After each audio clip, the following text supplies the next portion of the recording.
My mama told me I could be anything in the world. So I decided to be a unicorn. G'day, hello, and welcome back to the channel. Thank you for joining me. It is very, very, very, very, very, very, very much appreciated. Yes, hello, welcome back to the Chuck Chase the Fact live stream, where we watch a few videos and we do a little bit of commentary, shall we say? Hello, my darling. And indeed, hello, my darlings. I hope you are all well. Quick sports roundup. No domestic football this week. It is international duties pretty much all around the world. I was looking at the BBC sports website, and it looks like every country is playing some form of game over the weekend and the week. We, in fact, England played Uruguay on Friday, I think it was. It looks like it was at home at Wembley Stadium, and we drew 1-1 with Uruguay. I haven't looked into the results, but I'm going to suspect that we put a lot of new players, a lot of new talent into that team to draw with Uruguay. Not the worst team in the world. From memory, I think, in fact, they actually, back in the 70s, they used to play quite well in Uruguay. So, yeah, so 1-1. And we've got another friendly with Japan coming up on the 29th, which is today. So that'll be, and I think it's in Japan. No, it's no. It's in Japan are coming to us. So that'll be at Wembley Stadium as well. Birmingham City, sorry, talking domestically, Birmingham City have had a shocking month. I'm just looking at the results now. We've played 5 games this March, the 2nd, the 7th, the 11th, the 14th, and the 21st. And of those 5 games, you've got 3, 6, 9, 12. You've got a possibility of 15 points there. 15 points. And we managed to walk away with 4 points. A loss to Middlesbrough, a loss to Charlton, a win over QPR, Queen's Park Rangers, a draw against Sheffield United, and a loss against Derby County. So not looking too good for heading to the playoffs. Just a very quick look at the table. Championship. Still sees us 11th, which is where we were a few weeks ago. 53 points, 10 points off. 10 points off the pace. We're not going to hit the playoffs this year, but that's fine. That's fine. We're going to survive. That's the main thing, that we are going to survive in the championship. Sheffield Wednesday -6 points. Sheffield Wednesday have played 39 games and they've only won 1 game. Drawn 9. They've had, Sheffield Wednesday have had some real money problems. I'm not looking at the comments. Sheffield Wednesday have had some real money problems, and there was something happened, and they did something illegal, and they had points deducted before the season even started. I mean, 9 points, 12 points. So they had 18 points deducted before they even started the season. So they're going down. Right. Okay, so let's looking at the comments. Hello, everybody. Hello, Robin. Thanks for being here. Hello, Paracord. Thanks for being here. Mr. Henley's here. Hello, Adam. Thank you for joining. Thanks, everybody who is watching. Oh, there's plenty of people watching. Oh, by the way, I've made a little throne for Chuck, just in case people were having Chuck withdrawal symptoms. Here he is, Mini Chuck. There is Mini Chuck. I've got to get him a new top.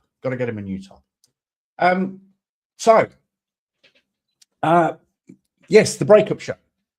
It is with a very, very, very, and a really heavy heart.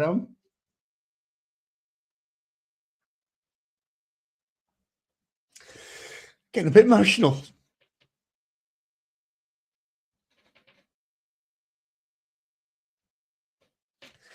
It is with a very heavy heart.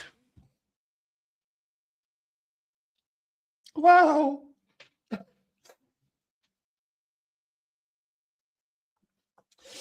Oh, I didn't think this was going to happen. I've got no tissues or anything. Bear me a second.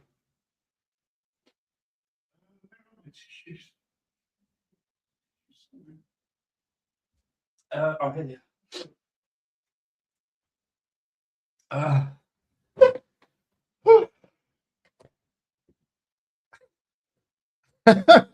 wasn't expecting to cry.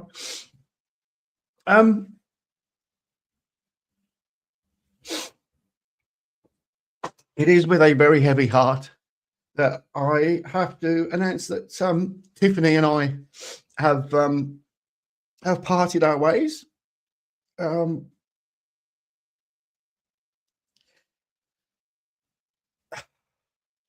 Wow.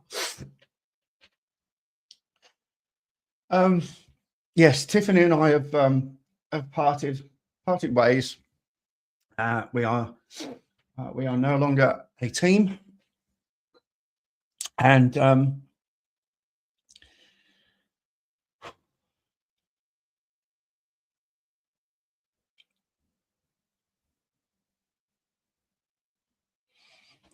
yeah, so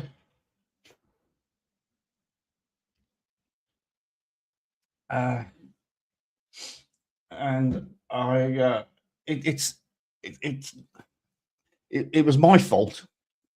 It's nothing. I didn't do anything wrong, but it was my fault. I'm not going to go into it. Amicably, yeah, I guess so. There's been a lot of texting backwards and forwards, especially last night. But yeah, I guess you could say amicably.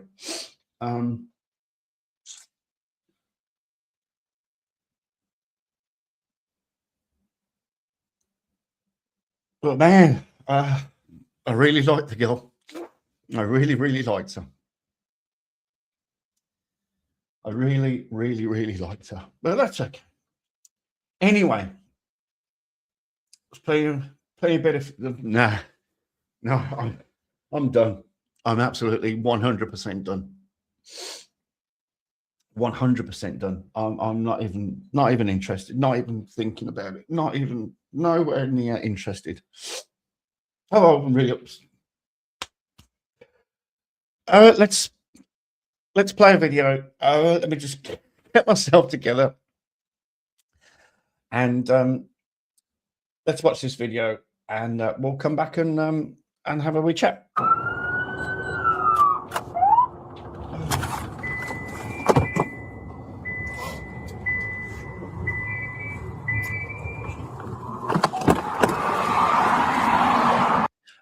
Sorry, this video is titled Traffic Stop Trauma Turns Physical When the Tow Truck Arrives.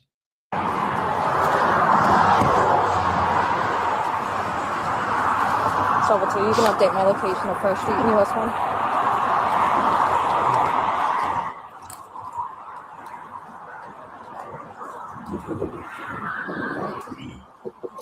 I'll go on the other side. How you doing today, ma'am? I'm good. Good. I'm Deputy Christine Greer at the Indian River County Sheriff's Office. The reason why I stopped you is because the registered owner to this vehicle has a suspended license, and there's a suspension on the license plate. Do you have your driver's license on you, ma'am? What was that?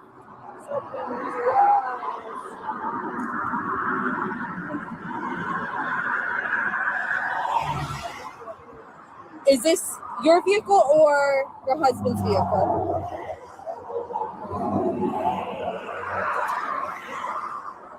Whose vehicle is this?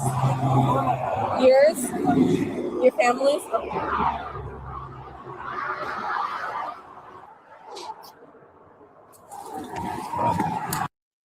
If you do 3 sets of 25 leg raises a day, your FUPA will go away. If you do 3 sets of 25 leg presses a day, your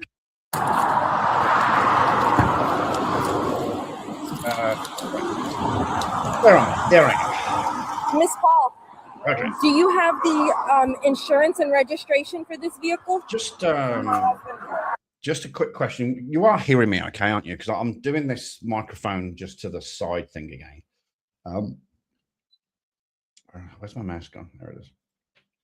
I'm just doing this microphone to the side. I'm just hoping you can hear me because I do like to have the shirt. Yeah, okay, thank you. All right, so looks like I'm going to have a stab in the dark. We're in Florida.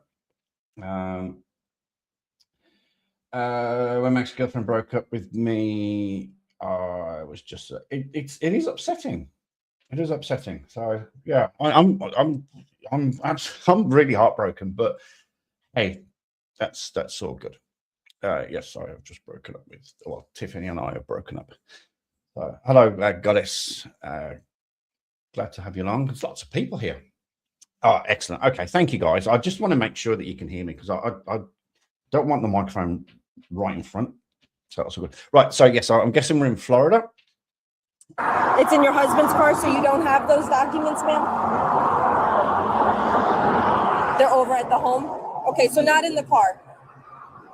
No? Okay, 1 second. I'll be right back. So I see this car in front of me. I'm just running tags. I run it, and it says suspended, FR suspension on the license plate, and FR suspension on the driver. Okay. Drive as I come up to here, I introduce myself. It's not the same person. It's sorry. It's a guy that's on the registration. It's her husband. So I ask her, you know, you're driving this vehicle. Can I please see your driver's license then? She hands me the driver's license. Her driver's license has been suspended longer than his has been suspended. She cannot produce the insurance and or registration. She says the husband has it.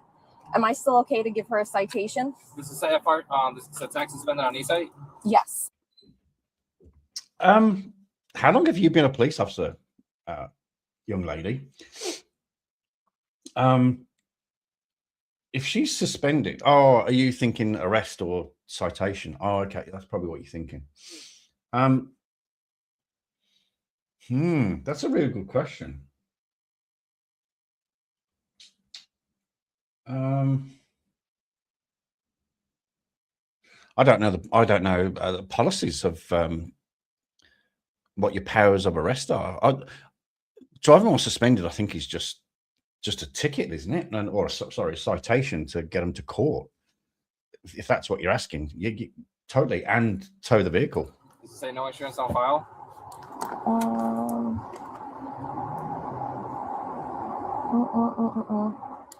We'll run this one more time. Yeah, it says no insurance on file. So you're trying to verify too if the car has insurance. And she cannot produce me insurance or produce to me the insurance. She says her husband. Canceled. On just run the tag on David. Yeah, because she has her own vehicle. It's not this vehicle. Whose profile is that? That's the vehicle's. So go on, scroll up and to the register owner. What's the register owner? Her husband. Yep. And then go down on the insurances. Oh. And then, yep. Then it'll say if it's canceled. Canceled. Yep. That's for that car. Oh, the insurance has been cancelled. No, it's 2001 Ford, 2015 Toyota. What does Adam say here? Depends on the state or if the person acts like a sovereign citizen. Absolutely. That's why I kind of chose this one because of the title.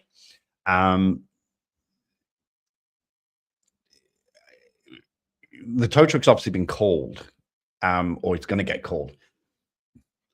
And I was just thinking that it's kind of rare for a driver to throw a tantrum if they're not a sovereign citizen. So that's why I chose this video. But 21 Nissan, 2018 Kia, Mitsubishi, 2018 Toyota, 20 Toyota. What do you mean Mitsubishi? Nissan, 2015. Mitsubishi. Ford. You just have a Kia there? It's registered under him? No. Does that mean there's two different cases for two different things if there's two FR suspensions? Oh, something I found out this week. I can't remember if it was this week. Tiffany works in a bakery. I think I've told you that. And one of her co-workers is Japanese. And for years, I've been saying Subaru as Subaru. And it was only when I got here to New Zealand and across to Australia that they go Subaru. I mean, it's not Subaru, it's Subaru.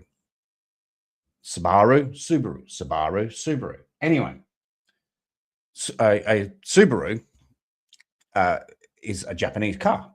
So Tiffany and I asked Naomi, how do you pronounce Subaru?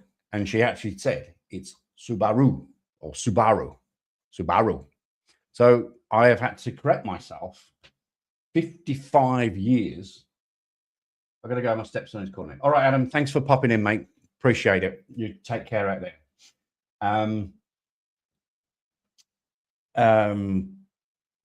Where was I? Yeah, so for 55 years, I've been saying Subaru. And now I have to condition myself. And it'll be a legacy on Tiffany that I have to now say Subaru. So there you go. That's something I found out this week.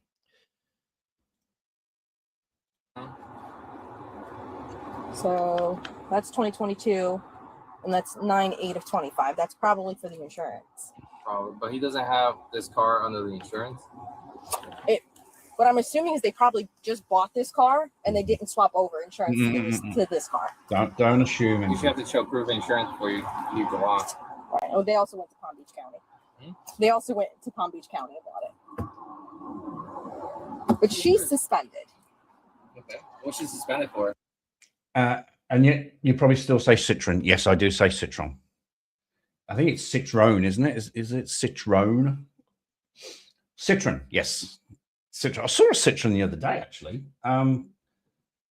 It was a Citroen. Was it a Picasso?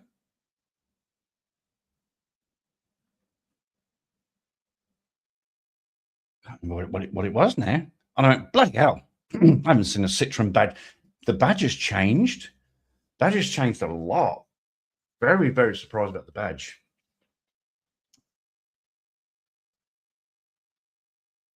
Citroen. And it starts with a C, doesn't it? Citroen starts with a C, but you pronounce it as an S. Citroen. Citroen. All right, I'm not even playing with that one. A bunch of stuff. You can ticket all day. And the insurance is for owner or operator of the car. It falls into that. So hers is suspended since July 7th of this year. Failure to pay traffic fine. Failure to pay traffic fine. Failure to pay another traffic fine. FR suspension, a case number on this, and then she has another suspension for violation resulting in death and/or seriously bodily injury. But what's the traffic fine that she forgot to pay? No, it's 2 here. Yep, go down on the citation. What's an FR suspension? FR. What would FR stand for?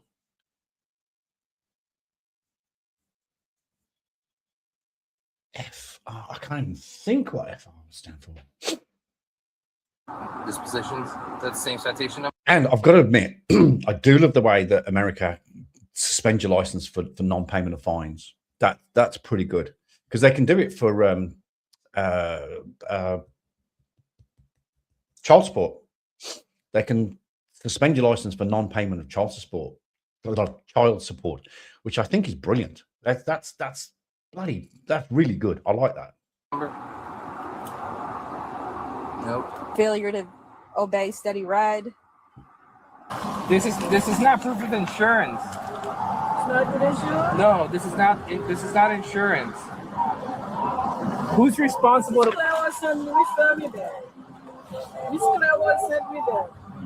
Who's responsible to pay insurance? Huh? Can you just lower that so we can talk? The volume. Thank you. Who's responsible to pay your insurance?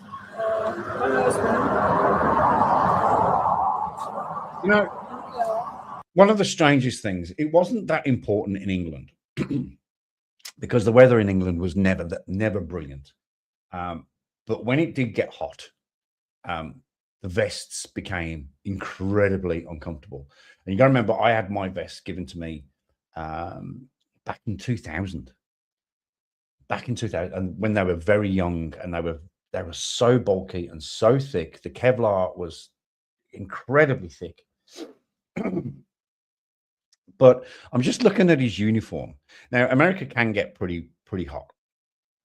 I know that. And we're more than likely, I don't want to say we are, but I want to say we're more than likely in Florida. Now, Florida gets really hot. Chrissy's not here. She sent me a message earlier. She's out on the razzle again. Saturday night on the razzle.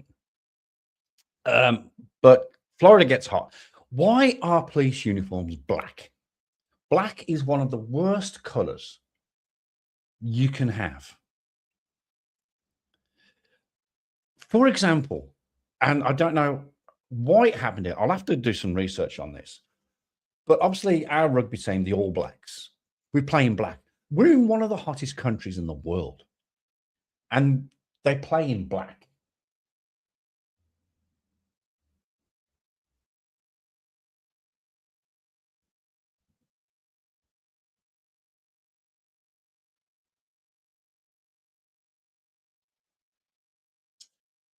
Historically, it was because blood doesn't show up on a black uniform. Oh, okay. That's interesting. Because in England, I used to wear white shirts.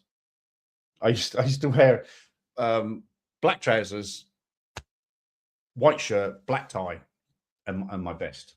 Always wore my tie, by the way. Always wore my tie unless I was wearing a t-shirt, which was black.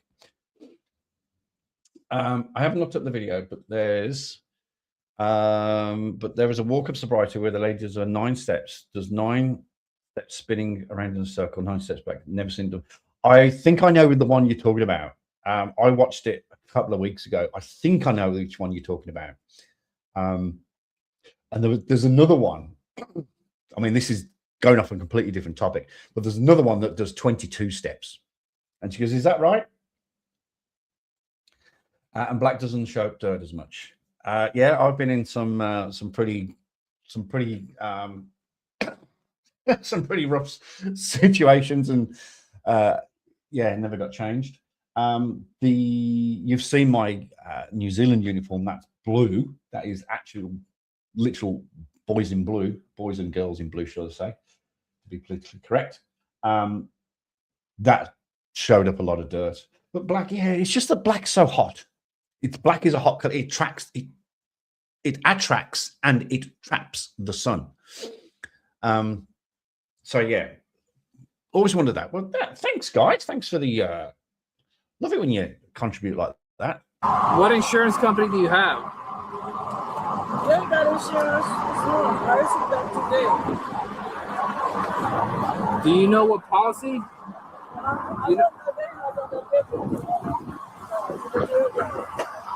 Toyota has it?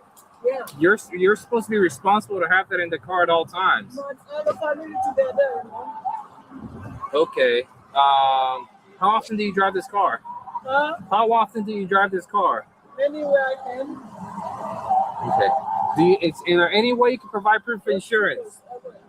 Can you provide us proof of insurance For this car? The mobile app, online, or anything? Hey, Michelle. All right, listen. I'm trying to help you out here. It's criminal offense for you not to have any insurance on your car. You understand that? Oh, what's that in his arm? What's that there? A wheel with wings and an arrow. Is that traffic, like a traffic department? Are you calling anybody? Are you trying to look for the insurance? How's the shoulder, Michelle? How you tracking with that surgery? Miss Paul, is your husband able to use like an email?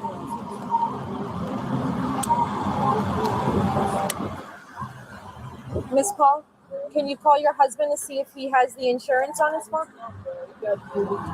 All right, so call somebody to pick you up because you can't drive. Your license is suspended, Miss Paul.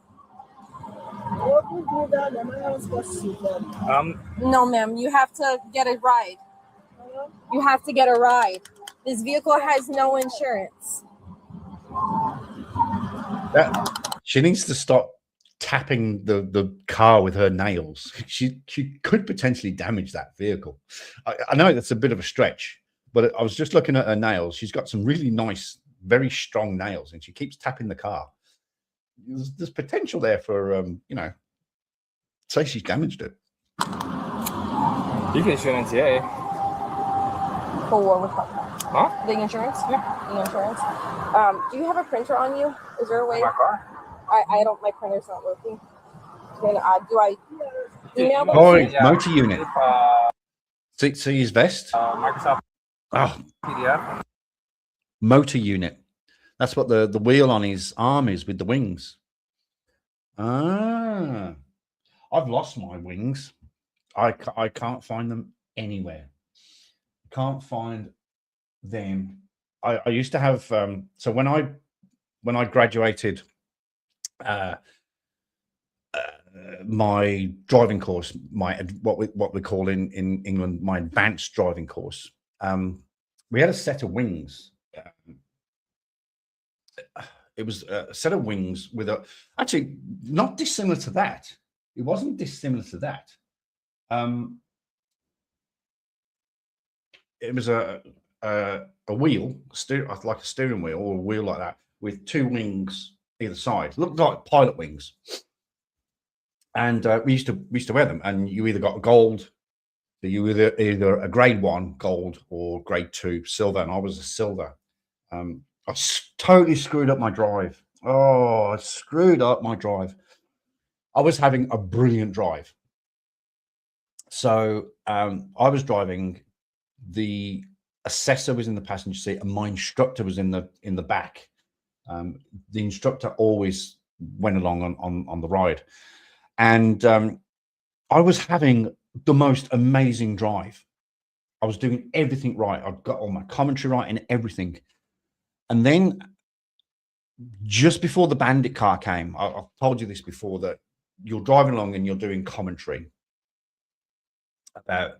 So the commentary you do is describing the weather, the vehicle, what you're doing with the drive. I can see a left-hand bend 200 meters up ahead.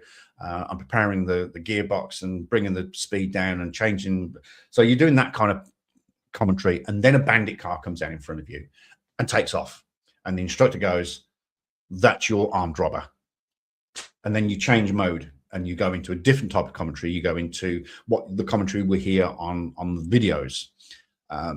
Traveling at 60 miles an hour, roads are dry, traffic is light, weather's good, visibility is clear, vehicles now approaching Smith Corner, going into Brown Road, turning left into Brown Road, right into, so that type of commentary. Anyway, so just before the commentary, he asked me to turn left into it was a bit of a country road, and there was a hill like that. Now, the way I've been trained, I was looking at the top of the hill. I was looking so far ahead, I wasn't actually looking in front of me, and there was a car right in front of me, and I got close to it, and right at the same time it started to rain. Now I could see through the windscreen, I could see through the rain, if that makes sense. I didn't think I needed to put the windscreen wipers on. I could see through it. So I get too close to the car and the rain comes, I don't put the wipers on. I correct myself, I back off, wipers go on, I go around the vehicle and up the hill, and then the bandit car comes, and I go into commentary. I failed my grade 1 because of not putting the blades on. He said, he basically said, your drive was excellent, your commentary was excellent, the whole drive was wonderful. However, he says, when the rain came, you failed to put your windscreen wipers on immediately. We are talking probably about 5 seconds, literally 5-6 seconds, something like that. It rained, I'm still looking ahead I can see through the rain on the windscreen. Then as I start to go around the vehicle in front of me, then the wipers go on. 5, 6, 7, 8, 10 seconds maximum, 10 seconds. And he says, you didn't put your wipers on immediately. And that's why I've got to give you a grade 2. I was so upset. So upset. But there you go. There you go. But yes, my wings, I can't find my wings. That's a long way. That's a long story about saying that I just can't find my wings anyway. Just in the moving, in the backwards and forwards everywhere else. I'm surprised I've got most stuff that I've got, to be honest. And email it to you. Okay, I'm going to do the unknowingly on top of that. I'm going to do 2 citations. You're doing shaders. No, she's going to. It's going to be told. Right, so look inside of the car. No, we're definitely in Florida. Miss Paul, is someone coming here to get you?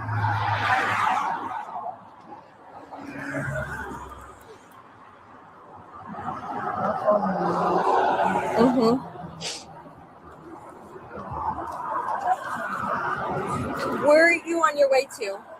Home? Home? Okay. And is anybody home right now? Who? Who? Is that a family member? Can they come get you? You're not going to be able to drive this vehicle, Miss Paul. Why? Because the vehicle has no insurance and you do not have a driver's license. You weren't able to produce that though.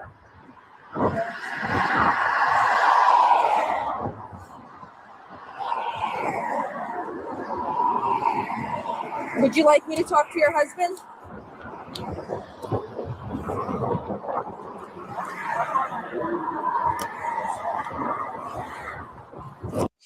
I do find it interesting it's called motor group or motor unit as opposed to a traffic officer. Because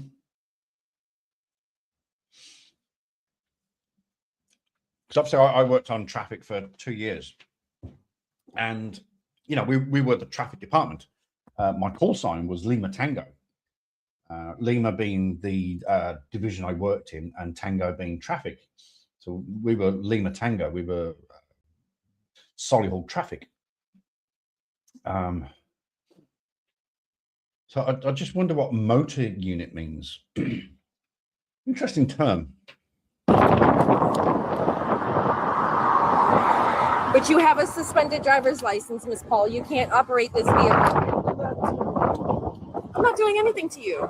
You were issued 2 citations from the city of Vero Beach, and you didn't pay those citations. Did you know that? I stay here only.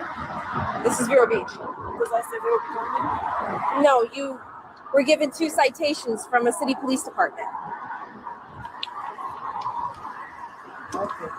I don't get that anymore.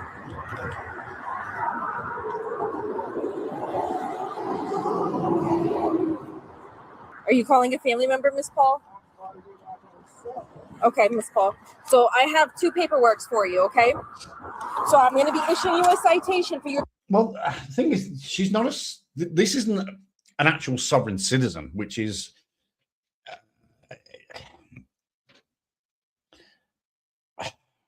yeah, she's not a sovereign citizen, which is really weird. But we will get into sovereign citizens. I wanted to watch this one because I like the look of the title. But I think we're gonna drop into Van Ballien's channel in a moment. Driver's license as unknowingly, okay? Unknowingly, the payment is $145. You paid that at the courthouse, okay? Your driver's license was suspended in July of 2025 for not paying the 2 citations issued to you from the city of Vero Beach.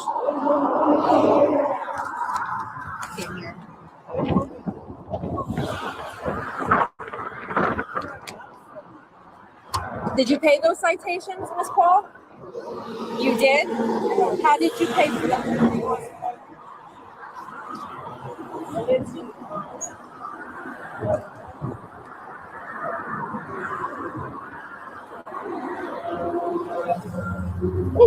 How did you pay them online or did you go in the courthouse? Oh, you see that? You went to the courthouse. Did you get any receipts for them? Oh, I like the round the corners. Okay.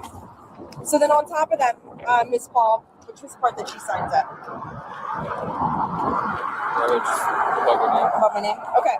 So I'm going to be giving you, this is your copy of the citation. Okay. This is failure to produce the insurance. Okay. I know. So I'm going to show you on this one. You're going to sign hear that. I did hear her say that. I did hear her say, I've got some paperwork for you. I know. You're not a big fan of Van. Oh, come on. Come on. I've actually spoken to Van personally. He's a really, really nice guy in real life. This copy for me. There is a date that you will go to the courthouse, okay? And you have to provide to them insurance for this vehicle. What's your birthday? Okay. Well, you have to attend this court date. Okay, Miss Paul?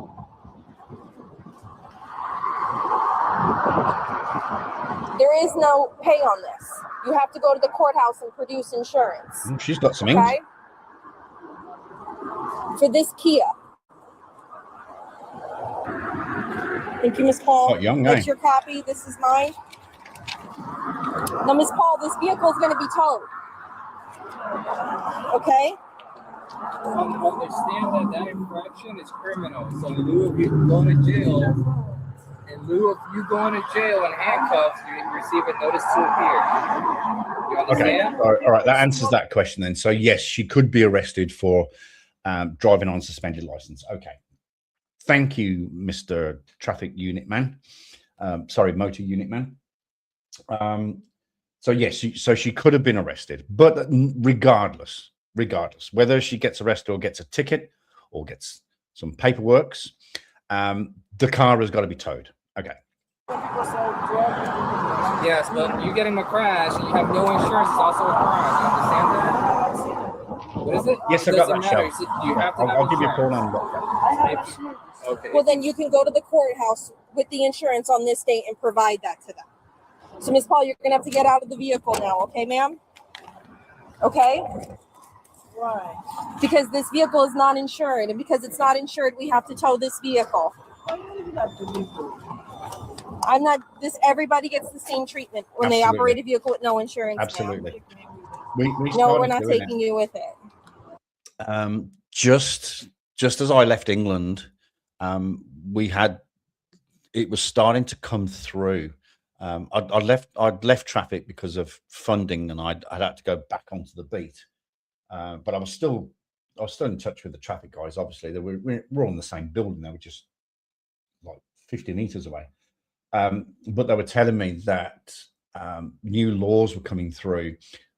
So this is back in 2005, so 20 odd years ago, that if they were now finding vehicles that were not insured, that they were having them towed away. And I was saying, oh, hang on, I'm not on camera, sorry. And I was saying, well, that's brilliant, you know, because you have to have insurance. In England, you have to have minimum third-party insurance, which is third-party fire and theft. So you got third-party and you got fully comprehensive. Did you have cars back then? Yes, just like Freddie Flintstone cars. We used to stick our feet through the bottom and run as fast as we could. And they were telling me that, you know, these laws are coming through that uninsured vehicles are being towed. So it's been in, you know, this is either the 3rd of October or the 10th of March, 2025. So I'm talking 20 years ago that we've started doing this impounding because of no insurance. So for her to go, what? Why are you doing this to me? Well, we're doing it to everybody. We've been doing it to everybody for the last 20 years. So don't give me that one. You can walk, absolutely. You can't walk? You have arthritis? And how are you operating a vehicle? How are you operating a vehicle? Miss Paul, you have to get out of the vehicle, ma'am. Actually, on that note, some of the Americans, can you please tell me what the date is? Is it the 10th of March or is it the 3rd of October? Can you please just let me know in the comments? What was that? He can take you home, or somebody can take you home. My stuff. My stuff in the This is why I'm asking you to get somebody to come pick you up.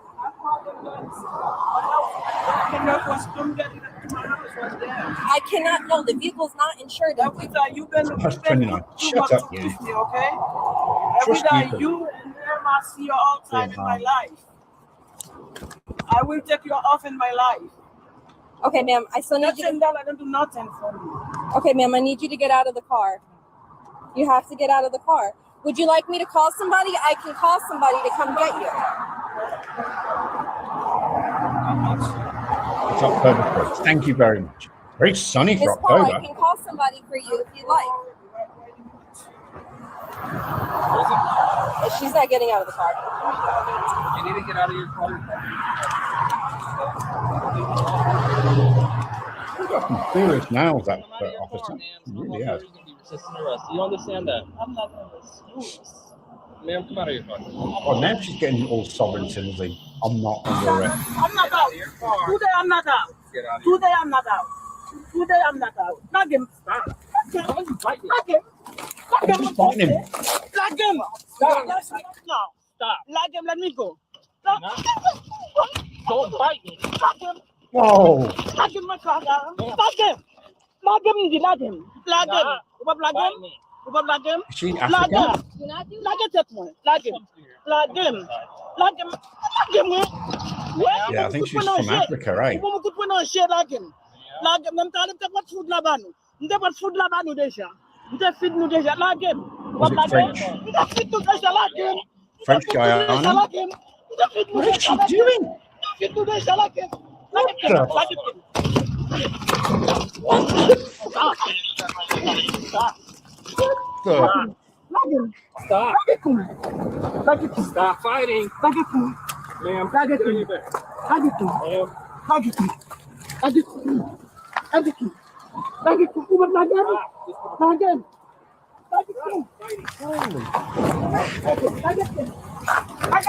Stop fighting.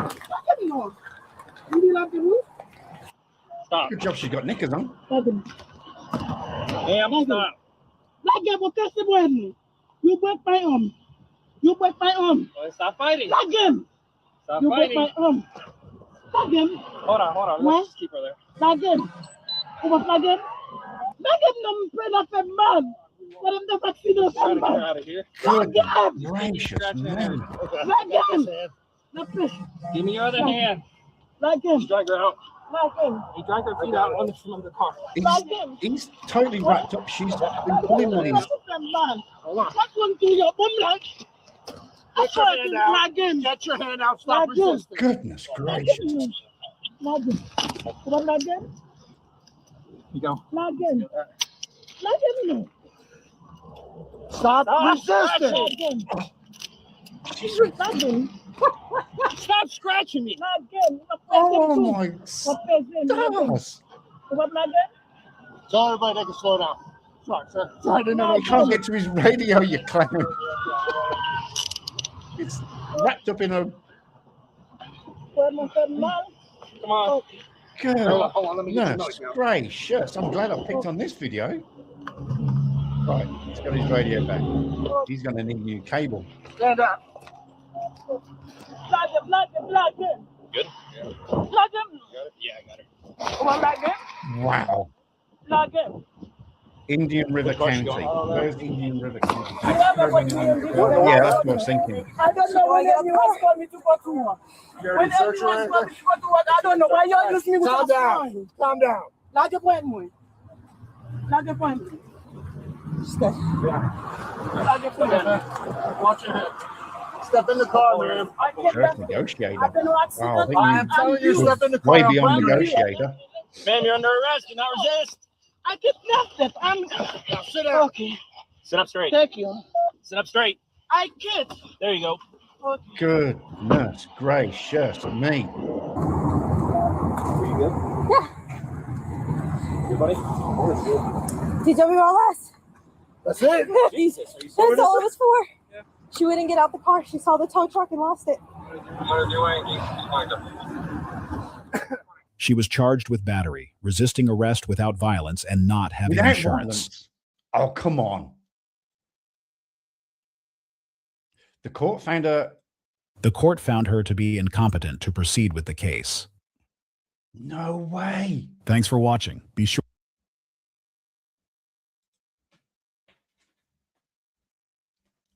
That went from 0 to 5,000 miles an hour in a heartbeat. Glad she's got Nixon on for sure, because we wouldn't have seen it, did that. Flipping heck. That went from here to there in a heartbeat. Goodness gracious me. Was she speaking Brummie? Mate, she was way beyond Brummie. Way beyond Brummie. Way beyond that, I'll tell you. Goodness gracious. That was, I'm glad I picked on that one there. That was fantastic.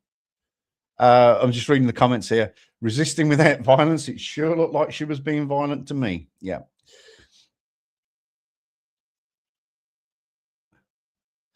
When someone isn't bright enough to turn the music down to have a conversation, there's your sign. She knows exactly what she's doing. People like this need some serious jail time. Real good comments. Playing ignorant, she knows. These officers were way too nice. Look, you go into a situation resisting without violence. I saw a lot of violence. You go into these situations, and you heard the way that the female officer was talking to her. Hey, Miss Paul, do you want to phone someone? You're being respectful. It's I hate doing this, but you know, it's a little old lady. All right, she's got a suspended driver's license. She hasn't got insurance. That's fine. We'll just give her some tickets. We'll tow the car. We'll deal with it. She's a little old lady. But as we saw, she ain't no little old lady. She was prepared to fight. Literally fight. So you do go into these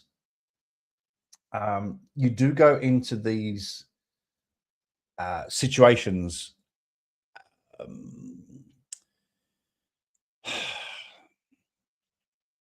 I won't say not stereotypical, but you do. You see the little old lady, you see the little old man, you see the mum with the kids, you see the dad with the kids, and immediately you form a picture. You do, you stereotype. This will be fine.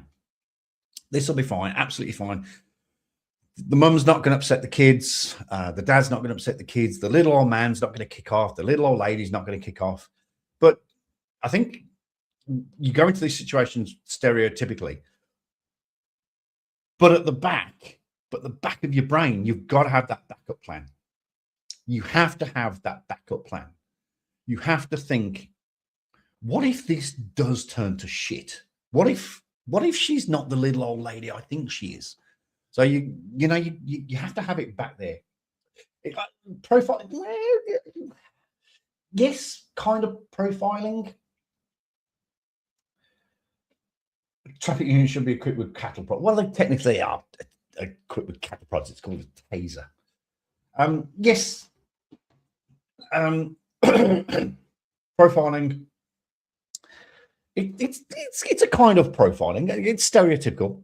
I remember one of the first lessons when I got to police college, right under Dunsmore in Coventry in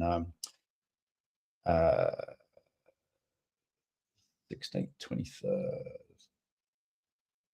23rd of, oh no, Ellie was born. It was 2 weeks after that. So 16th of 16, 23, the 30th of February, the 2nd of March. The 2nd of March, I got to Writing Under Dunsmore, and one of the first lessons they taught us was about stereotyping, and that we should not do it. We should not do it. It's you just can't stereotype. However, when you then get to your division and you meet your training officer, he goes, and I ended up doing this as a consequence because I ended up being a tutor constable. You say to your pro-con probationary constable, you say, do you remember your first lesson about stereotyping and that you can't? Yeah, yes I do, yes. No stereo. I go, throw that out the window, because you don't stereotype per se, but you do a little bit of profiling. You do. And 99,000 times out of I was about to say 99,000 times out of 100, 99,000 times out of 10,000, your instinct is correct. So,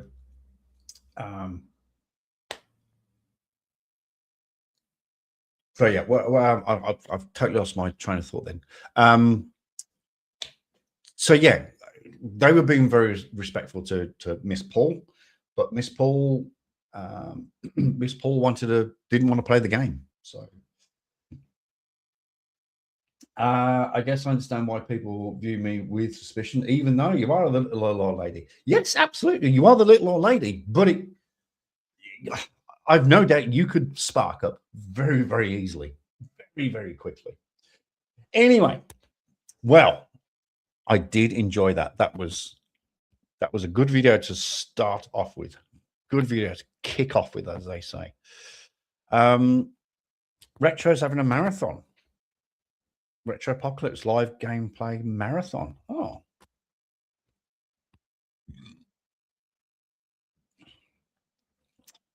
Maybe we should go and raid him.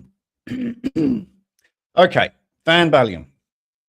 Let's get into some sovereign citizens, because that's the title of this this live stream. Hello, everybody. We've got 6 people watching. Hi, everybody. Glad to have you along. Let's start from where we left off. Flipping heck, how long has it been since we watched Van Ballion videos? Almost 3 months. Christmas. Oh, should we watch this one? Oh, let's watch this one.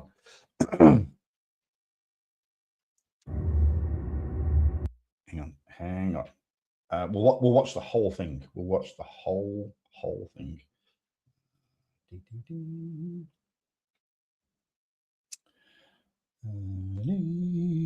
There we go. Right.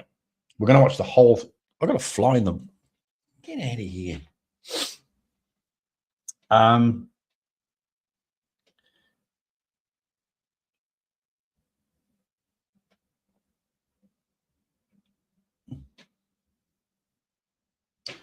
Great stream, by the way, people. Great stream. He's literally done that. Literally 29, 10 minutes ago.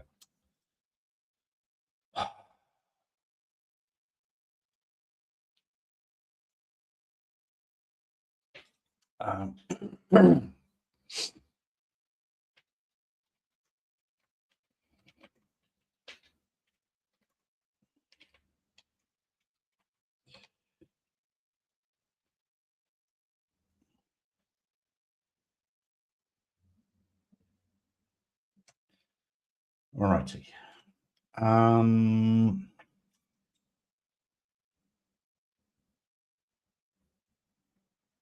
No, I've been avoiding them.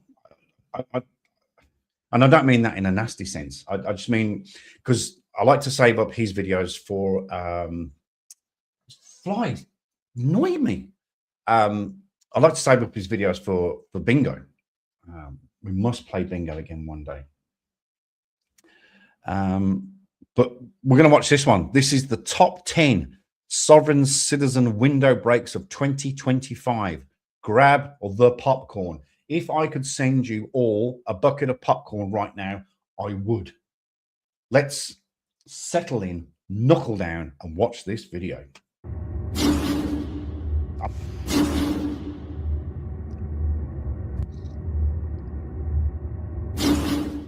Welcome back to the Van Balian channel, guys, and welcome back to my third annual end-of-year Sovereign Citizen Window Break compilation, or as I like to call it, the Glass of 2025. I've picked out 10 of what I consider the best of the year, starting with a traffic stop out of Texas. So, as always, grab that popcorn, your beverage of choice, sit back, relax, and enjoy the show. But everything where you're not displaying that license plate. Oh, I can put it on for you guys, but you guys can give me a ticket. I don't really care, man. Okay, come and step out the vehicle. For what? Step out the vehicle. For what? Step out the vehicle. For what? It doesn't matter. What did I do? Come on, step out the vehicle. Yes, sir. What did I do? I gave you my ID.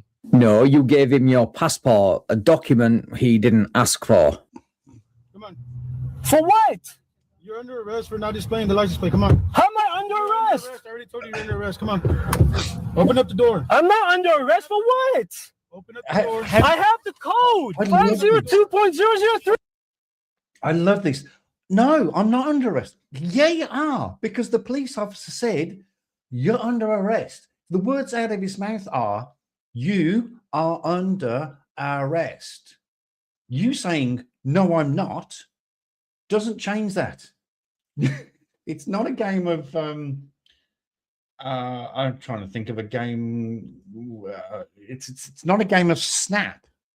You can't put your card down and win the conversation.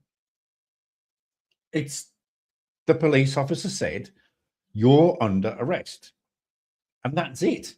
That is literally the end of the conversation. You are under arrest. No, I'm not.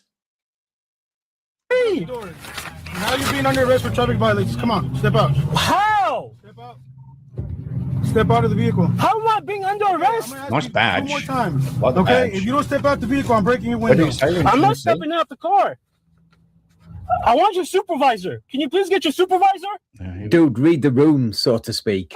That supervisor you've successfully wasted the time of on previous traffic stops is not coming this time.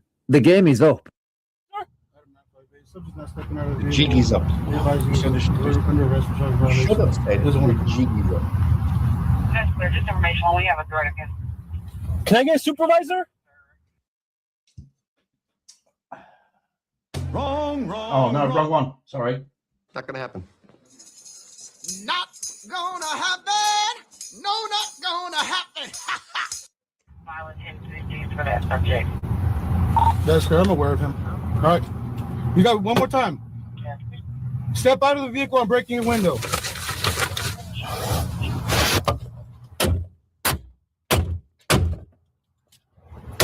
There we go. Jesus.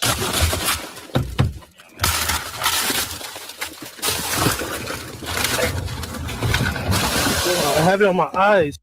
Let's watch that again, but this time in slow motion and from a different angle, because reasons.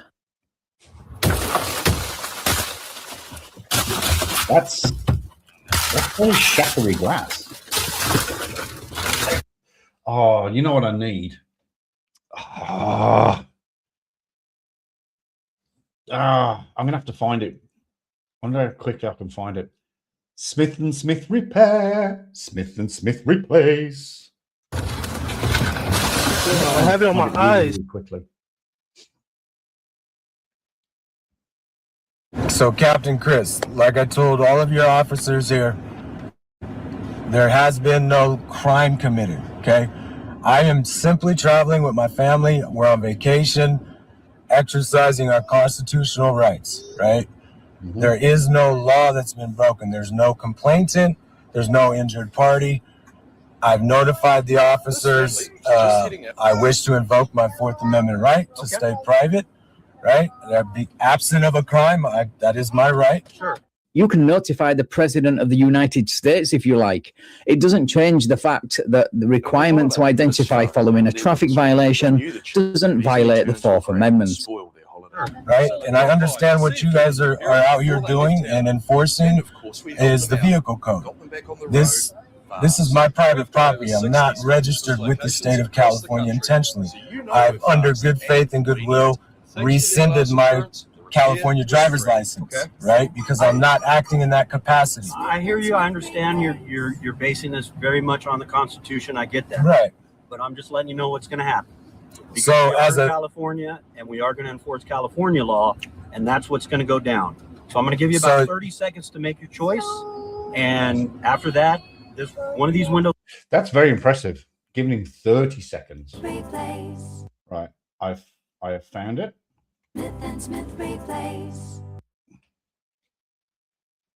You know we're fast and convenient, and thanks to their glass insurance, the repair was free. Smith repair. Smith replays. Right, I've got it. Okay, I'm going to work on this while we watch this video. So you don't acknowledge the Constitution? I'll be honest with you. If your family wasn't in there, we wouldn't even take that risk. We would send a canine in for you. What's the purpose of a canine? Bro must live under a rock to not know the purpose of a fur missile is to bark, bark, nom, nom, a non-compliant suspect. Also, how telling is it that the officer cares more about the welfare of the kids at this time than their own dad? Yeah. Okay, so you got about 30 seconds. After that, we're going to do what we do, okay? Officer, right, just to be clear, what is the intent? The intent is to rip your ass out of the vehicle. That's the intent. Officer Gardia? Sergeant Gardia? What is the intent of wanting me out of the vehicle? To arrest you, probably. There's nothing on the passenger on the front. We'll do it from the passenger side. Okay. The baby's on the passenger side. On the back seat and on the passenger. Okay. We'll just do it right here. Okay. So what is it you guys are requesting? You got about 5 that you get out of the vehicle. Step out of the car. For what?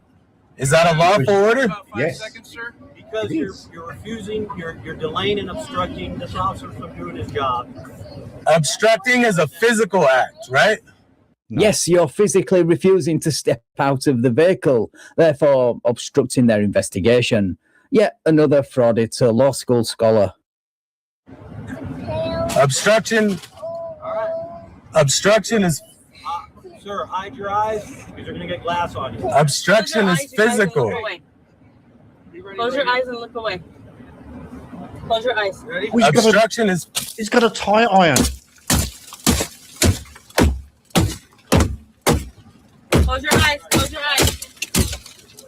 Officer, there's no need for all this. There we go. There's no need for all Zoe, this. it's okay. Zoe, it's okay. Zoe, it's okay. It's okay. Goodness sake. Zoe, Unlock it's it. okay. Go ahead. Do what Zoe, you do. It's okay. Zoe, it's okay. Zoe, it's okay. It's okay. Here, you Mom. guys, it's okay. It's okay. How can that woman? I am seriously multitasking right here, right now. How can that woman?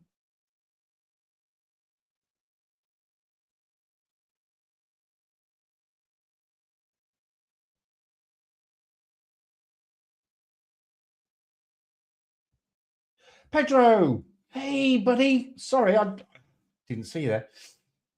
How is the autumn? The autumn, you mean? The autumn. Autumn is it's actually pretty bloody hot, to be honest. How can that woman sit there and film all this and be comfortable with it?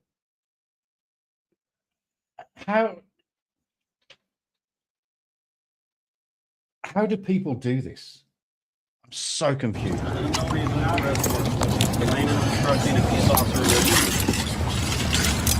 Choosing to get your window busted out over a couple of citations is the height of stupidity.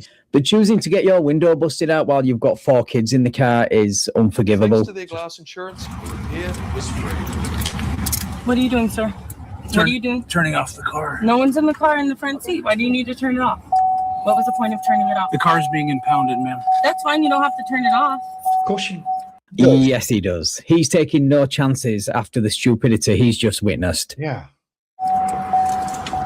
It's okay, you guys. Take a deep breath. It's okay. It's okay. Take a deep breath. You should take a deep breath, woman.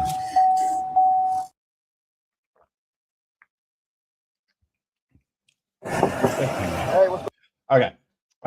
Just bear with me a second. Smith and Smith Repair. Smith and Smith Replace.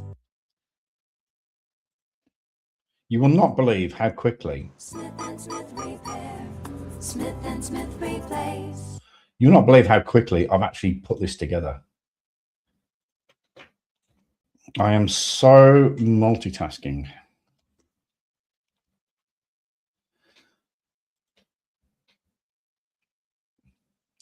Okay. And then what I can do is I can go here. Oh, no, I can't. I've got to do this first. All right. How's it going, boss man? I need you to step out of the vehicle. Okay. Oh, remember this one. Because right now you're under arrest. You see this? Okay, so you're refusing to step out of the vehicle? Why am I stepping out of the vehicle? Because you're placing you under arrest. You're traveling. Okay. I'm not committing a crime. Okay. Yeah, blah, blah, blah. We know the script. The very same script that didn't work for you the last time. So why in the world would it work now? You mind just stepping out of the vehicle then? If not, we're trying to avoid this whole ordeal right now, bro. Why are you bothering me? I have the right to travel. I understand that, my man, but if you're refusing to step out of the vehicle after we told you, we're going to have to break the window. Automobile. Okay. I'm traveling on the Gotcha. So you're not going to step out for us? Why would I haven't done nothing. I haven't committed a crime. You're not. Well, you're committing one right now. You're not going to step out for us. There's no crime committed. Okay. So you're not going to step out for us is what you're trying to get at. No crime committed. Okay. Well, Good. We're not for playing games. Right?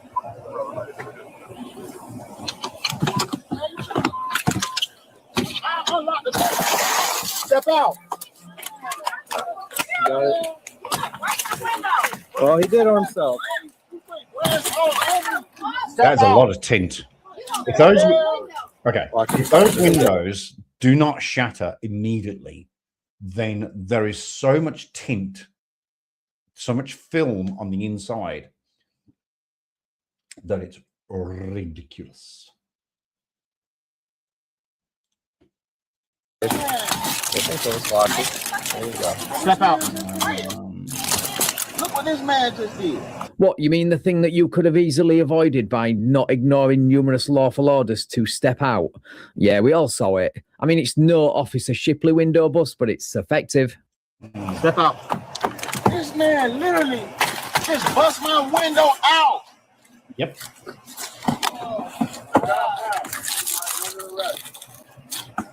Yeah? Yeah, I just cut my finger. I didn't do anything. Nothing. I did absolutely nothing. Man. Listen, man. Stop pulling away. Stop.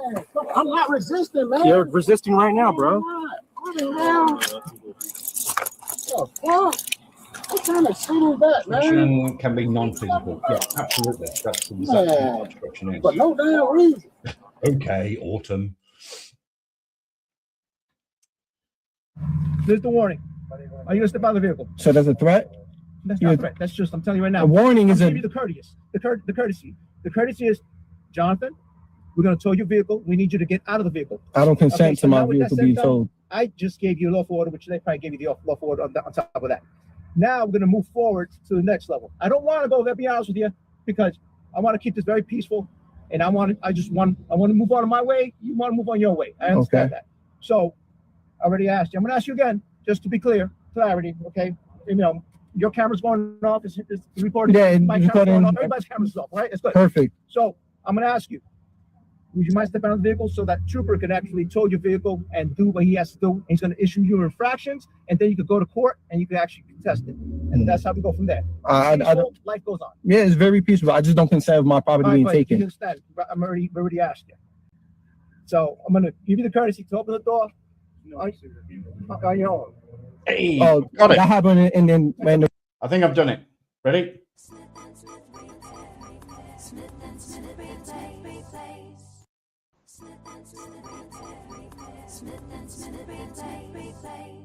It's very quiet, but it's the best I could do. Oh, hang on. Now I can turn this up.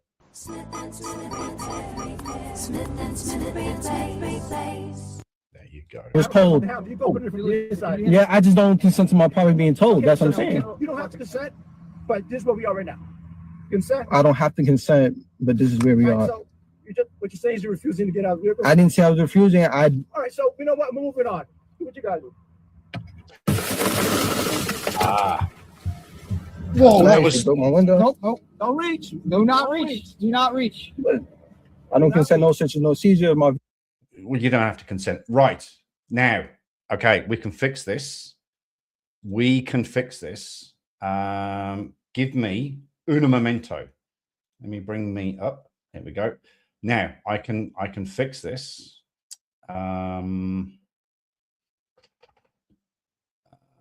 Stop screen, share screen, the tab.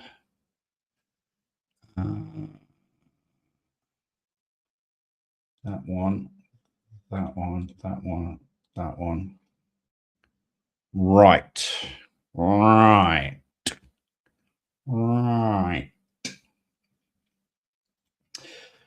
Sean, hello. Flipping heck. Everybody's here. Okay. Let me try that again, and you will not hear an echo. Smith and Smith replays. How did you like them apples? Anybody get an echo that time? I don't think you did. Thank you, Retro. Mr. Retro taught me that. Bless him. We should go and say hello in a moment. G'day, Sean. Hello. I watched a couple of your videos recently. Very, very good videos. Very funny. If you haven't already, ladies and gentlemen, please go and subscribe to Facts or Frauds.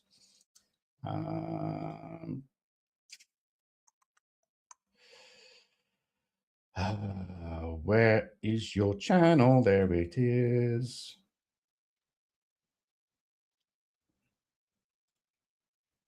Copy.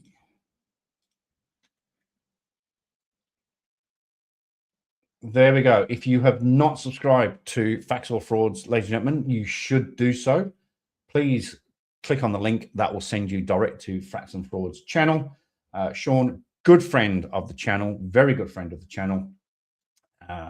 Lovely to have you here in the comments. Thank you very, very much. Yeah, I got it. I got it.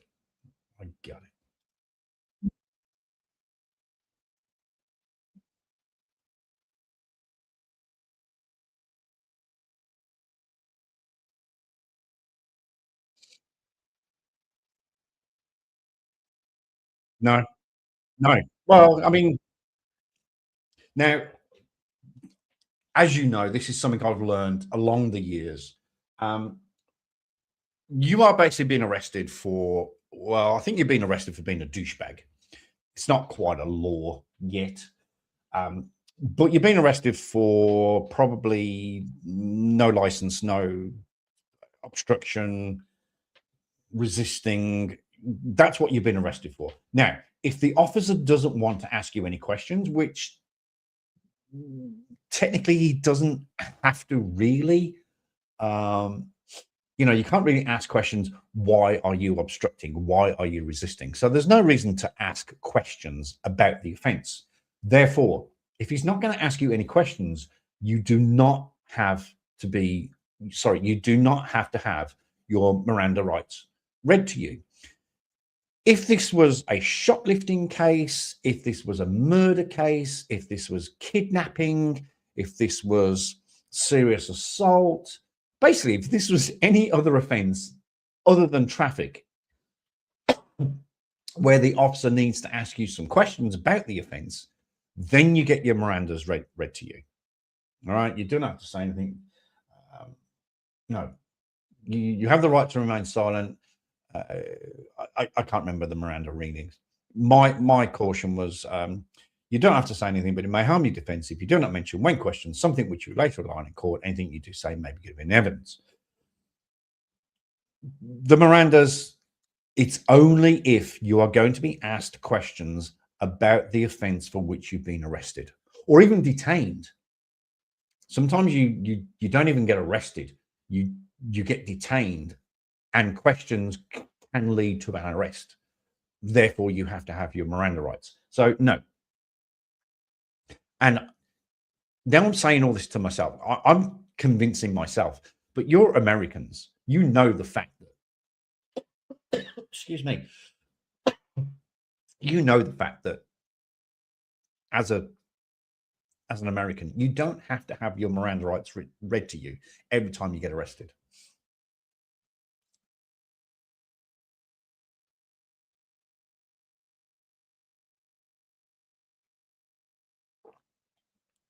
Great window bust. Can we watch that again? That is a good. Now that's how a window is supposed to break. That previous one on that big white vehicle, way too much tint. Way too.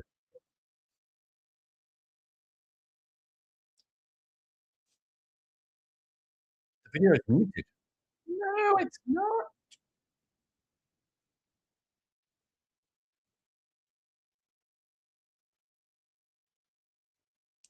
Oh, hang on. I know what I've done. I know what I've done. I know what I've done. I know what I've done. I know what I've done. I didn't click. Oh, no, I did. Right. Top 10.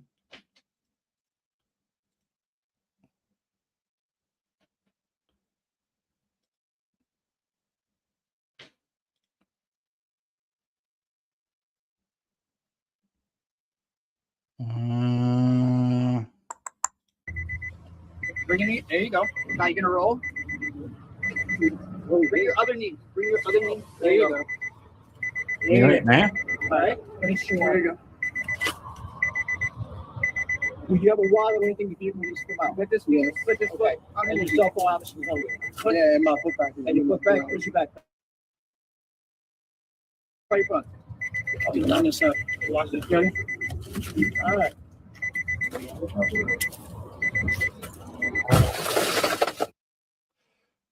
Look at me and modern technology go, eh? So for the last time, okay? Here we go. Oh, I love this one. Sorry, when I say I love this one, I haven't seen this video, but I love it when they hold the. Can we see what it says? Warning. This will be one of those fee schedules, won't it?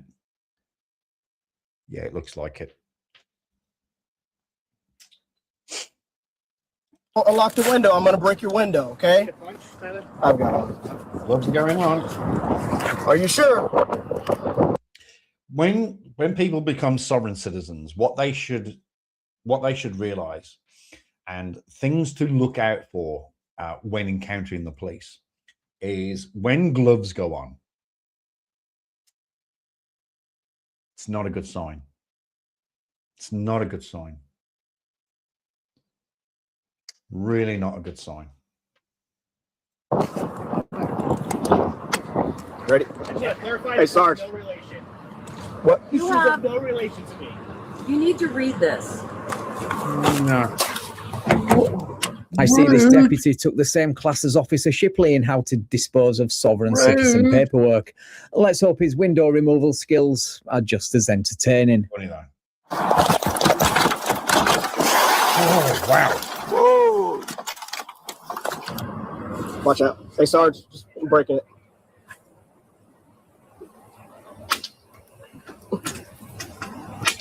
Oh, this thing just is not good, huh? She's refusing to cooperate with you? She is. She's 1015. DWSR. Do we have another punch? Yeah. You got yours? So, listen. You need to step out of the car before your window's broken. You got one? This one ain't working. I got the same one as you. Your window's going to get broken if you don't step out of the car. Violating my rights. Turn your face. I handed you paperwork. Turn your face. You've been instructed to get out of the car and you're under arrest. Turn your face. Why won't law enforcement read and comply with my paperwork printing off the internet that says laws don't apply to me except when I think they're convenient to me? Yeah, that is a mystery. Turn your face. Turn your face away. Where is your cause? Turn your face away. Show me. We're not going to discuss that right now. You're going to do what you're told to do. Listen. I'll explain to you to get out of the car. This is a violation of my rights. No. You have violated my right Don't care. to Get due up. process. Stop. Stop. Stop reaching for stuff. Stop. You're going to get tased. Are you? Stop. Get out. Holy shit. Oh, give it a rest. If you're stupid enough to reach around in your vehicle after getting your window busted out for refusing to comply, you have absolutely no business acting all surprised when you hear that sweet sound of a taser charging up. This is undue. This is unlawful. Search seizure. This is violating my rights. This is I do ridiculous. not give permission. I'm not. I just don't care at this point. You have just violated where my all key of my went. rights. Love it. Yep. All right, you're gonna come back here. One of you guys, I need a cage. I don't. The paper, but did not. Stop. We're done. So I am a threat. No, you don't listen. No, I listened. You don't listen. Do you have anything in your pockets?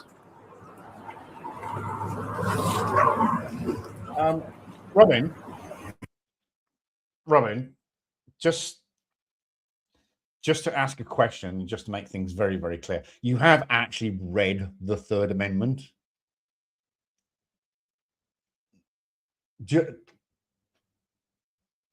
just want to make sure, just before I fact check you. That's all I'm saying. The Third Amendment. Okay. All right. You do you. All right, have a seat. I do not consent. I don't care. Have a seat. Put your foot in. This is a violation of my right. It is the sweetest words you can hear from a police officer. I don't. Open your vehicle door. Oh, Range Rover. You know how expensive those bloody things are? Open your vehicle door. Step out of the vehicle. I'm breaking the window. Open the vehicle door. You are under arrest. At this point, you have no say. Open the vehicle door. That is, Open the vehicle. That's a Range Rover. Did we see what model it was? It's a Range Rover Sport. I'll tell you that now. I can tell from the grill on the wing there. It's a Range Rover Sport. That is top of the line. That is. I'm talking about 150,000 Kiwi dollars. Easily 150,000 Kiwi dollars. So what that is in American, I have no idea, because it confirms that according to UFC 133, you should have put UFC 666. The police aren't allowed to stop people from smoking meth while driving. You're getting very confused with your amendments, young man. Very confused.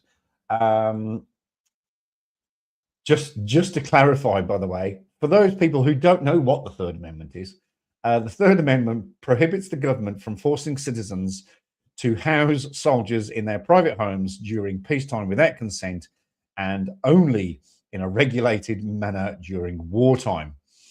This was ratified in 1791.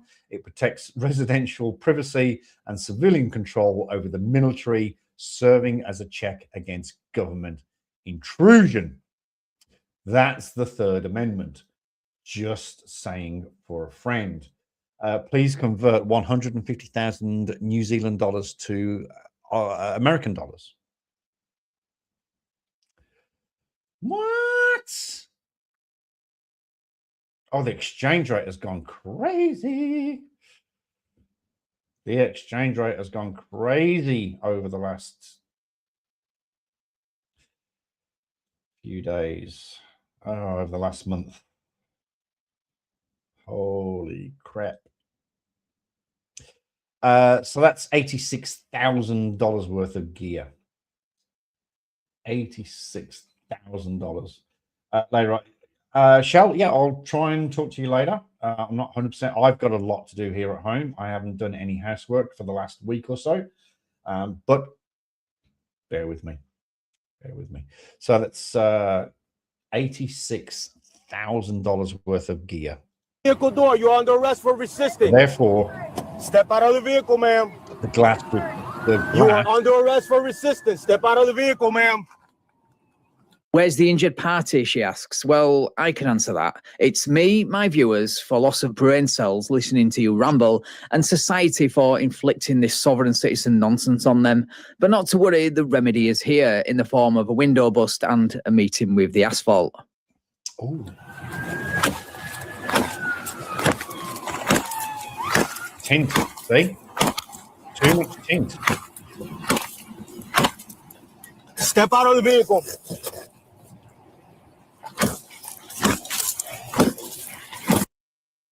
Smith and Smith repair. Smith and Smith replace. Step out of the vehicle. That's a lot. Step out. Step out of the vehicle. Yeah, break it. I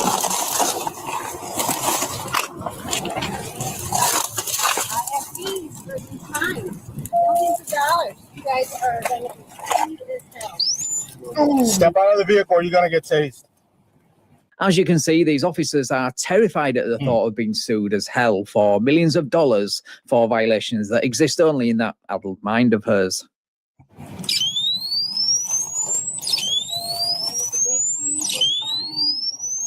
Step out of the vehicle or you're going to get tased. Sweet sound. You're kidnapping me. Step out of the vehicle. You're kidnapping me. Step out of the vehicle. I don't want to hurt you. Step out of the vehicle and do what I say. Step out of the fucking vehicle. Get behind your back. Hands behind your back. Hands behind your back. You want to play games? Now you're under arrest. That, my friends, is how you deal with a non-compliant sovereign citizen, especially in Florida, the state where the sovereign citizen script goes to die. Of course, she tries to threaten them with a lawsuit again. You guys are sued at all. Yeah, that's fine. No crime committed. Always got sexy cuff. Yeah. It's 4 mil. Oh, he's got technica. What do you think? I just got back. Dennis? Simple as hell. You should have just complied. You guys are screwed. All right, man. I'm going to help you. This is your last stand. I'm going to have you step up. It's your last This is day. your last stand. Stand up. Clear our center. All of you. If I had £1 or $1 for every time a sovereign citizen threatened to sue or get a police officer sacked, only for it never to happen, I would be a very rich man. And that's just with the nearly 500 videos on my channel alone.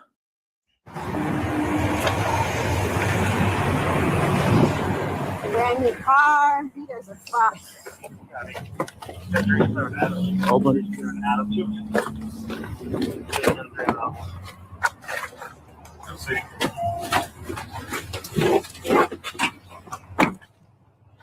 You're under arrest for resisting. And now, just to clarify, because I realize I said sexy cuffs. This is what I mean by sexy cuffs. So these handcuffs they've got a push button lock system. So the handcuffs go on, you press those yellow buttons and they double lock immediately. Those, to me, are sexy cuffs. And they're also hinged in the middle as well, which makes them double sexy. Sorry. I was about to say I like handcuffs, but I think you might take that the wrong way. That's okay. That's interesting. That didn't change.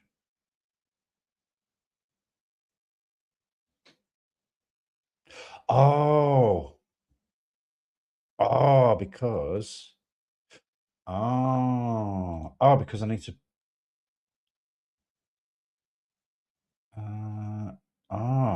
That's interesting. So I can't.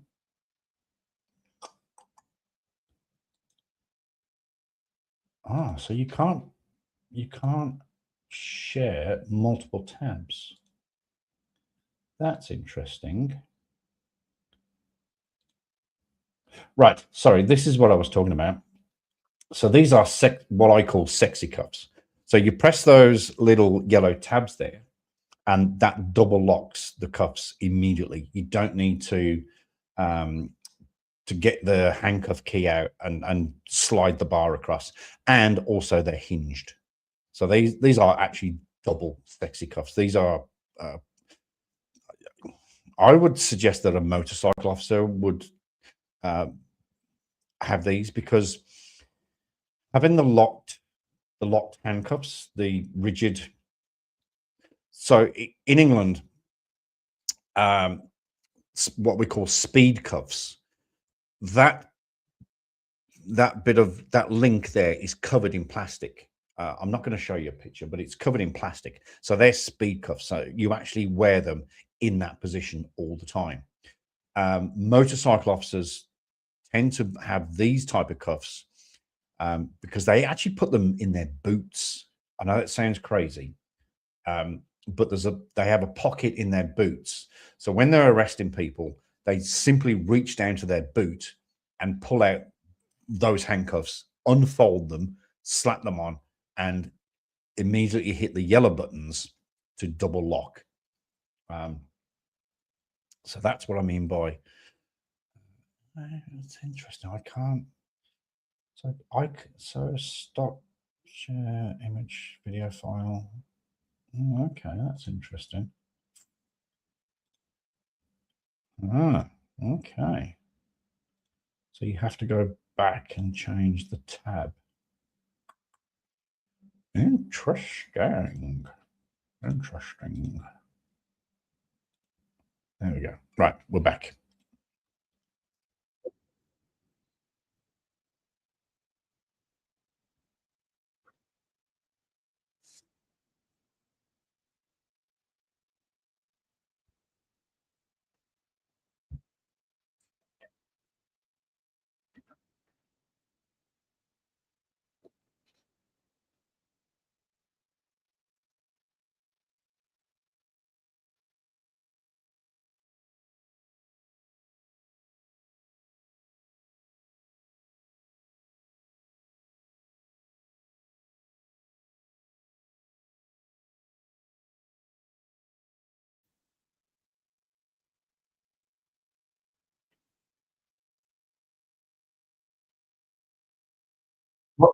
Sorry, I missed that. Hang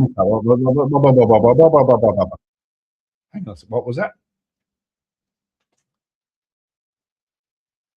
Oh, you're a free woman. Oh, not a free man on the land.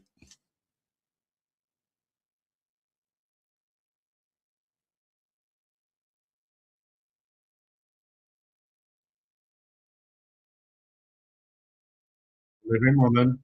Treason. Treason.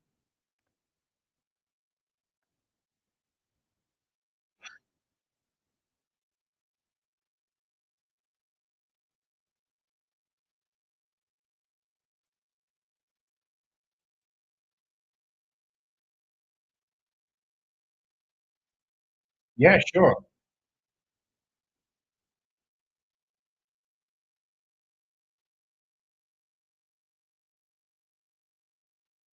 Oh, she got peppered and windowed. Peppered and windowed, and not wearing a seatbelt properly.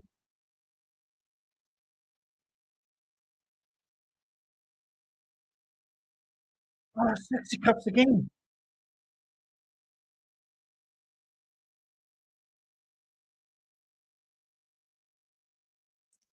It was brilliant.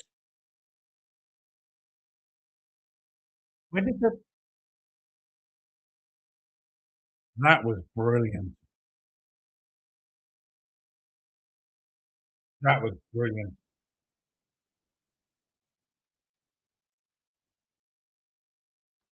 Is it mute? No, it's not muted.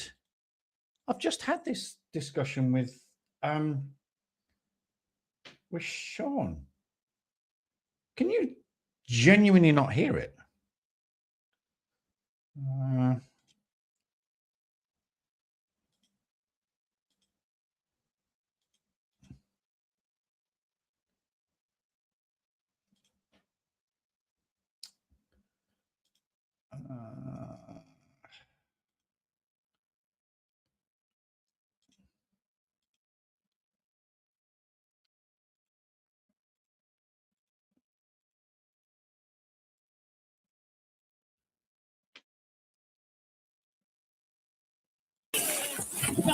my god! Oh my god! Right, is that better?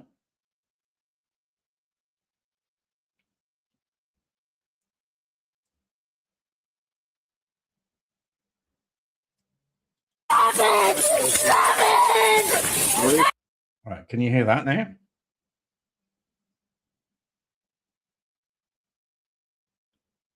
Ah, very strange. All right, well, we're going to have to go back. Oh, no. Oh, no.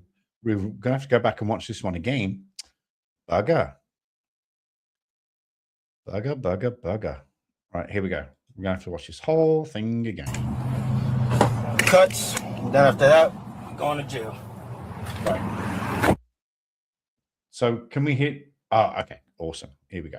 All right, she's refusing. She's under arrest for obstruction at this point. She refused to provide identification, registration, proof of insurance. Okay. I'm not a corporation. Okay, so I'm going to tell you this right now. You're going to get out of the car. We're going to pull you out of the car by force. He just said he's going to pull me out of the car. A living woman, and this is treason, sir. Treason. Nope. It's a traffic stop under Revised Code of Washington, Title 46. Are you going to step out of the vehicle, or are you going to be taken out by force? I haven't done anything. You are under arrest for failure to provide ID. Are you going to step out? Well, the speeding is... Are you going to step out? You can give me a warning? That's not going to happen. And what happens next is brilliant. But what I am going to read to you, is, and forgive me for not looking at the camera, but right. So this is treason. So what have we got here? We've got a driver. I'm not even going to say a female. A driver in a motor vehicle. First of all, she won't. We heard immediately from the officer there with the incredible ink on his left arm. She's refusing to identify, give registration and insurance. Okay, so this is a traffic stop.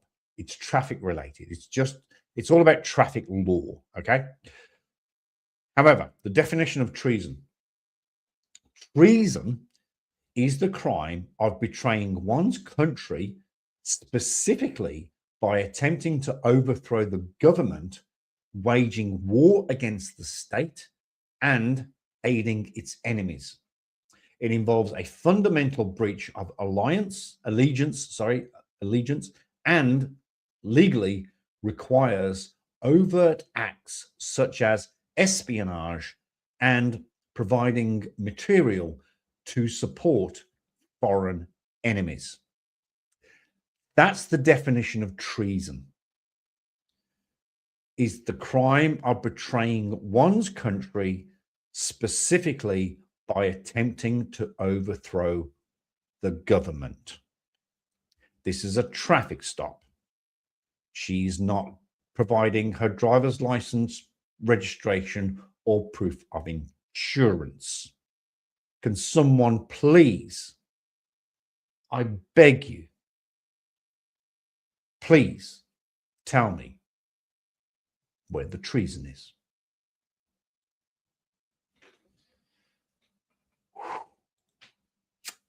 Just saying. Just saying. Sir, can you please don't? Please don't. Okay. Step out of the car, do it now. Are you going to step on the car? Step out of the car, do it now. Step out, you're gonna. That is mainstream. Oh my god! Oh my fucking god! Oh my god! No! God's not going to help you now. Oh my god! Oh my god! God's not going to help you now. Stop it! Stop it! No! That was so good that it deserves its very own slow motion replay. She turned around at the sweetest moment.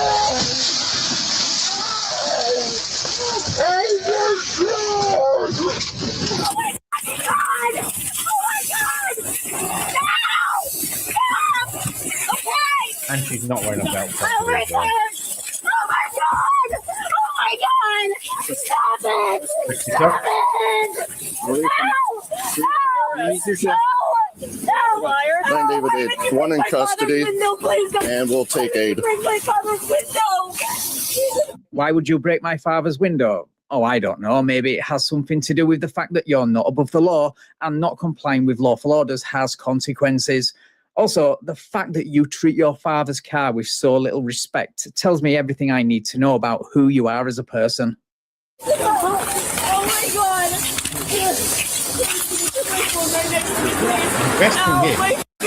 The best thing is, she was wearing sunglasses at the time, and it got around the sunglasses. That's the best thing. 9 David 8, start us a tow for impound. Stop. Don't run. I need an ambulance. Stop. My heart hurts. Oh my god. Yeah, well, lady, my heart hurts. Yeah, I'm good. Okay. I see your cut though. Yeah, I'm good. It's sit up for me.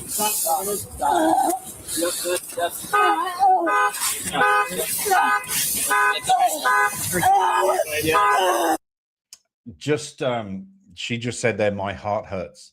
Just for those anybody that's walked in, Tiffany and I have parted ways, and my heart hurts. My heart hurts. It really hurts. I can't even say it, but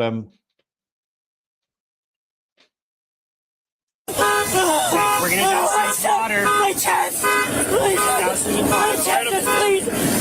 They're on the way. My chest hurts. It's coming. I can't believe it. and I've said it before, and I'll say it again. If you can actually say the words, I can't breathe, that means you're breathing. She hasn't provided nothing. She refused. Do you have a knife to poke a hole? I got it. That's Oh my god. Please. Please help me. Perfect. I was looking for it. Please help me. So we're getting some water and then you sit tight. Please. Gonna give you some water. Please. Serious overreaction. I mean, this is For a someone who massive claims to overreaction. not be able to breathe, she sure is talking a hell of a lot. I can't breathe. Look up. Look up. Open your eyes. Open your eyes. I'm sick. Open your eyes. My head hurts. Open your eyes so we can get in there and rinse out your eyes, okay? I can't. Yeah. Stop. Stop moving so we can Serious rinse out your eyes. overreaction. Ouch. Oh my god. Serious. Oh, please. Oh my god. Oh, please. Oh my god. Sit down. Sit down. No. I need more water. Then stay still. Stop moving so we can get you rinsing. Okay. Stop moving. She's had this one before. I can I tell. can't breathe. Yes, you can. Stay seated. Please, I can't. Stay seated. This could have all been avoided if you provided your license, registration, and insurance. Stop. Serious overreaction. Well, that's what it's designed for. Will you do search incident to arrest while we got her down here? Don't you just love how brutally honest and straight to the point this officer is? And he isn't done yet. Can you please sit me up? I Okay, can't breathe. well, I've been trying to, but you keep moving. I'm too hot. Yep. I'm too hot. Stay seated. Please, I'm too hot. Oh. Stay seated. She's on drugs. Oh my God. I'm sorry. He's on drugs. This is a complete overreaction. I'm gonna start. Do we have a ID on her at all? No, so bad, please. Please, you're so bad. Welcome to the Wanderer's Outpost, where there are many wanderers from different planets, each with their own role. As a recruiter visiting this time, you can choose. What's going to happen this is recent. Was this last year? No way. I feel like this was a couple of weeks ago. I just love the way the vehicle's positioned there with the low sign. It's as though the low sign is attached to the top of the car. That's really interesting. I love lows, by the way. Love lows. Oh. Not allowed in Mitre 10 on my own. I genuinely feel like this was a couple of weeks ago. This is I can't remember her rank. She's something like a lieutenant or she's a high-ranking army officer, pissed as a duck, driving a vehicle. You would think Lieutenant Colonel, that's the one. Thank you, Pedro. I knew it was Lieutenant something. Lieutenant Colonel is how high ranking is a Lieutenant Colonel?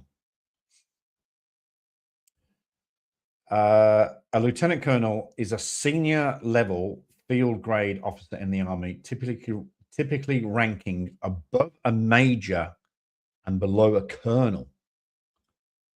Wow. So that's pretty up there.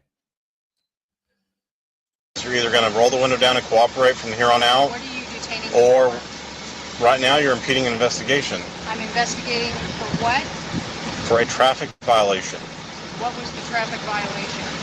I already Speeding. explained to you, ma'am. You're doing 63 in a 40-mile-an-hour construction zone. I'm just going to tell you what's going to happen. So either you cooperate from here on out, or we're going to break the window and pull you out of the vehicle, and you're going to go to jail. So this must be so awkward. This must be really, really awkward. I'm just very quickly going over my service history.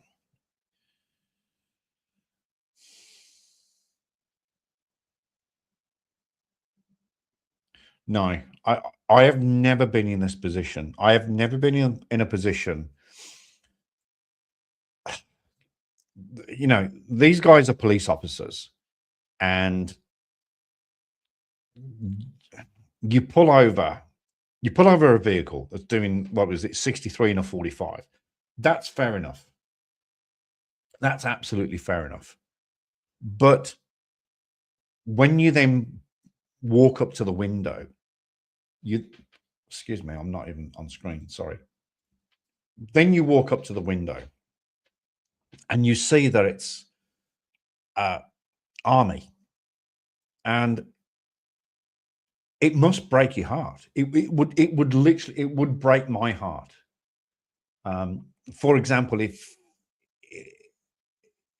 I saw a vehicle swerving and I pulled it over, and it was a police officer or an ambo or a water squirter heading home from a night shift or a day shift, it would break my heart.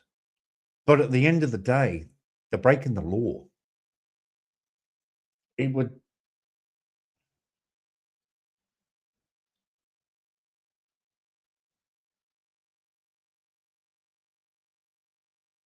I'm not sure.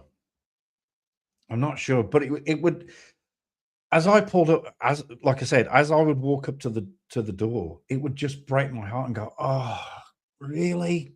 You should know better. You should know. I mean, I know you're Army, but you know that drinking and driving is wrong. It's wrong.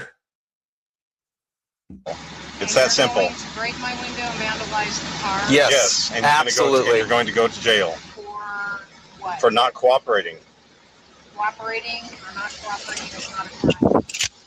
Yeah, Florida law and that window break tool the officer is about to use says different. Also, I just want to make a point of reminding everyone that she promised that she would provide her license, registration, and insurance when the supervisor got there. So does that make her a liar as well as an oath violator? Okay, I'm just telling you what's going to happen. So Sir, you can I'm either just traveling on my way home. you can either go along with it.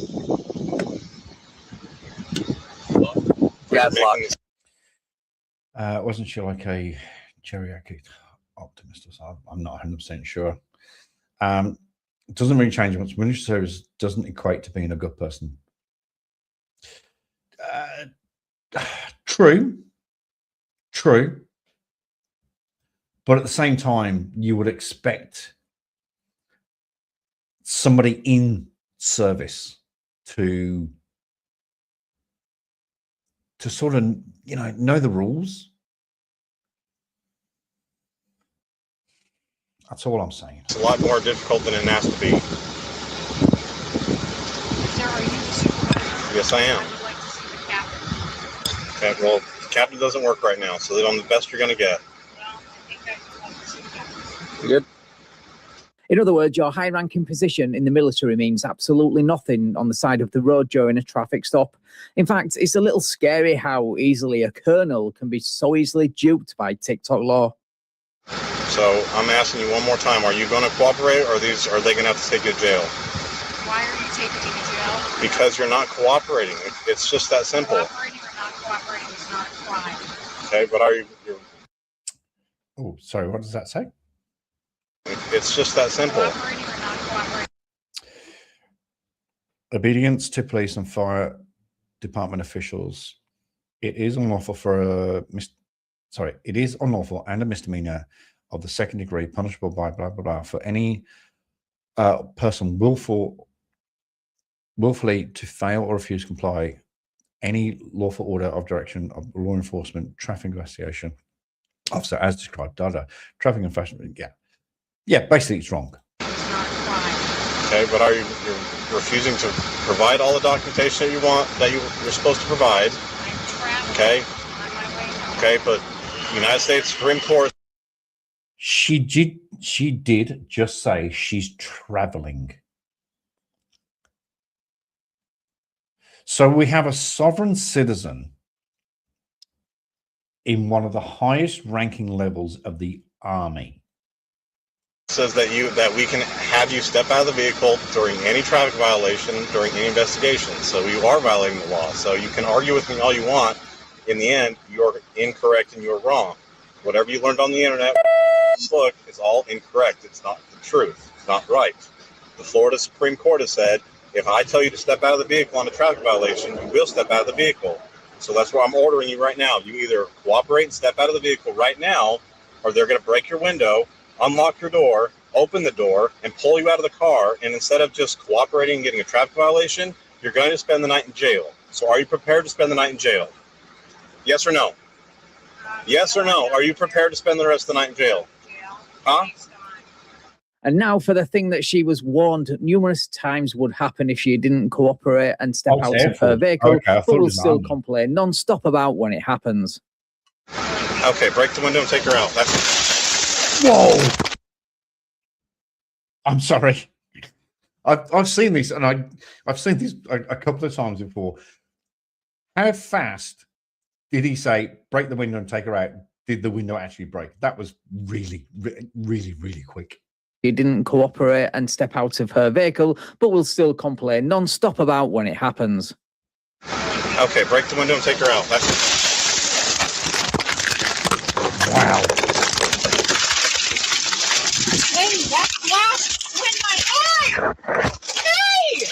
Knock it off! Hendrick versus Maryland. Yes, absolutely. Knock it off! Are you fucking Freemasons?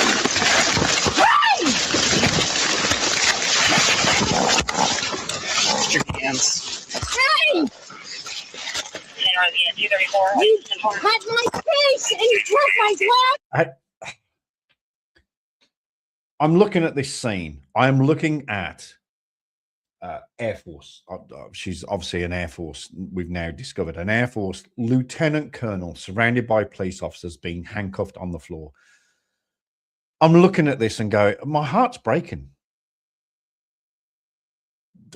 which is quite ironic because my heart's already broken. So I'm not sure how it can break any further.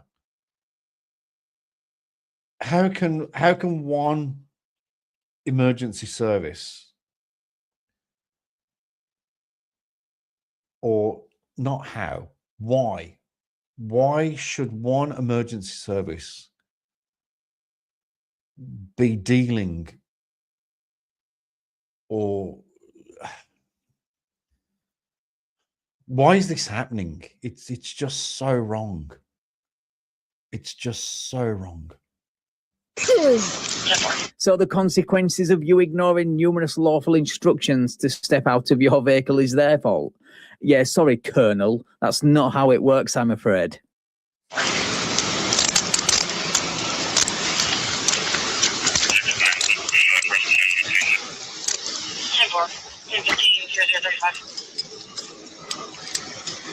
Can we have EMS come check our eyes out? Yeah. You need to send an ambulance. I just requested it. Glass is in my eye. Yep. Just sit you up. Just move her over to Watch my glasses, sir.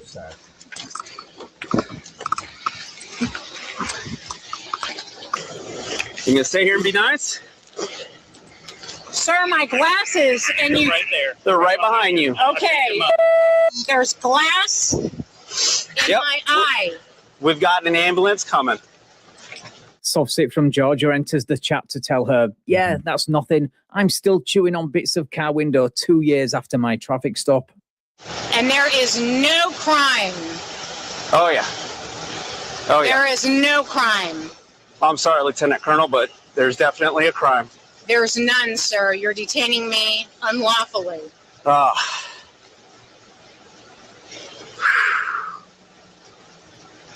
You can see the look on their faces. They're not happy about it. I would not be happy about this. I would just.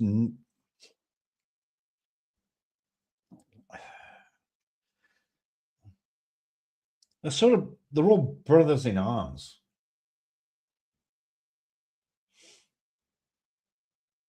You will be getting sued. And if there is injury and scarring to my eye, you're going to be sued, sir. And you're going to lose your job. It's okay. And she's pissed as a chuck. Whoa. What's that? I just built a budgeting app in Base 44. Guys, you need to just... This is the last. And UCC wasn't adopted by any state until 1953.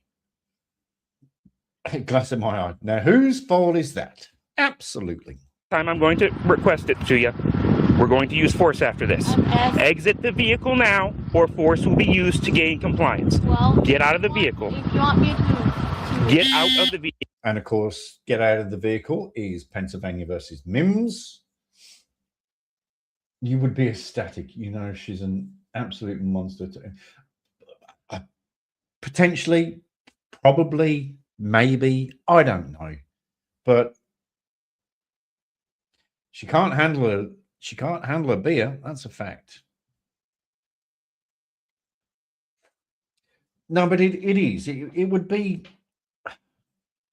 I wouldn't go as far as traumatic, but I just wouldn't be happy. I wouldn't be happy arresting anybody from emergency services, military. Like I said, I've got very quickly gone through my service, and I don't think I've ever done it. There was a guy in I think it was Leicestershire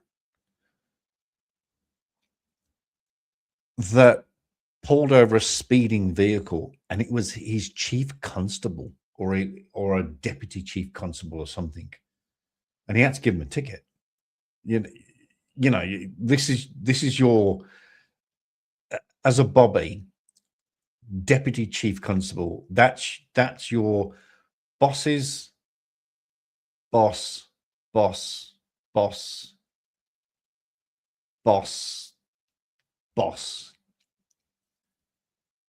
He's sort of 6 levels above you in terms of the infrastructure of the police. And yeah, so he pulled him over and he gave him a ticket. I'm pretty sure it was Leicestershire, but it just shows that no one's above the law. Nobody is above the law. Vehicle. We're not talking anymore. Out of the vehicle. If you want me to get out, then I need to see the warrant. You are under arrest. Get out of the car. If you want, I will break the window if I have to. Get out of the vehicle. The industrial strength stupidity and ignorance of the law it takes to think law enforcement need a warrant to arrest you in this situation is absolutely mind-blowing. Anyway, on to the window bust, because unlike her last arrest, Sarah has remembered to lock all the car doors. And because we have the body and dash cam this time, you get 2 angles. I'll break the window. I don't care.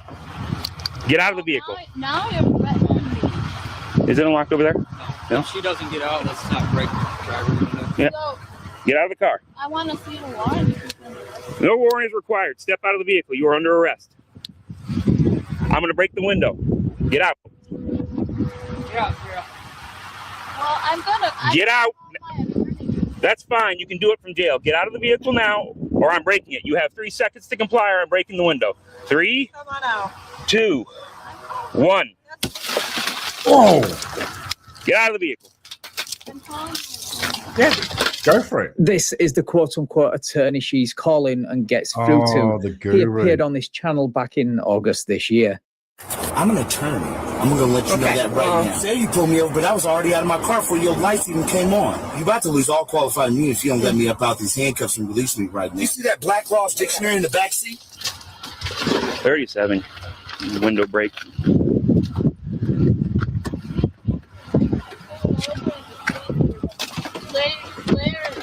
She's resisting. We are breaking the window. Sarah, get out.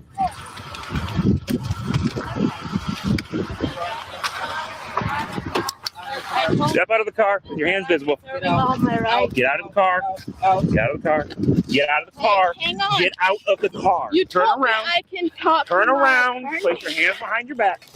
Typical soft-sit behaviour. Misrepresents what the deputy actually said by omitting the part where he said you can call your attorney, but you're going to be doing it from jail. Of course, that's not going to stop this self-proclaimed attorney who is on the line right now from spewing the same rhetoric that got his quote-unquote client arrested, or from accusing the deputies of violating her rights without absolutely no evidence.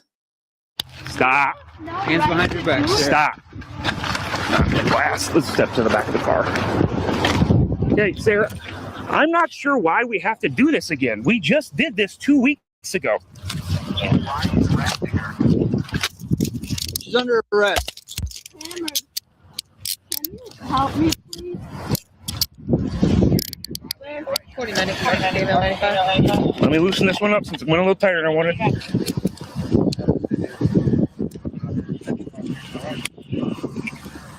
Do you have anything on? You just gonna poker stick at all?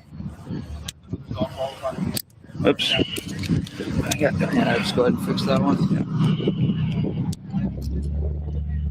All right. I have not asked any incriminating questions. Miranda rights does not apply. Sarah, come over here. Come over here, bro. I need. Yep, we'll take care of it. Sarah says interference with official acts. That's not a crime. Okay, sir, that's exactly what she got arrested for 2 weeks ago. So we'll see. She can go to court for it. So you're violating her rights? 2 weeks ago. That's fine. I already have an open case. Are you violating their rights? No. What probable cause or reasonable articulable suspicion do you have of a crime being committed?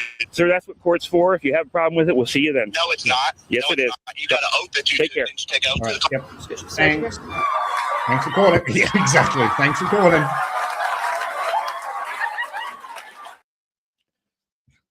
What's the other one? Obama out. I can't find nothing. I don't know who he is. He won't give me anything. Says he's a traveler. Starts naming off federal code. Is that guy? It don't look like him. Though. I looked him up in the e-tips. Okay. All right. Did you explain the law to him? I said it's a privilege in Maryland to have a license, and you need to have a license to drive. What's up with the tags? Expired. And pulled him for 16 and 40. Hey, sir. What's Can you open your door for me? 2 chevrons? Is that all right? Well, you got to get out of the car for me. Why? Because you're not acting right. Come on.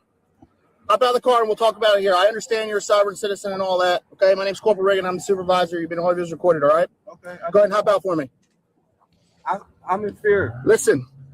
Yeah, sorry, claiming to be in fear is not an excuse to refuse a lawful order to step out. In the same way, claiming you don't need a license to drive doesn't make it true. And to be honest, you guys, sovereign citizens, have diluted that word of late because you misuse it so much. Listen. Yes, there is, because I'm telling you to. In the state of Maryland, I can tell you get out of the car. So you're going to get out of the car, you're going to go to jail. I'm going to tell you one more time, get out of the car. Do you understand me? Do you understand me? Get out of the car now. What's your probable cause? I don't need probable cause. Whoa! Shit balls. Come on, out.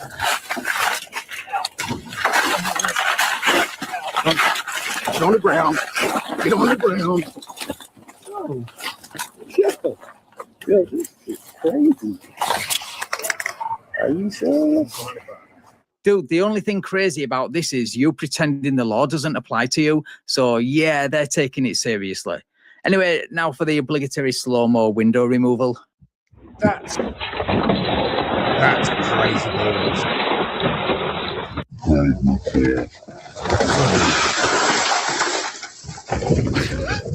Look on his face. The look on his face as the Colonel rips not only his window out, but part of the door trim as well is priceless. You just did what? 16 pound off. You're under arrest for obstructing. Former identify. The car's being towed. Shit. Wow. Okay.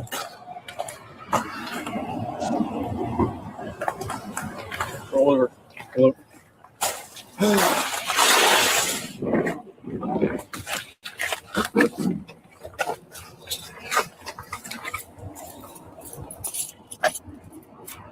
Who do you want to tow your car?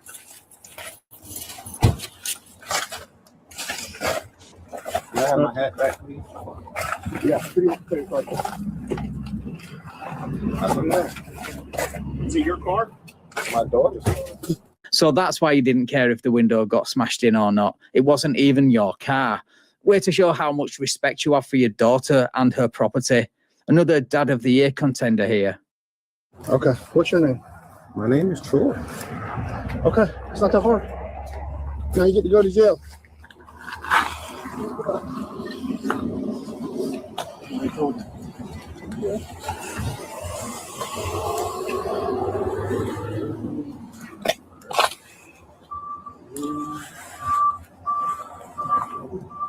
Can I have my cigarette, please?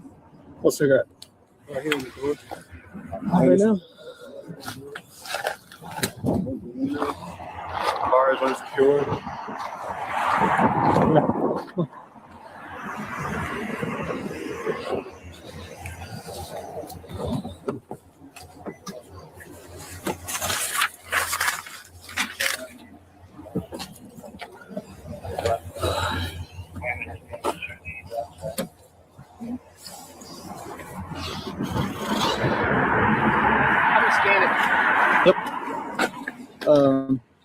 That is. Yeah. All righty. Guys, I've just had a message that I need to deal with.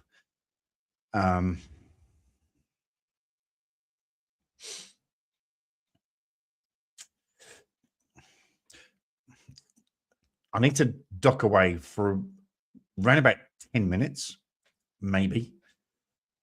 What I'm going to do, what I've queued up is I've queued up this video.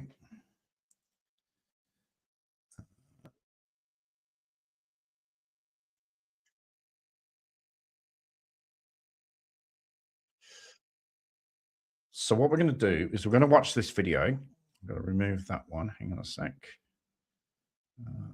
Stop that share. I just need to quickly deal with this. Get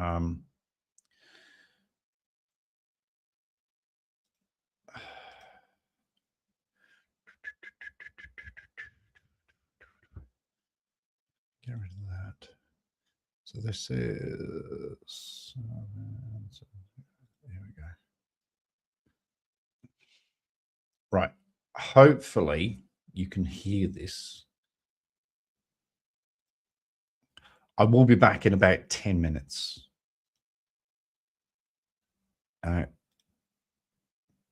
First of all, I'm going to play it just very quickly. This is Sean's video from Facts and Frauds. Is this a criminal case or a civil case? Right. Can somebody just confirm that you can hear the sound?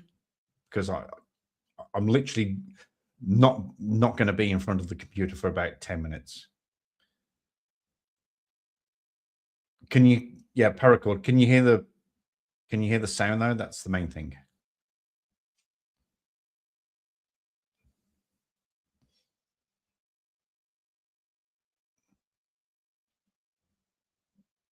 You can hear some sound. Okay. I'll probably turn up a little bit. It's being charged as felony non-support, criminal case.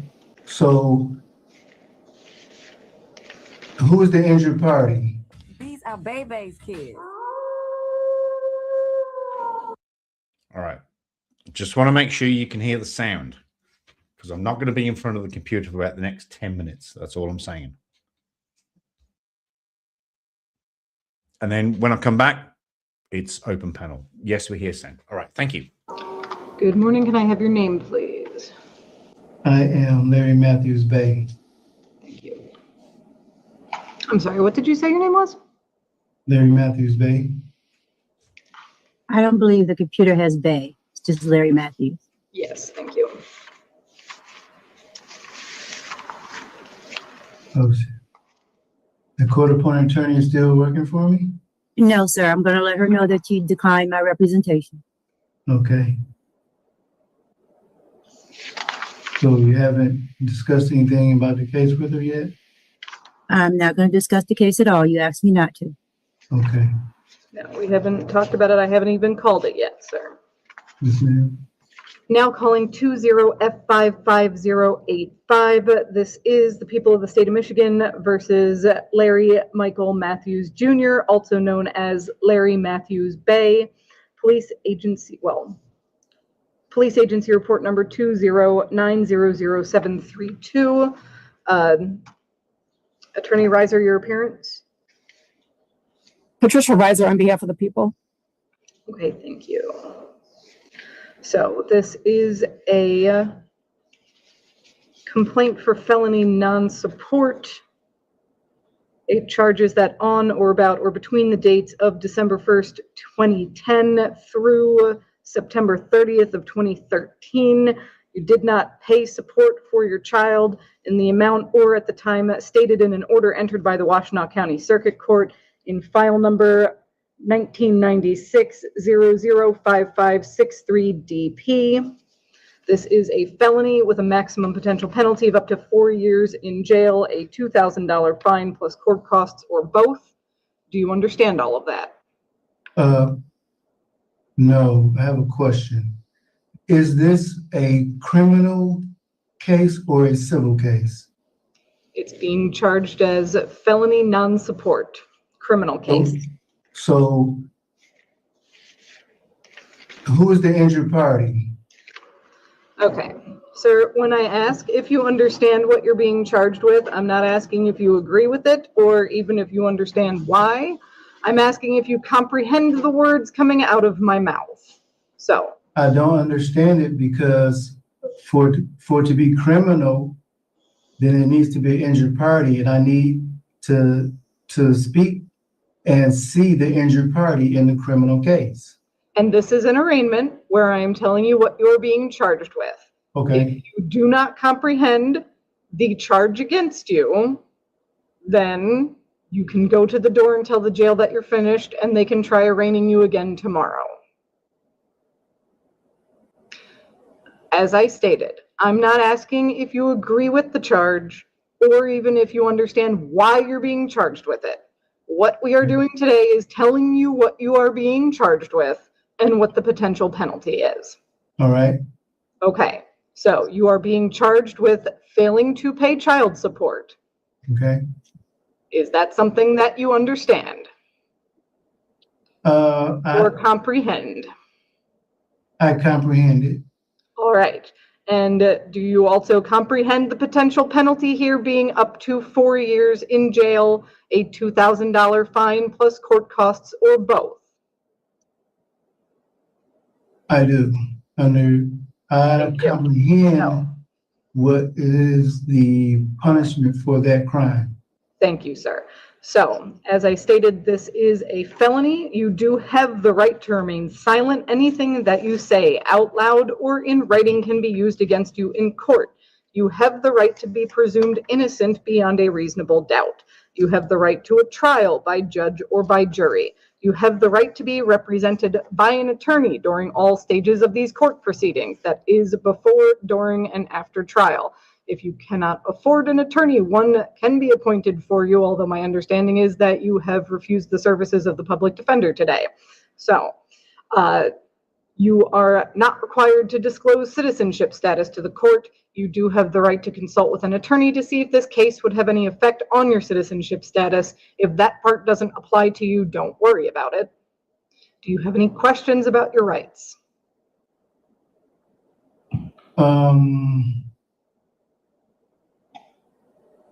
No questions.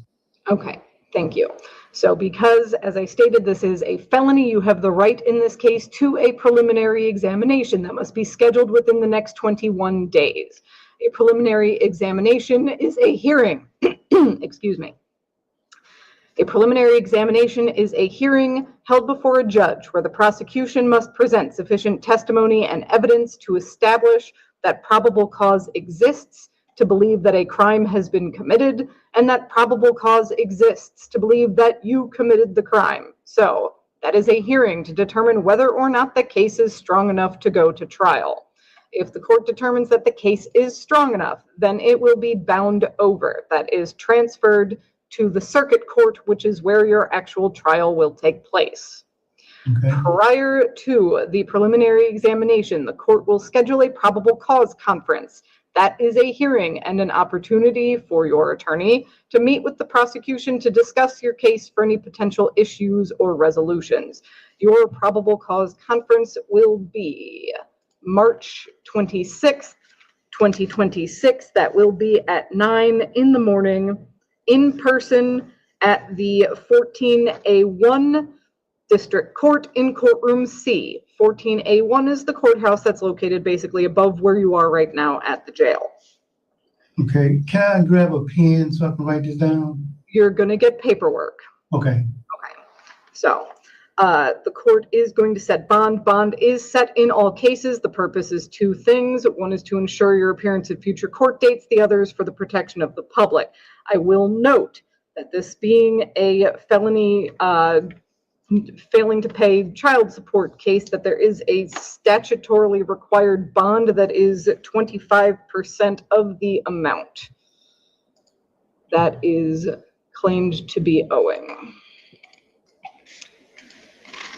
And give me just a second because I'm looking up what that amount is, because the copy that I have here is illegible. So, Attorney Reiser, did you want to address bond? Your Honor, I typically in these cases ask for an amount equivalent to the amount that is outstanding or substantially close to the amount. I am trying to read what that is. Also, it looks like $67,218.49. Yes, I was hoping that there would be something in JIS about it, and there is not. So given that high amount, I would ask for $50,000. Okay, thank you. Now, in reference to the warrant that was placed, may I have a copy of that signed warrant also?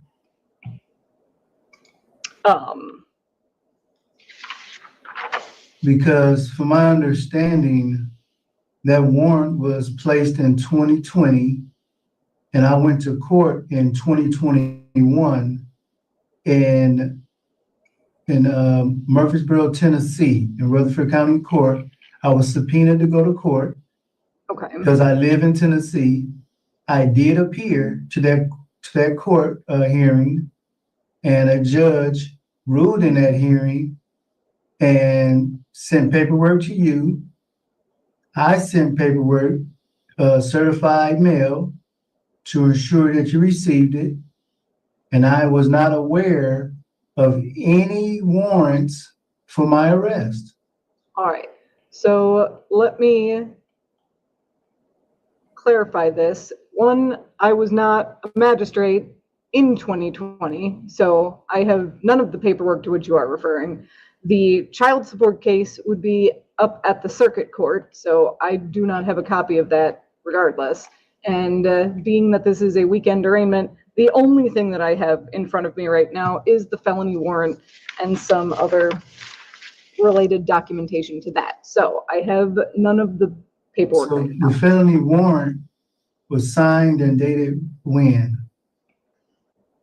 August 14th of 2020. Right. So, you know, at this point, I've been dragged away from my family, my 13-year-old son, my business. My son, Uriel Miller, was killed January 12th of 2025. And this month, the trial for his murderer is starting, and I'm stuck here in jail. My wife is going to have to go into that courtroom to face the killer of our son by herself. I am not a flight risk. I went to that court date on September 9th of 2021. That docket number was 21C as in cat, V as in Victor, 820. So, sir.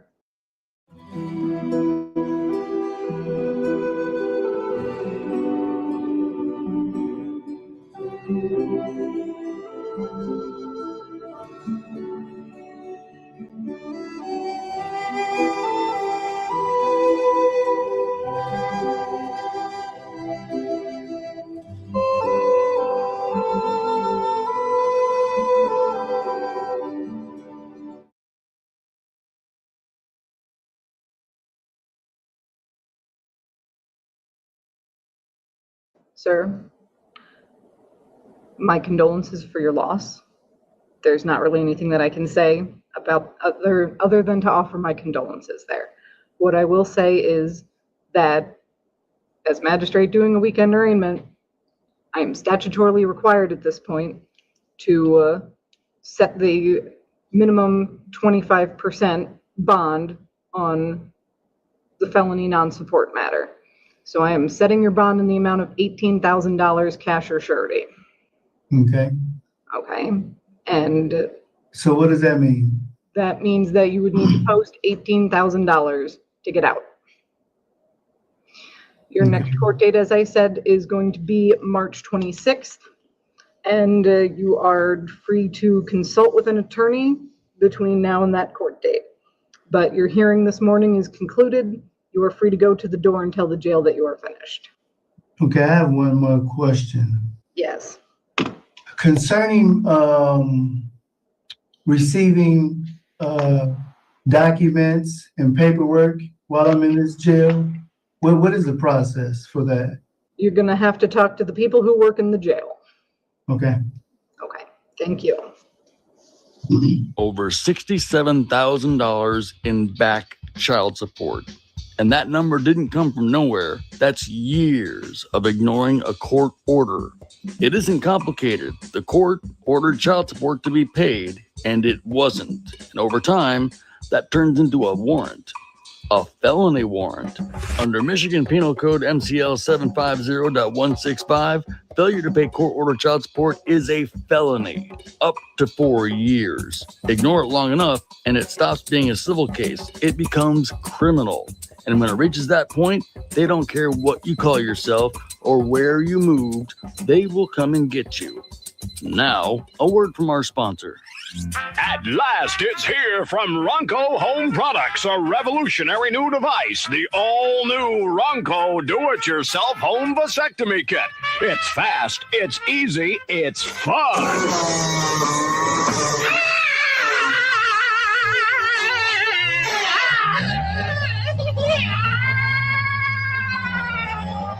For best results, follow directions carefully. Now, if you haven't already, make sure you like the video, make sure you subscribe, share it with your friends, leave a comment, and let me know what you think and where you're checking in from. Hopefully it's not from an ER because of Ronco's new products. I do love reading the comments, though. And a huge thank you to all of our channel members who help support the research and the production of all of our episodes. Thank you. I appreciate you all.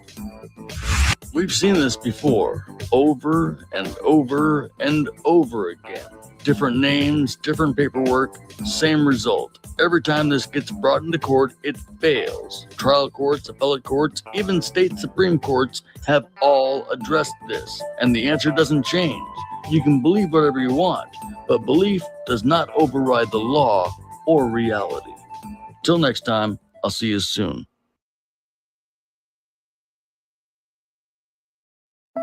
I think I found it. Our perfect home.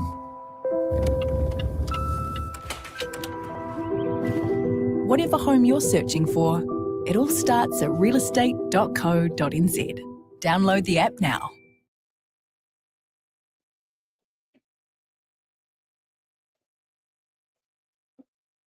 A car in West Memphis, Arkansas. Well, holy crap. That was perfect timing. Boom. Okay. G'day. Hello. That was absolutely perfect timing. What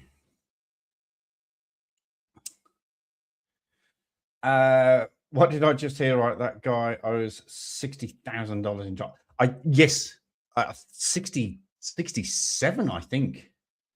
Sean can probably clarify that. Whoops. But yeah, I think it's 67,000. That's a lot of money. That's a lot of things for kids to have. Doesn't matter what age they are. I mean, you go right from the bottom. You're talking about nappies and dummies, right through to adolescence, phones, tablets, games, all that sort of stuff.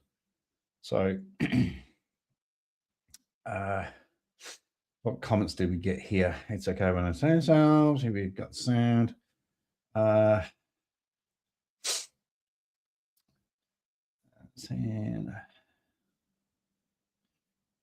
I could have sworn he said Mary Matthews Bay.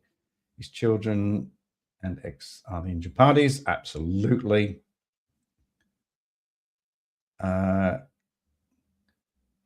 think that Jeremiah Payne is owing $120,000 in child support. Jeez. Well, regardless, the number is 67 or 60. That's a lot of money to work. And realistically, do you think that the mother is going to get that money? Is she actually physically going to see that money? I absolutely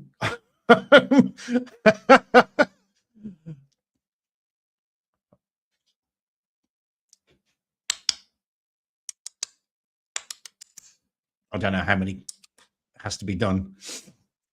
Vasectomy kit. Love it. Home vasectomy kit. Absolutely. Some people in this world should just not be allowed to breed. They really, really, really shouldn't. Right. Thank you. It may as well be 7 million. Absolutely. Absolutely.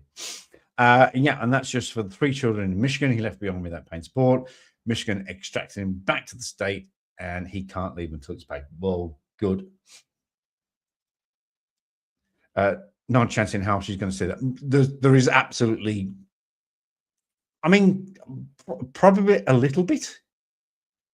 You know, he'll probably start paying a few dollars a week, or maybe even a couple of $100 a month or something. But she's not going to see 60,000. She's never going to see that. Or breathe. Yes.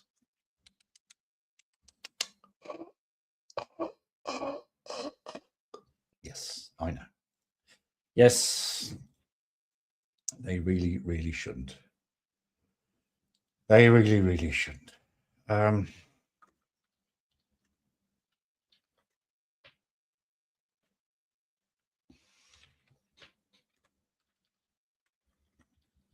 Oops, daisy. It's not the right buttons. Okay, right.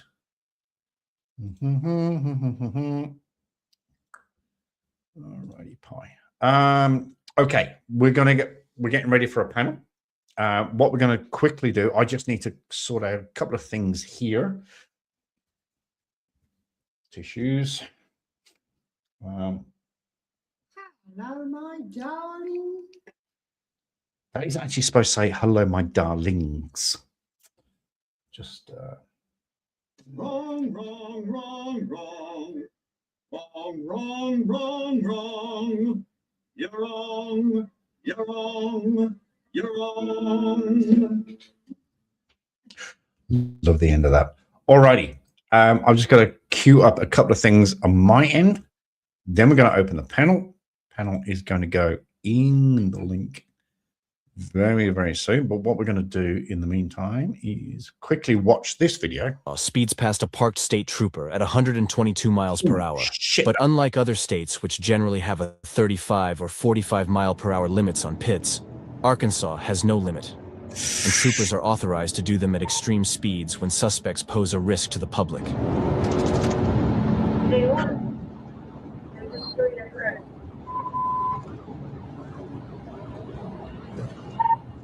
Walter 79 eastbound. Speeds are 120. So why does she leave? Stand up.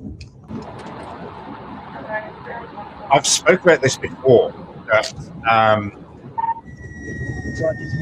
Which is why Arkansas is the shit.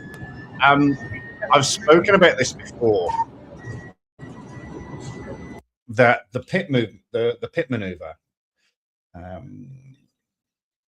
I can't remember what does pit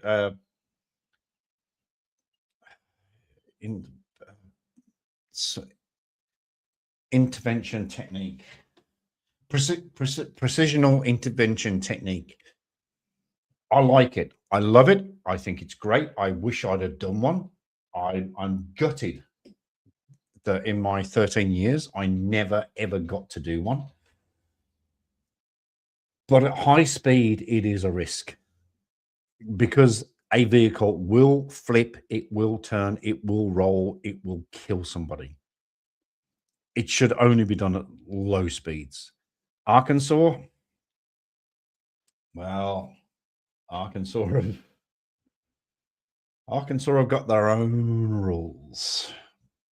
Precision, that's the word I was looking for. Thank you so much.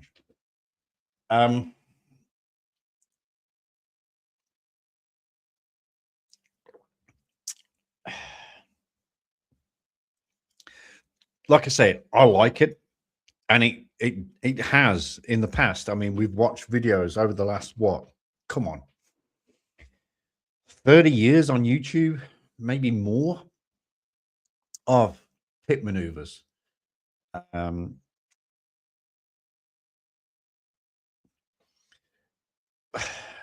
Absolutely not. All that happens is that you encourage criminals to rob it. Well, you let them go. You just let them go. You call off the chase. Yes, it absolutely boils your blood as a police officer to let it go, but you have to let it go. Sometimes you have to think, you've got to think of public safety. You've got to, as much as your adrenaline is pumping, as much as you want to get the bad guy. One of the reasons I actually joined traffic was to catch the bad guy.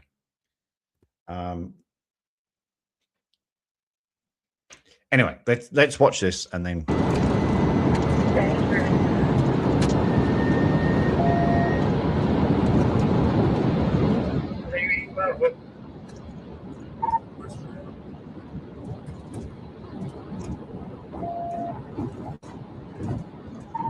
And there we go. Good commentary. Yep.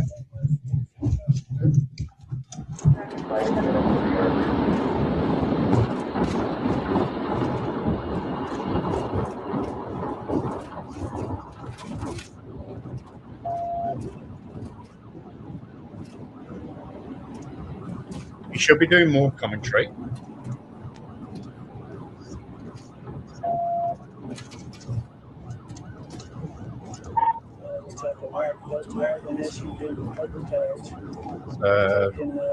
Big one, if I'm not mistaken. Pretty confident that's a big one.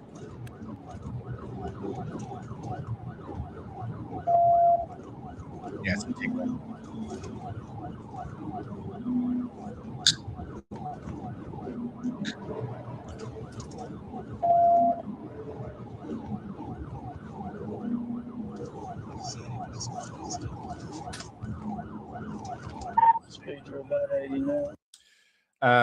I don't work until tomorrow. That's good. You're having a break. We went on a pit maneuver rollover last day I was on duty, and it rarely happens in our area. You are Adam, just remind me, but I'm fairly confident you're Boston. You're very eastern states, aren't you? You're way over on the eastern side. I'm pretty sure you're Boston, New England, somewhere that way. But looks like he's going to pull over right now.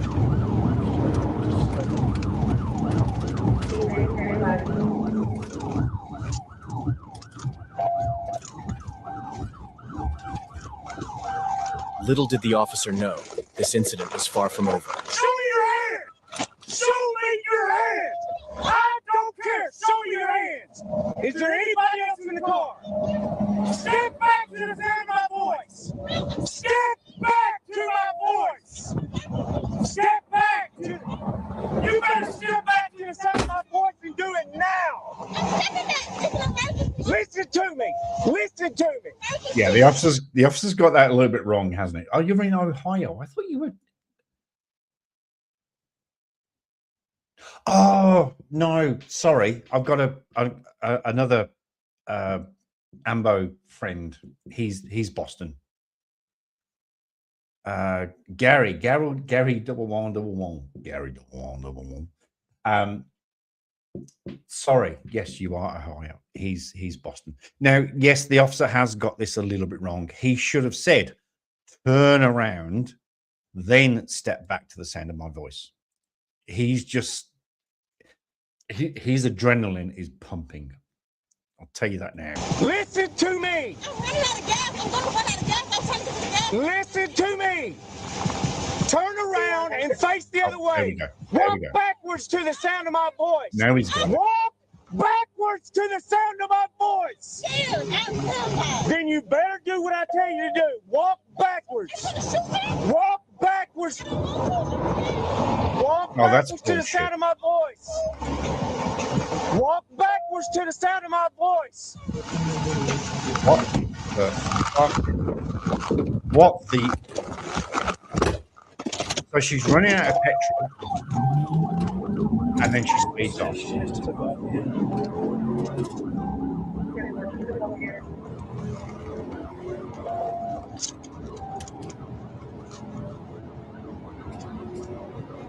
So, first of all, not only driving at high speed burns fuel at a higher rate. Disappear for a month. So on Monday, we're starting the Chair Tai Chi Challenge for men over 50. Well, good luck for that. So not only if you drive at a higher rate, burn.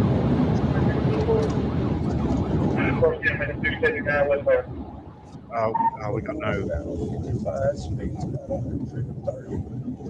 Now she's scared.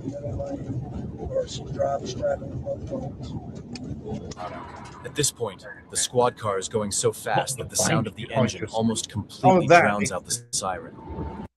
For some reason, I don't know what's happening, but I'm being bombarded with adverts for the Thai Chair 1 month challenge. They're trying to say that I'm fucking fat. I actually jumped on the scales this morning. I have actually now hit, and I'm very proud of this on a very sad day, but I'm very proud that I have now actually hit 80 kgs, 80.6 when I jumped on the scales this morning. So I'm down to 80 kgs and I am so, so happy. So happy. But yes, I'm getting adverts for this Tai Chi and it's constant. It's literally constant. Yeah, I don't agree with this. This is 130 kilometers. This is 130 miles. No. That's dangerous, wrong, reckless. It's attempted murder. It's attempted murder. I'm sorry.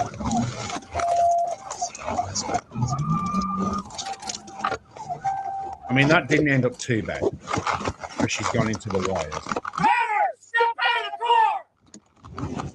She can't step out of the car because the door is pinned against the wires. Step out of the car! She can't. Think about it, man. Think about what you're trying to say. What you're doing! Stop moving! Get down! Get down! Get down! Get down! All the way, face down, face down, face down. Roll over. Roll over. Roll over. You got her? I was running out of gas. I was just running out of gas. Stop the car. I hadn't made sure it's clear yet. I was running out of gas. Y'all. Nothing in the car. Get up. Get up. Hush. Hush. I work at Amazon and we're going home. That was real stupid then. I'm just trying to get to the gas station. Yeah, I hear you. Y'all for real? I just got the call. Well, you know what? It might have been a little bit smarter. You were trying to shoot me. Listen to me. You were talking about shooting me. There ain't what nobody said they were going to shoot you. Nobody was talking about shooting you. The fact that the officer had his gun drawn, which he's completely entitled to do, nobody was talking about shooting you. You mentioned, I think, sort of semi-quote, turn around, you're going to shoot me, you're going to shoot me. I think that's what she said. I'm not 100% sure. But yeah, that pit maneuver came out quite well at a very high rate of speed because she fell against those high tension wires. If those weren't there, she would have gone spinning all over the freeway, all over. Right. Let's get some sort of sense of normality here. Right. Hello, my darlings. In fact, how's my volume? Am I right? You're good. Sound is good. Thank you very much indeed. Excellent. Right. Also, hang on. Go ahead. Go ahead, Colin. Yes, that is an excellent pit maneuver because her safety does not matter at all. It is of absolute no. She risks the life of every single person she passes, every single person coming opposed to him on the other side of the freeway. And if he had dropped her the second she got back in that car, it's a legal shoot, Tennessee v. Garner, because she's risking other people's lives while fleeing. That's a good shoot. I have absolutely no patience with people risking other people's lives. I agree. I agree. But But also the police officer has to, unfortunately, take into consideration her safety, or the driver, not necessarily her. Let me draw that back a wee bit. The safety of the driver. We have to consider them. Not the perpetrator. I know though. She is akin to an active shooter in this situation.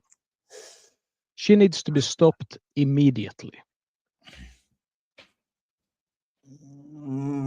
At any cost, literally, because you say at any cost. I don't agree. Yeah, but you with see, you have lights up ahead.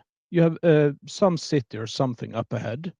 She's going to keep driving that exact speed the entire time. And she's going to mow down anyone on a crosswalk. I agree with you on that. I watched a video years and years ago that they were chasing a vehicle, and it was literally on what the Americans say, it was on the city limits. They were getting so close to the city, and eventually somebody said over the radio, yeah, okay, do it, pit, because it was that far from getting into the actual city center. Excuse me. And they pitted, and it was successful, and they made the arrest, etc. So I agree with that if it's getting to a populous area, 100%. But this is on the freeway. It's at nighttime. We don't know what the time is. Well, there are plenty of cars in traffic, so I would assume that it's not that late. Hello, Paracord. Paracord, what are your thoughts, my love? She agrees with me. No, she. Hey, don't yes, you do. Myself, thank you. Listen, you're just a woman. I speak for you. Oh. Well, I don't think so. Well, hello, ladies and gentlemen. Welcome to the Chuck where within 40 seconds we have gone very controversial right off the bat. By the way, isn't Trump awesome? Dude, what? We're not doing Trump. You really shouldn't. You shouldn't call people dummies. I mean, that's not a nice way to refer to people. Well, I mean, it depends on if the people are not, to be honest. We did have the Van Balian video. I'm not sure the driver of that thing was referring people. That doesn't really qualify. I don't think she did. Sorry. Oh, which one? You were talking about dummies earlier. Yeah. Oh, Robin, I think Paracord's going to pick you up on something. Well, look, some people are dummies. Yeah, like Birmingham supporters. He's not getting it. When you were talking earlier about the babies and the nappies and the dummies. I said you shouldn't call them dummies. Pacifiers. Sorry. I knew that's what you meant. Well, I mean, are we sure though? He could have been talking about frauditors. I probably was. He was talking about the babies being dummies. I'm thinking because frauditors want babies to suck on them, right? Whoa, that's. I'm just saying. I know. That tends to be how that culture goes, so to speak. I hear. But guess what? That's not gonna happen. Not gonna happen. Actually, to be sort of a funny recollection, I was out there when they were testing the C-17 aircraft, and I saw a reference about dummy drops, and I thought, they shouldn't call people, is that dumb people or actual mannequins? And it turns out it was mannequins because they had to test the airflow and see if anybody jumped out, would they get pushed the wrong way? Did you see this? This fly is about as the fly that's flying around is about as big as Robin. That's how big this fly is. It's fucking huge. What's the see it? wingspan on that thing? It's like a C-17. Exactly what Paragon's just talking Listen, about. hang on. Do you think I'm the size of a C-17? Because we might have an accident here then. It's huge. It's massive. And also They were talking about dummy drops, and I said, are they referring to the paratroopers as dummies, or are these mannequins? Well, And hang turned on, out it was Paracord. mannequins. Could It it is not mannequins. have been just, doesn't the Marine Corps also have paratroopers? I think I no. think they Because, do. I mean, dummies, you know, is saying. Just shitting on the Marine Corps for a bit because that's fun. Adam's No, I'm saying they were actual mannequins because they were testing the airflow and to see where, if people jumped out, if they were going to get dragged the wrong way.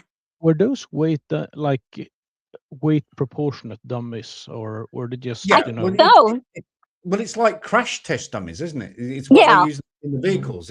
It's the weight and the movements of a human, and that's what they did with the paratroopers. They dropped and they saw how they rolled, and sorry. Anyway, yeah, but it was just funny when I said dummy. It's like dummy. Well, yeah. I mean, great news. Useful word.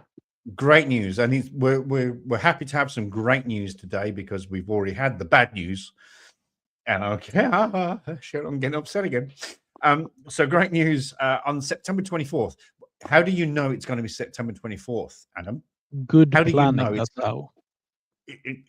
This is very specific, Adam. This is very, very specific. On the 24th of September, I'm telling you, right here, right now, it's going to happen. Yeah, you're going to be a step grandpa, as my girlfriend is going to be a grandma. That's absolutely wonderful news. I seriously doubt it's going to be the 24th. I doubt it. No, they're kind of good at predicting at these days. 20. I mean, that's good for 6 months out. That's a really good that's a good guess. Is it 6 months? Yeah. What are we? 3? Yeah, 9. That's exactly 6 months out. And you're guessing, Adam, that exactly on the 24th. Yeah, you see. Wait, there's a wheel. I'm telling you from experience, there is a wheel that they'll put the beginning of it on your last menstrual cycle, and then you look around and it says your delivery date is this. What time? It's good. Yeah, time. Yeah. No time. And that's you also realize kind of quickly that babies are on their own schedule. So they'll come when they're ready to. No, you don't get that. Before, you shove a cork in there, you know, to plug them up.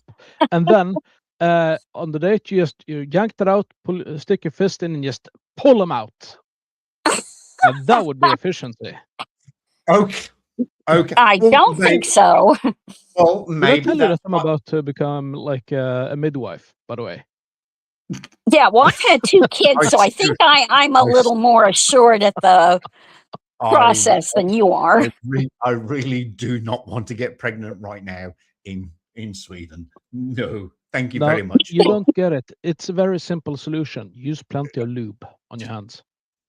Oh. Okay. All righty pie. Okie dokie. There is also, I suppose, the other way where you you go in through the throat and you sort of push on the guts altogether. Oh, for goodness sake! Who invited him? Then you just go like a balloon. Who invited him? I think he needs to get thrown out. No, I do. How do I know this bloke?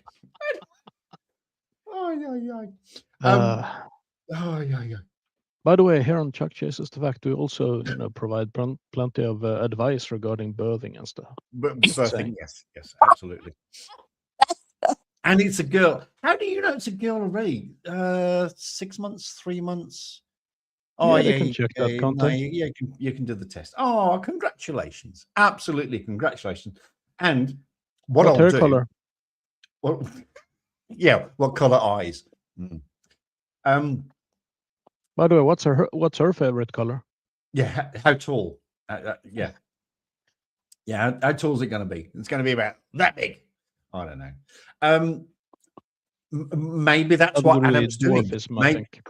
Hang on, maybe that's what Adam's doing. He's betting. So he's gone to his local bookies, and maybe he's put a bet on the 24th because he's then going to grab a massive cork and.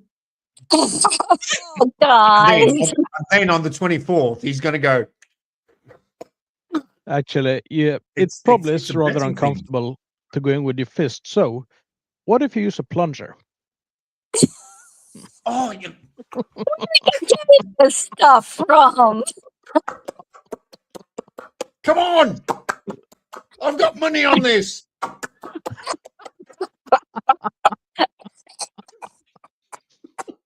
Come on! I put $1 on this, for goodness sake.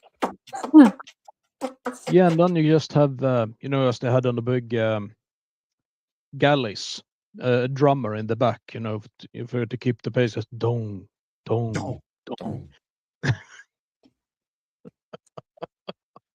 Maybe. And neither of you have had a baby, so shut up. I mean, how hard can it be? Oh. I've been there. I've seen it. I thought, yeah, I could have done better. Yeah. Oh. The second I've time. never actually seen it. I'm almost seen it, though. I could have done so much better. I'm so glad they have those labor simulators because they strap guys up to these labor simulators and let them feel contractions and they lose it. Simulator. I never heard of that. It is a real thing. It is a real thing. So how do those work? I mean, well, what do they do? They put these stickers on you and they have these electrodes. I guess they seize up the muscles. Oh, yeah, I can take that. No problem. Yeah, well, most of these guys were bawling and Yeah, but I mean, writhing. it's worse than a taser. I can't imagine that. It's probably worse than taser, I would suggest. I don't think so, because a taser is made to immobilize you. Well, no, because it's prolonged. Yeah, there you go, Chuck. It doesn't stop. It doesn't stop. It does not stop. A taser goes brr, brr, as soon as the officer takes his finger off the trigger, it stops. Yeah. And you assuming that he does. Labor pain, it doesn't stop. Like I said, I was there twice, and amen. I was like, yeah, it's yeah. Nah, doesn't seem that bad. It's Since the man has never had a child. But I do have permanent nerve damage. I reckon I got them. I watched.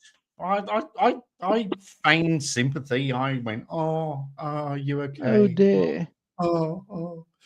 Actually, for the first one though, she had an epidural. For Ellie, she had an epidural. She didn't the second time. And well, no, Oliver. So Ellie was 2 weeks late. Ellie was what you were talking about, Paracord, were about timelines about the child coming on. Yeah, you forgot. So Ellie was 2 weeks late. Ollie was, I think Ollie was 2 weeks early, and Ollie literally happened in a heartbeat. And some of them come so fast you don't have time for one. Didn't even. I remember the mum going, "Oh, don't feel good. Hospital?" And I went, "Okay." And within, I think, literally within about 2 hours, and so she had to have gas and air, and that's all she could have. I've seen that on there's a birthing show that out of the UK, and they here in the US we don't get gas.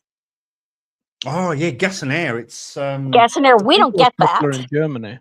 It's I'm not sure what the gas is. I'll have to look it up. Nitrous oxide. It's the stuff they give you it's for the dentist. at the dentist. The laughing gas. But do you know what I shouldn't. Fuck. Should I say this live on the internet? So be careful. So she's having gas and air going, like going through serious, immense contractions and pain and giving birth. And I grab it and just go.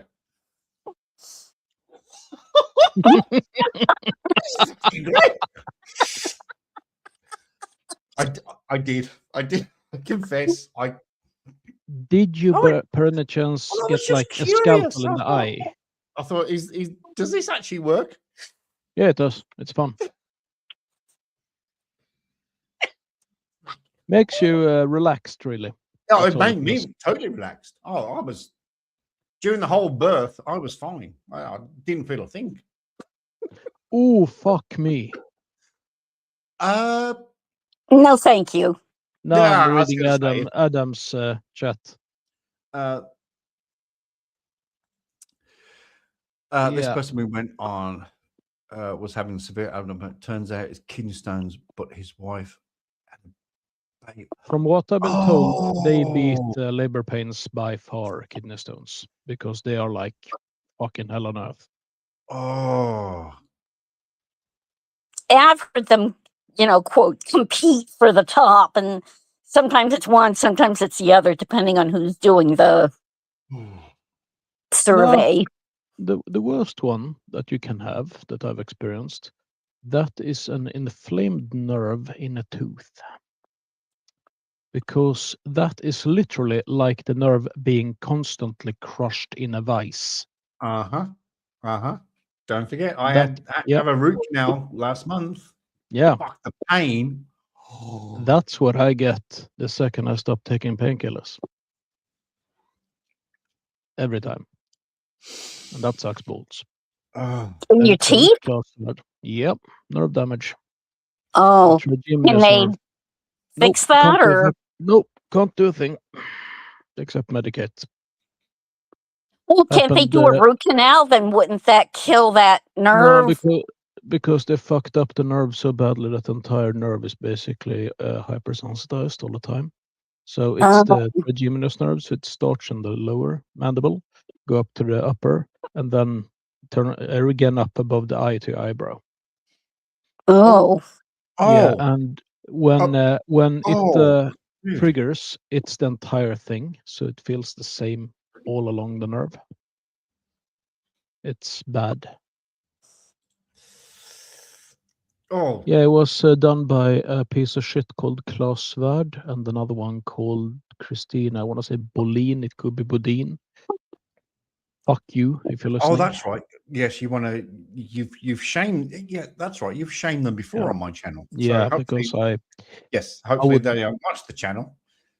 Yeah, well, I'm probably not going to have dental work in Sweden. No, I think we'll stick to our respective countries, and yes. I would strongly recommend anyone thinking of dental work here to visit India or Tajikistan or a fucking mud hut in Mali. That would probably be better. Some random sort of Somalian guy in a mud hut with a pair of pliers going, "Oh, what do you want, my friend? What do you want? Take it out. All right." And then give you some local sort of cut juice, just to cut. Just the chew cut, the leaves. Swill. Apparently, it doesn't have that effect. It's sort of like cocaine in effect. Apparently, that's exactly what I'm thinking. You need to take. Oh, a tattoo guy I know. He did go to, I think it was Malaysia or Indonesia, to like one of those more tribal places where they do tattoos to become a man, basically the entire ritual. So he had that done, and it's you basically have a pointy stick with some ink on attached to yes, a larger Yes. pointy stick, and then you sort of hammer that in over and over. Yes. And that takes a few days. And they, and you do, you basically do your pants, like you tattoo pants on. And that's painful. So what you do is you smoke a fuck ton of opium while they're doing that. It's the traditional Maori tattoos are exactly the same. Pointy stick. And and all over the face. They do face tattoos. Yeah, the traditional Maori tattoo is the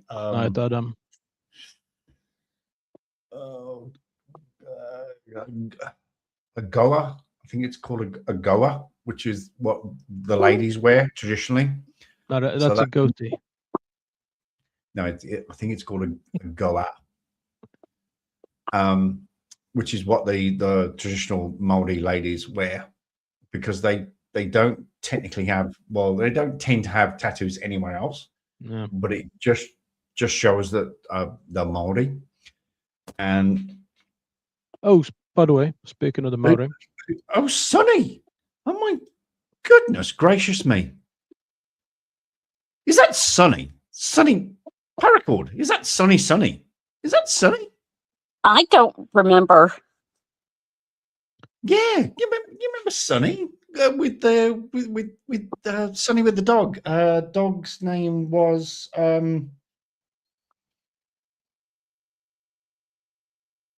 it's her. It is her. It is you. Well, she said it's me, so, but I assumed it was her already. Sonny, oh my stars, you haven't been here for years. Hello, my darling. How are you? Yes, yes. Breakup. Yes.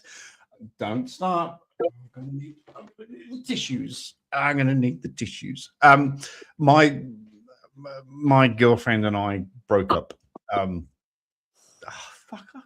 Here we go again.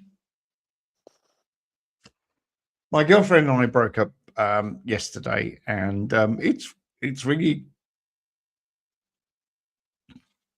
fucking hell.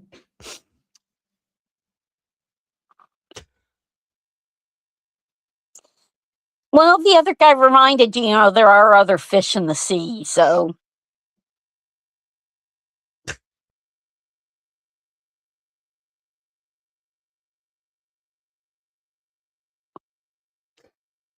Oh, I'm sorry. I know. Oh, fucking hell. You don't want to get stuck with somebody that is not going to stick in there, No, it was all my fault. I didn't do anything wrong, but it was the whole thing was my fault. And oh, well. Fucking hell. It's nice you can admit that. Most guys won't. I probably wouldn't. You probably wouldn't. You'd douchebag it. Absolutely. Well, I'm not particularly good at admitting fault. It's okay. But Sonny, it is, oh God, what's the name of your fucking dog? What is the name of your dog? I don't need to see why you should curse her dog. No, it's all right. It's okay. I just, it's so good to see you, Sonny. Thank you for showing up. And Sean's still, hey, Sean, geez, man, the link is in there. Click the link and come and have a chat with us. Oh, I love Sean. Sean's an amazing guy. Absolutely. So you love him and you constantly ask why you hang out with me. That's nice. Yeah. I'm not jealous at all. Just yeah. Oh. Well, Sean's a creator. And so us creators have creator minds together. You don't create shit, do you? You just come up on panels. Magnificent insults. You just come up on panels and come up with magnificent insults. That takes a lot of work. That's why it takes. Yes, I sit there most nights thinking, what is the greatest insult I could come up with tonight? Oh yeah, speaking of that, I was about to insult the Maori. Oh, okay. All right. Well, not insult, but it was just a I funny was going to say, thing. be careful. Be careful. So I was online in a, where they sell cutlery and shit like that, kitchen stuff, because I was looking for one of those aid things that helps you open jars for my mom because her wrists are all fucked up. And then I stumbled across a knife called the Maori cutter. And it doesn't have anything to do with New Zealand. It's just apparently a Finnish company that creates it. But it's literally the Maori cutter. And I was thinking, is that what the British used? Oh. That was like my immediate thought.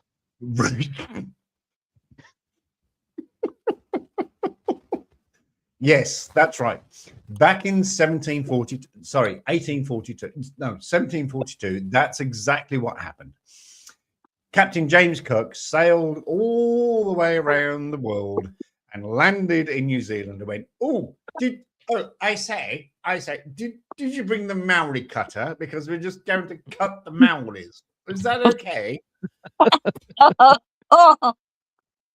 Fucking hell. The question is, why do the Finnish want to cut the Maoris? Because they like cutting. Oh. They're Finnish. They enjoy that. It's just a hobby. Oh. I like the Finnish though, usually. Also, by the way, before and a bit after the British showed up to New Zealand, the Maoris were cannibal, by the way. That is actually correct. That is actually correct. Another fun fact of the Maori that I learned about 6 months ago. Just bear with me a second. Oops.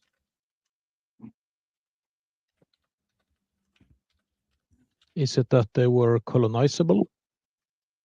No, they were colonizable though. No, Tiffany just sent me a text and I'm just replying to it. I learned, and I didn't know this. So you know that New Zealand is two islands. You got the North Island and the South Island. Mm-hmm. A little bit like the Maori. North Island was their island. They colonized the whole thing and they took over the North Island. Fucking colonizers. They didn't even know back then, back 40, I think it's 40,000 years ago. They didn't know that there was an actual South Island.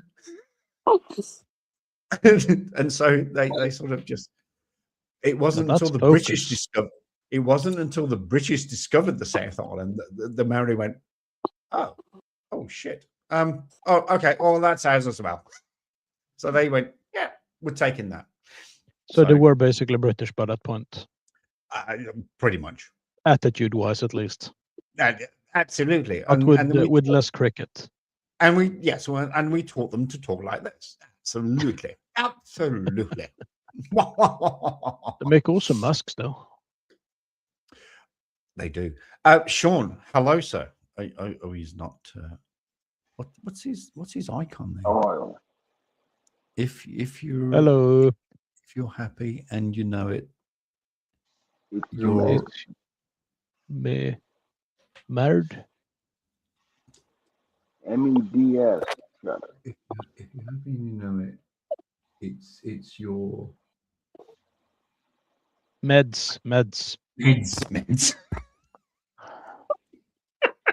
Fucking hell, that took a long time to sink in. Hey. Well, I'm on meds. All right, calm down. Hey, so are we all. Yeah. Jiggins. And Sonny's here as well. I always watch, just don't comment much. Ooh. Is that probably paracord scared her? Is that what a stalker is? That someone watches but I scared her. No, probably you. Me? No. You. Yeah, you're scary, dude. This is my channel. I'm fucking scared of you. I have not made a single child cry on purpose this week. On purpose. not on purpose. It was just an accident, my lord. I'm sorry. It's not my fault that they're sliced in two so easily. Children. Oh, bless them. Now, I knew a lady that was half Maori. I thought you were going to say got sliced in half, but all right, go on. No, no, she, her mother was Maori and her father, I don't know how he got there, but By colonizing? they got married. Stop it. Stop. No, this was more recent. So, I don't know if he was word. military or what, but, you know, getting to marry an American was like, you know, winning the lottery.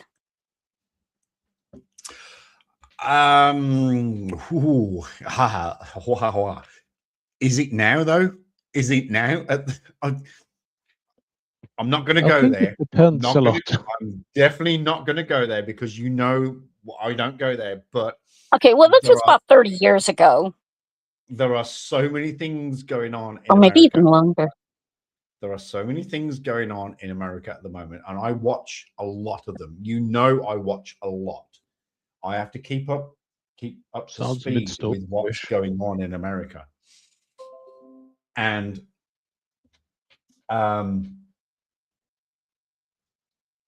deploying ICE agents to airports. What airports? For all airports apparently.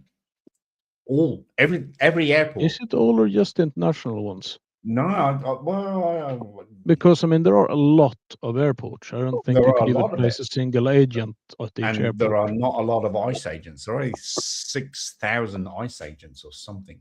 Yeah, So, I think there are more airports than that in the US in total.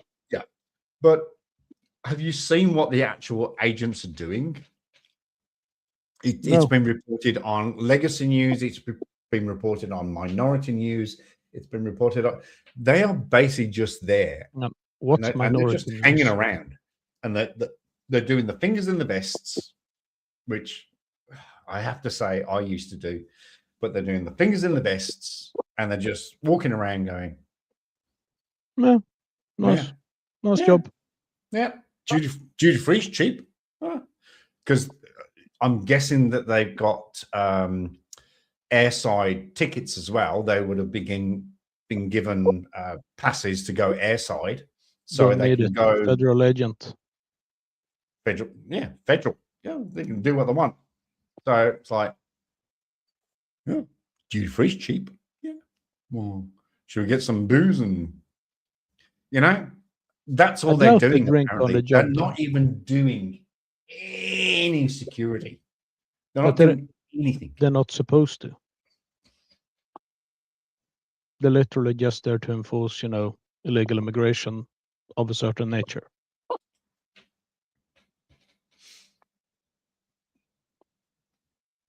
I don't have any issues with ICE being deployed. I think deploying them at every airport is stupid and wasteful, however, because there are better ways to deploy them, but I don't have an issue with ICE in total.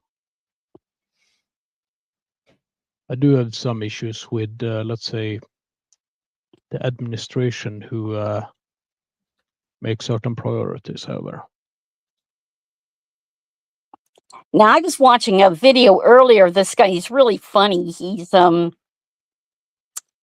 might be Vietnamese, I'm not sure, but he was doing a skit.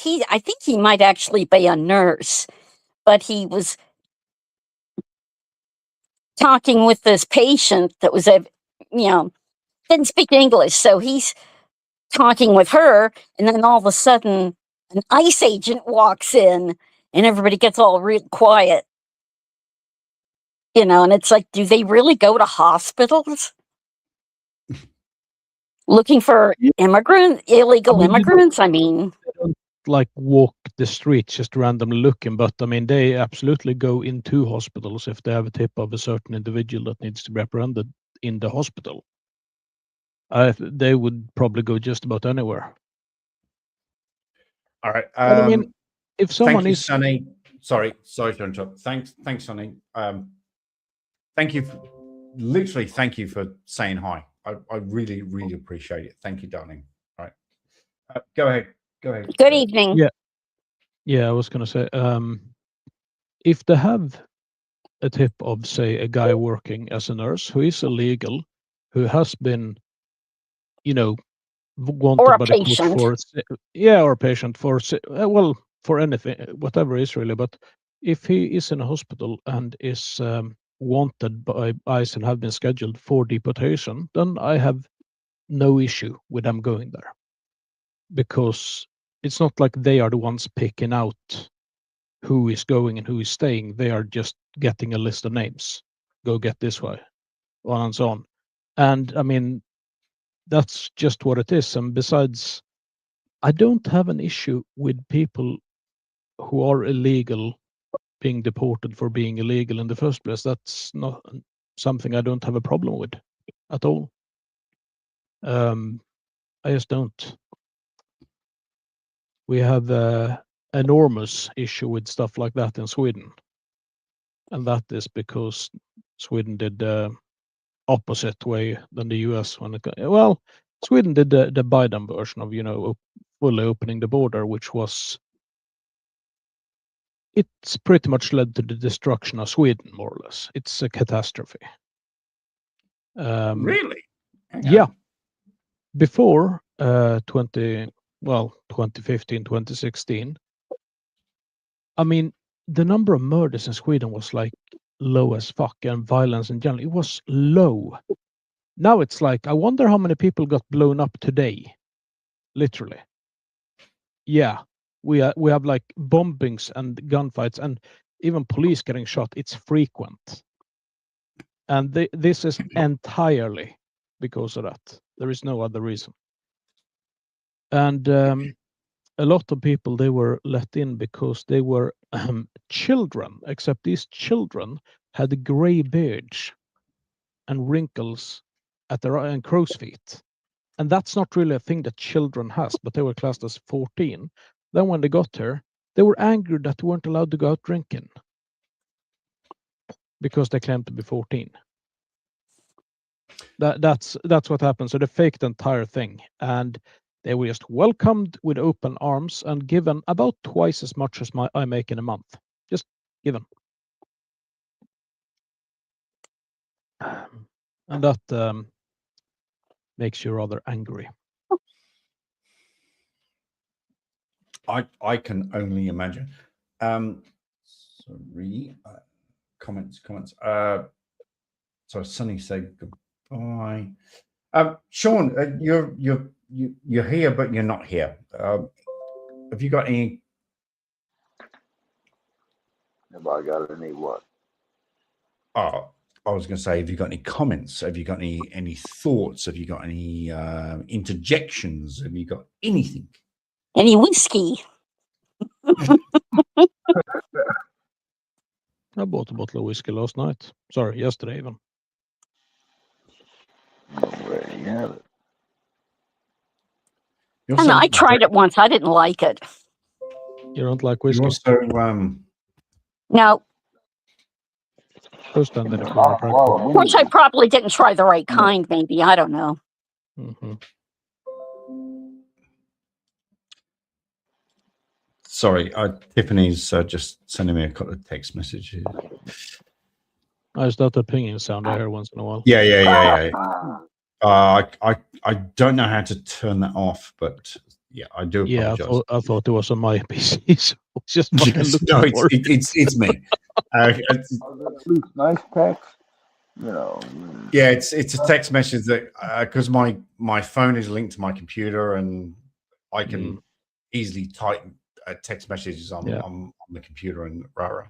So, but no, I'm focused. I'm focused on everybody. I'm listening. That said, I've completely forgotten the thread of it. Sean, so yes, what are your thoughts on all of this? Also, your volume is a little bit low. I'm not sure if it's me. No, it's quite low. It is. I don't know. I hear him just fine. Okay, I might just do that and see. Yeah, if but that- you didn't like whiskey, so I mean, yeah, exactly. we obviously can't trust you. Yeah. So you're Also, you're a how does bad- that work really? You don't like whiskey, but they still let you fly a plane. What's that about?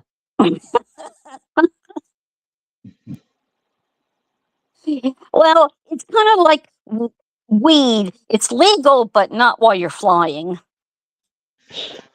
Are you sure about that? Because I've seen a lot of like airport stuff and plane stuff, and whiskey and plane seems to go hand in hand, really.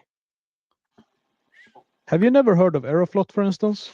Well, that's vodka, really, but you know. Still. Oh, yeah, that's vodka. I was going to say, come on, Aeroflot. That's vodka. No, you're picking on the wrong. You're picking on the wrong label there. Still, there's been vodka. plenty of American drunk pilots during the years. I tend to, look up a lot of air crashes because of my crippling fear of flying and all that. So it's quite funny, really, the amount of shit people drink or take, even though they're supposed to fly a plane. Yeah, well, pilots are people too, I guess, and Yeah, but I mean, they go up on a plane voluntarily, so clearly they're correct in the head.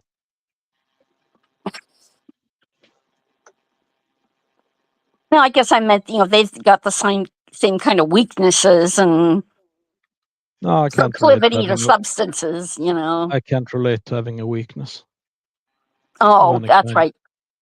Yeah. I mean, I rarely call myself superhuman, but. Oh, really? Yeah, I usually just say I'm better than others. I don't necessarily call myself superhuman a lot. Right. Even though I probably should. Just very quickly, I'm going to put the cat out. I'll be back in a moment. Okay. So, did you hear about the plane? I think it was in Ekaterinburg, in Russia. Mm-hmm. I want to say early 80s. So basically, you had a Aeroflot plane who just sort of smacked down into a runway and everyone died. Oh. And the last thing captured on the cockpit recording on the black box is the captain saying, "I bet I can land this plane with the curtains closed." Oh. Yeah, but what's impressive is this happened twice. That's seriously, yeah, twice. I mean, not the same plane, obviously, but it happened to two different planes in the Soviet Union. Huh. And it's just the pilots are stupid. Oh, by the way, he could not. Oh, it turns out he was wrong. But then again, that also makes you think: how many people have done that and not crashed? I mean, it's obviously happened, clearly. Then you had this wasn't long ago. With commercial pilots? Yeah, commercial pilots. Oh, sorry. You're talking about plane crashes? Yeah. Oh, by the way, paracord, just in case you're wondering, fighter jets typically don't have curtains in front of the cockpit because that would be counterproductive, I think. I suppose. Yeah, I mean, I'm that just was trying to that was inform you. 1963, wasn't it? Wasn't it? Curtains in front of. It's been twice. Twice it's happened in Soviet Union, and I think one was 82. Well, I didn't know commercial planes have curtains. No, I'm not sure they nowadays. still do. Not nowadays. They I didn't probably think have so. some sort of blinders and stuff that they can.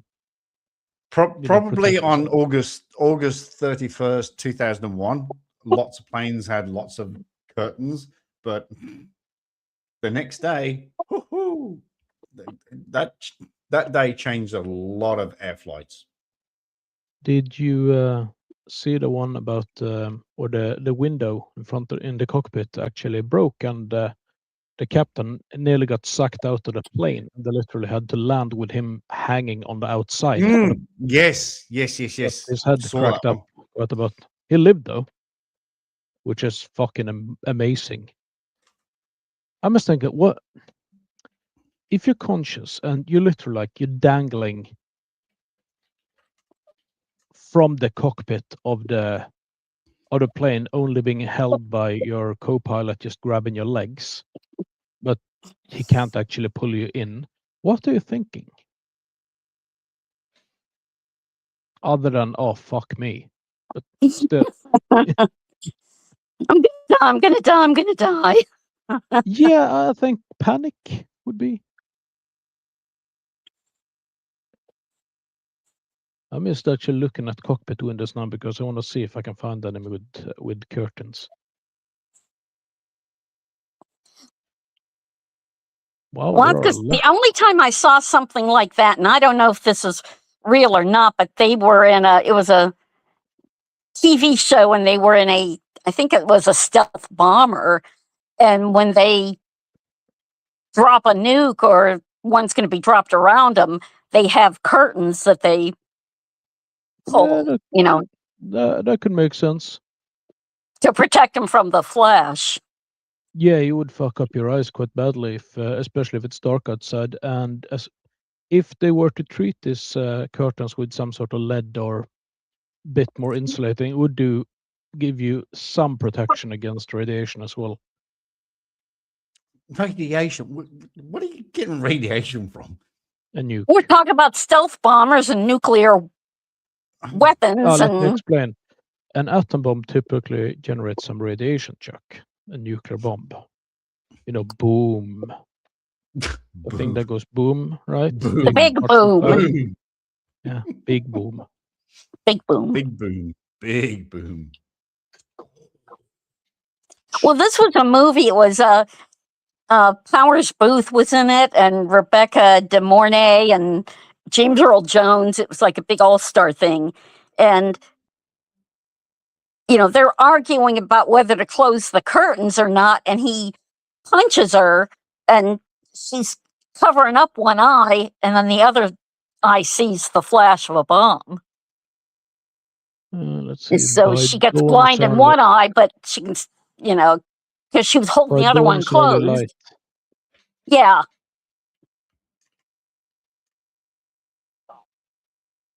So he ended up saving sight in her eye by popping her one. That's the same reason that you had a lot of, the stereotypical with the pirate captain having an eye patch. It's not that he's missing an eye. It's just that he's preserving night vision on one eye for when he goes below deck. I've heard that. Yeah. Well, I mean, I'm sure there are plenty of pirates who also missed an eye, but that's not the primary reason. Yeah. Well, officers mainly, because the crew didn't jump that much between upper and lower deck. Yeah.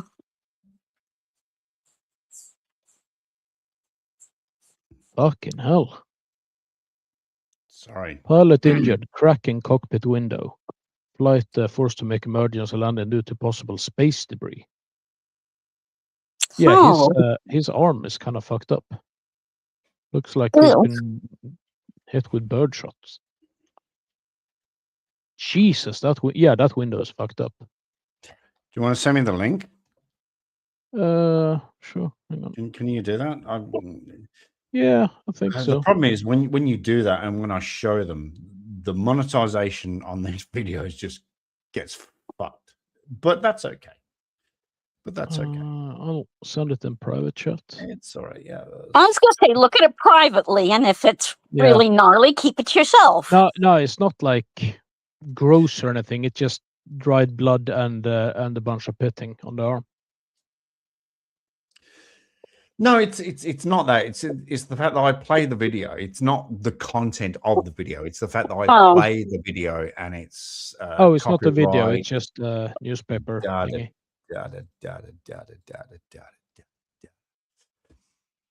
It's just people get so precious. I get these I get these messages.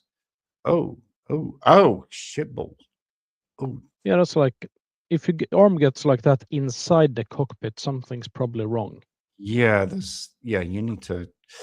Or your co-pilot is fucking wild. Yeah, he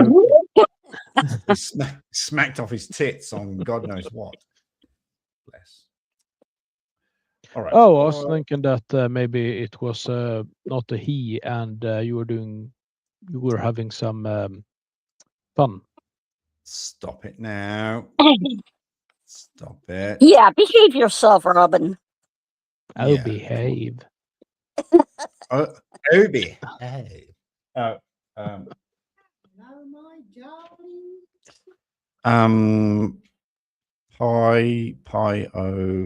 Pilot. How do you spell pilot? Pilot sucked out of his own cockpit. Oh, hello. Yeah, that was fucking terrifying. Oh. Happened to a passenger as well. Thrown off the cockpit, but the side window, she didn't make it though. Oh. I mean, they caught her, but she got too fucked up from being outside in that air for that long, so she died. I think she got also pretty banged up. Is this the one? On June 10th, 1990, a regular flight turned into an incredible story of survival.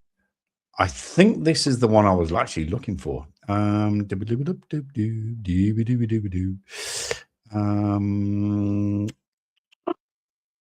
Good thing I'm not thinking of taking a flight anytime soon. Why, you got sick of flying planes? Come on. That being said, Paracord, if you could choose like any plane in the world that you could fly, which one would it be? And you were given access to it and yada yada. I don't know. I don't know that enough about, planes to. No, but you've just figured it out. Right now, you figured it out how to do it. No, that's a really awkward question because she doesn't know planes. She doesn't know planes like you and I know planes. I don't know planes. All right, she doesn't know planes. And you don't know planes. And you are Robin, with all due respect, with wings sticking out.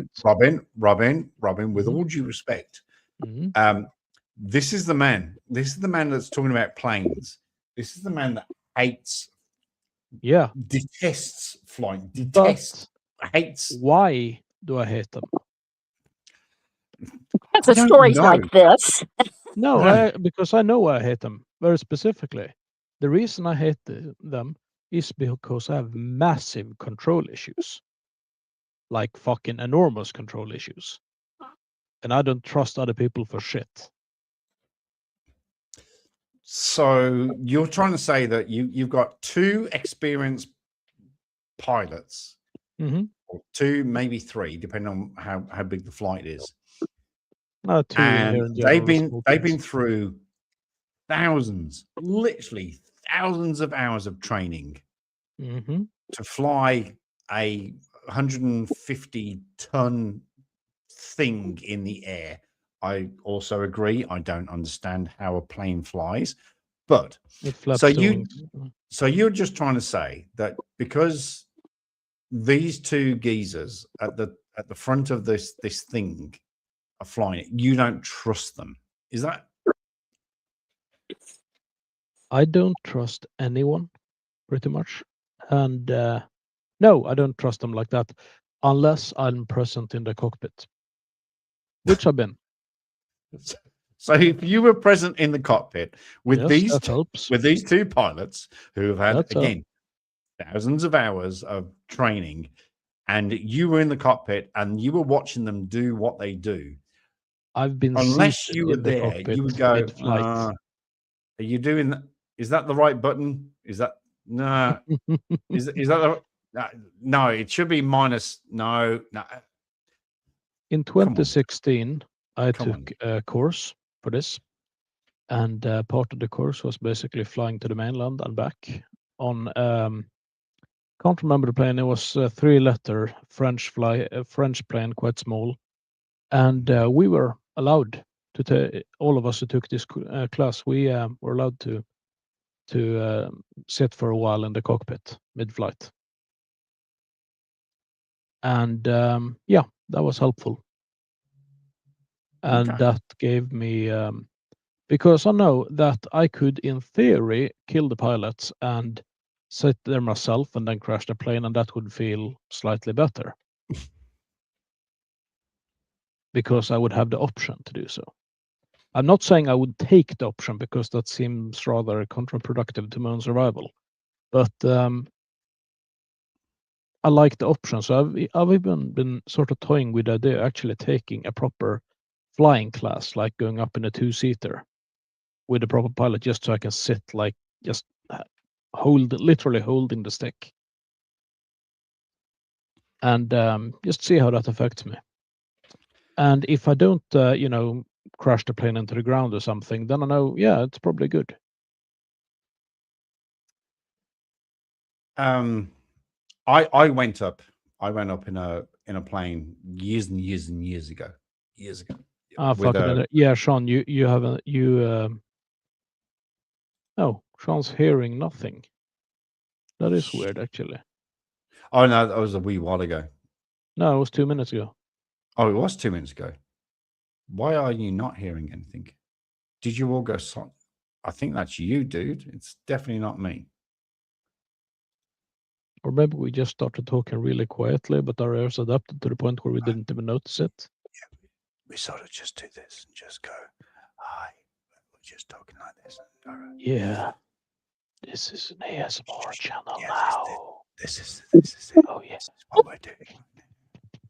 If you can't hear me, that's a problem. I went up with a friend of mine. Geez, it would have been about 15 years ago now. Whoa. And it was a light aircraft. Wasn't even a Cessna. It was just a very light aircraft. And he shared the plane, and what he had to do was he had to fly it just to make sure that it was actually working. And he texted me and said, "Do you want to come and fly?" And I went, "Fuck yeah!" So we went up in this plane, and he had to what they call touch and go. He had to do it 3 times. So he had to fly up, yep, and then circle around the airport, and then literally land, put the wheels on the ground, touch, and then go, and then pull up again. And so we're doing the last loop. He says, "This is the last loop. Once we come back around, I'm going to land, and that's it." He says, "Do you want to fly the plane?" And I went, "No, fucking thank you." He says, "No, it's dead easy." So we took a bit of a detour, and he says, "Right, okay." So he went out of plan, and he said, "Right, it's dead easy. You've got the stick, because it was a dual stick control, and got the foot pedals and everything." And he says, "Right, all you need to do is keep your foot on the throttle, keep your hand on the stick pulling." And he explained it to me, and I went, "Okay, all right, I've got it. So he says, "Right, plane is yours." And I went, "Plane is mine." And so I got the stick, and I'm doing the pedals, and I'm pulling, and I can't remember what I was doing. I was pulling but not pushing, or I was pushing and not pulling. But I heard the plane go, "Arr." And I went, "Oh, Dave." Yeah, we're pulling them. What? He goes, "No, pull back a little bit." And it went, "Ree." And I went, "Okay, I've got it." He goes, "All right, so just honestly, I'm flying this plane. We're only, I don't know, 500 meters up in the air or something. But I'm thinking, if this thing fucking crashes, I'm killing the both of us."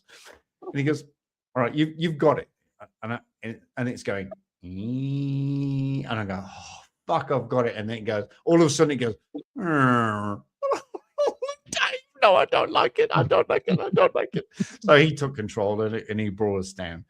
But holy moly, to be in that position, to have 2 people's lives in my literal one hand and my 2 feet, I could have crashed the whole fucking thing. I wouldn't be here now. It's not too bad. I mean, I've driven people recklessly fast a few times. And I mean, I had an average speed of about 160 kilometers per hour. Nice. For a total time of about, I think it was 18 minutes. because he opened his leg up with knacks and hit the artery. But yeah, that's sort of the same thing, really. I mean, if anything had happened when I was like on the very stretches when I was passing 200 kilometers per hour, I can't really do anything about it. You're just kind of fucked. No, luckily nothing happened. But yeah, after after we arrived at the hospital, I puked my guts out basically when the adrenaline just started leaving the body. I can, yeah, I can totally agree with that. Yeah, you just wouldn't fucking stop.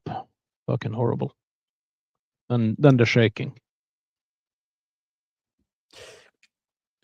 Adrenaline for the shaking thing, the puking thing. The puking thing is a puking thing, but the shaking thing is it's so real. Yep. I've been in so many instances. We had a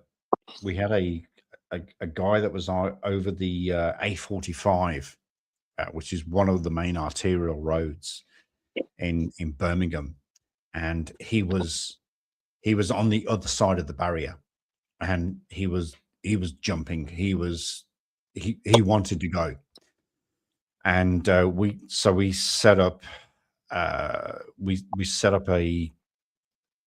I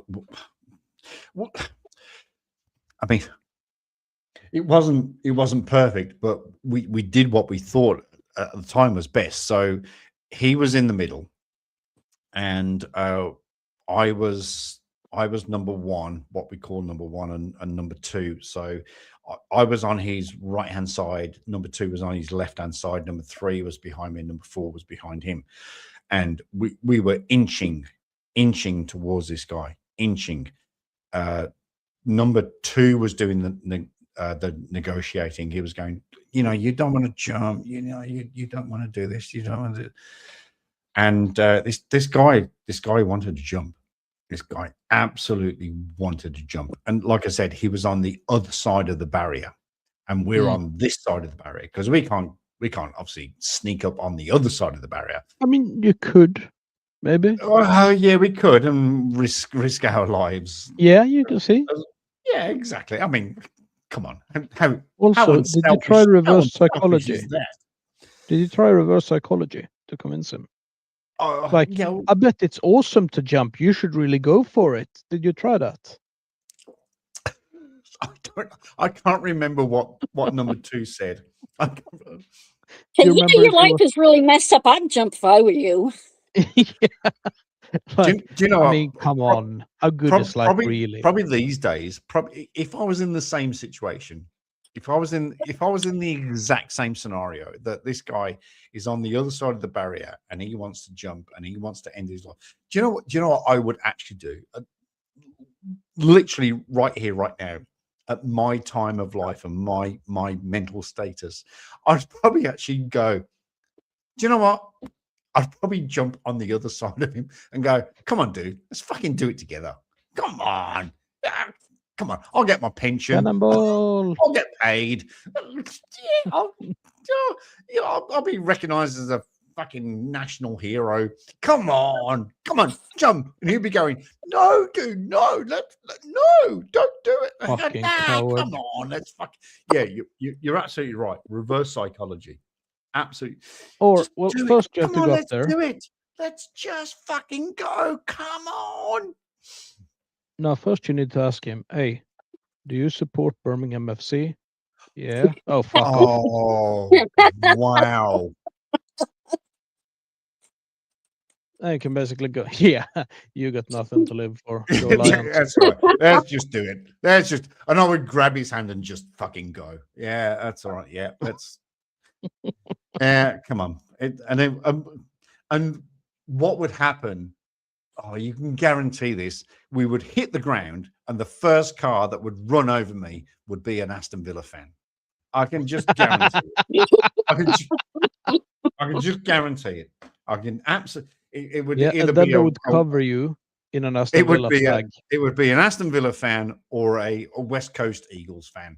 it'd be like, Oh wait, do you mean like Fuck you. before or after you jumped? And do you mean like intentionally or not? no, I'll just go. Just, yeah, fuck it, let's go. And I'd hit the ground. And yes, the Aston Villa team coach would drive over me and go, fuck you, Birmingham shitty piece Woo, of shit. go Lions. Oh, don't. The Lions fucked me up last night. I supported St Kilda last night against the Brisbane Lions, and the Brisbane Lions bloody won, the bastards. Oh, the Brisbane called Lions as well. I didn't know that. Robin, 3 years we've been together, my friend, and you know that the Brisbane Lions are the Brisbane Lions, and I they don't are the honestly. I don't keep track on the. You don't give a shit about the AFL. AFL. Fucking hell. Yeah, I struggle know. to remember the name of the organization. I think it's fun when Fremantle loses, for reasons. Yes, but we totally won the weekend. We totally won on Saturday night. No, you got some ducking action. I did. I got a lot of ducking action. Yes, I did. So you hear that's a sound clip, everyone. Clip that right now. I got lots of ducking. I got lots of ducking. Maybe that's why it turns purple. Oh, I just see where you went with that. No. Oh, I'm gonna pretend to ignore that. That's wrong on. Yeah, I agree. Everything with Fremantle is wrong. Yeah, it's just wrong on so many levels. All right. So I was watching a video earlier today about shark attacks because, I like wholesome stuff. Yeah, because shark attacks are really prevalent in Sweden at the moment, aren't they? They happen. I'm not saying fatalities because these sharks are about maybe 40, 50 centimeters. So, I mean, it's not like a huge deal or anything, but that is a shark attack, technically. It's not like an arm missing or a head missing. It's more leg like missing. It's like fucking a little, hell, that hurt. Oh, you little bastard. Oh, get off. Get away from me. Yeah, that's the only shark I ever tasted. I don't actually know what you call that in English. You call it pig eye. I need to look that up. What are you talking? You're talking Swahili again. Stop talking Swahili. I only speak one single. What the fuck? I only speak one language. What the Well, okay, this is odd. So I looked up. It's called pig eye in Swedish. That's a specific pig eye. Shark. Yeah, eye is shark. H-A-J. When I type that into Google Translate, it identifies that as Maltese and means pay, as in you pay someone. That was unexpected, but apparently it's called spiny dogfish or spur dog in English. Spur dog? Yeah. That's could also be called picked dogfish. But spiny dogfish is apparently the most common one. It's tiny. So shark attacks, yes. So yeah, and there was some fucking absolute idiots. You probably have more shark attacks in Sweden than we do in the entire Australasian region. No, you don't actually. You have quite a few shark attacks, except that a lot of them are deliberately being misreported. Because you see, the institute, I can't remember the name of it, that's supposed to, keep track of shark attacks and do the whole bullshit. Oh, there's like 8 cases a year, blah, blah, blah. They don't count what they call provoked attacks. And things that they count as provoked is basically being in the water. It's fucking sickening. There was, I want to say 2 years ago, maybe 1 year ago, in Australia, there was a guy who got bitten in half and then devoured by probably great white, I think. and it was on camera. And this guy was apparently also ironically a shark conservationist. Yes. Yeah, and then that was a bit weird because that was counted as provoked, and the reason it was counted as provoked was literally, oh, he was swimming in the water. How dare you? Yeah, so they literally cover up like fuck tons of shark attacks in order to drive the point of view that, oh no, sharks doesn't kill anyone, which is complete bullshit. They absolutely do. And that's not talking about injuries, because I mean, let's face it, most shark attacks don't result in fatalities. They just result in severe injuries. Yeah, but severe. Yeah, I'd go with severe. Yeah, because I mean, it also depends obviously on the type of sharks. Apparently, bull sharks are quite lethal because they tend to bite multiple times. Yes, bull sharks are one of the worst. Yeah, the great white will just go nom. Yeah, that's it. You're done. But yeah, the bull shark it doesn't compute what it's actually attacking. So it just goes, eats it to see if it can be eaten. It's like, yeah. No, I don't quite like that. No, well, honestly, I don't like sharks at all. Then you have a tiger, of course, that eats just everything, literally everything. They have found literally car parts, like pieces of an engine, inside tiger sharks. Is that right? Yeah, they eat. If it's in the ocean, they'll eat it. They are fascinating in that way. But I saw some complete idiots on a beach, and they were saving, for God knows what reason, what they thought was a great white shark, which was obviously a mako shark, and they don't look anything alike. Oh, the mako. Yeah, I think this was a short fin mako, it kills humans and eats them if it has the opportunity. It's quite aggressive, and yeah, you had basically the guy chest deep in water trying to drag it and turn it back outside in the water, and if that shark had literally just swung its fin and made him lose his balance, he would have been eaten probably. Like, fucking idiot. Besides, don't save sharks. Fuck sharks. I don't like them. Well, I don't like ticks. I don't like sharks. I've had plenty of ticks.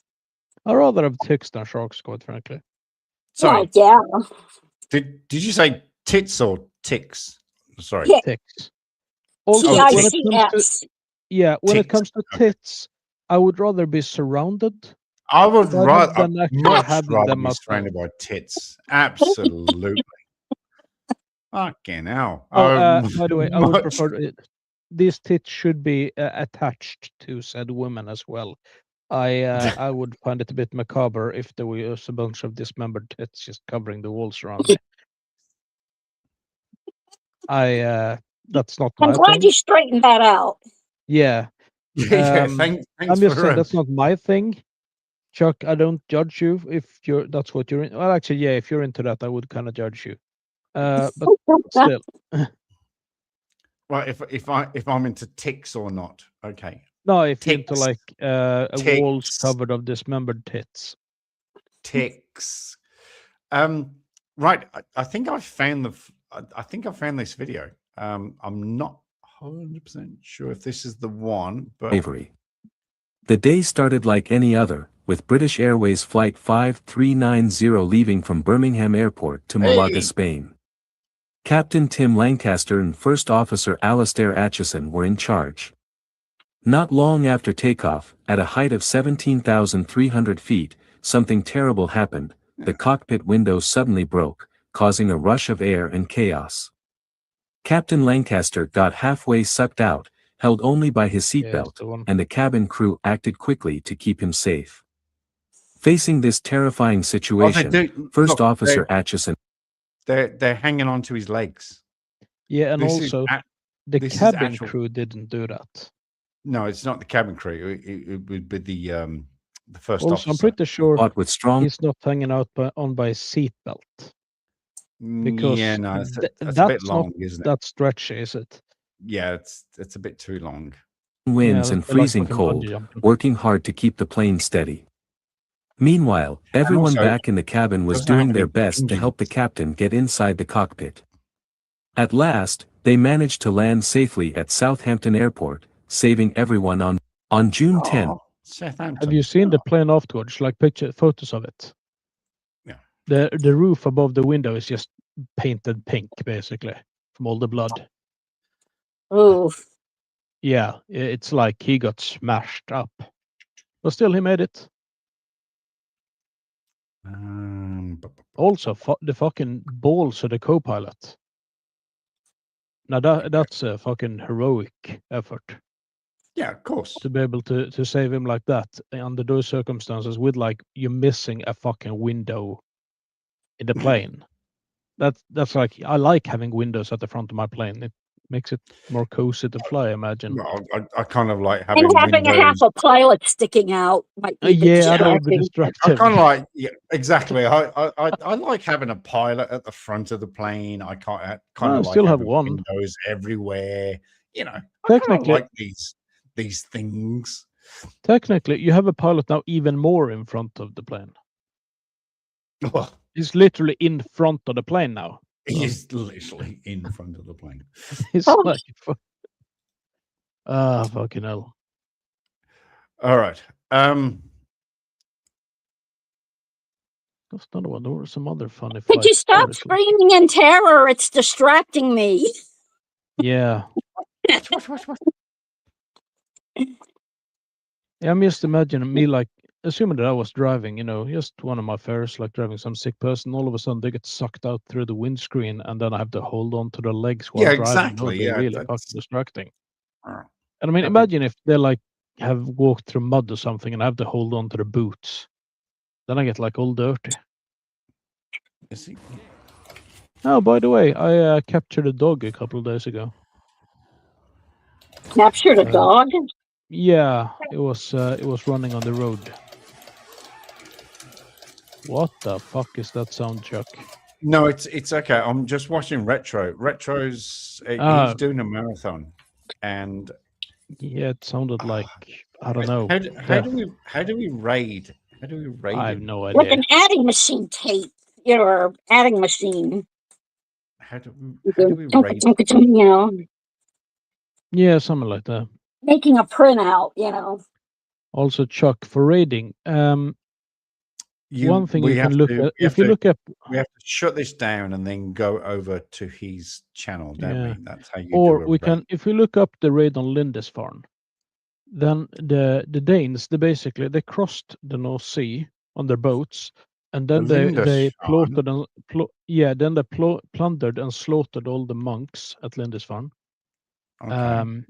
Yeah, so that's how they did that raid. I'm just saying, if you want to study some. Should we? Now, I wouldn't advise us plundering Boston and murdering Retro, because that seems like it would be overkill. That would be very, very wrong on so many levels. Well, I mean, the plundering of Boston part, maybe not so much, but the killing of Retro would be sort of, yeah, I don't think I'd be okay with that. No, I wouldn't be happy with that either. Anyway, dibs on all the gold. Damn you! How did you? You can have the clam chowder. The clam chowder. You know I don't like fish. Fucking hate fish. No, it's not fish. It's just mollusks.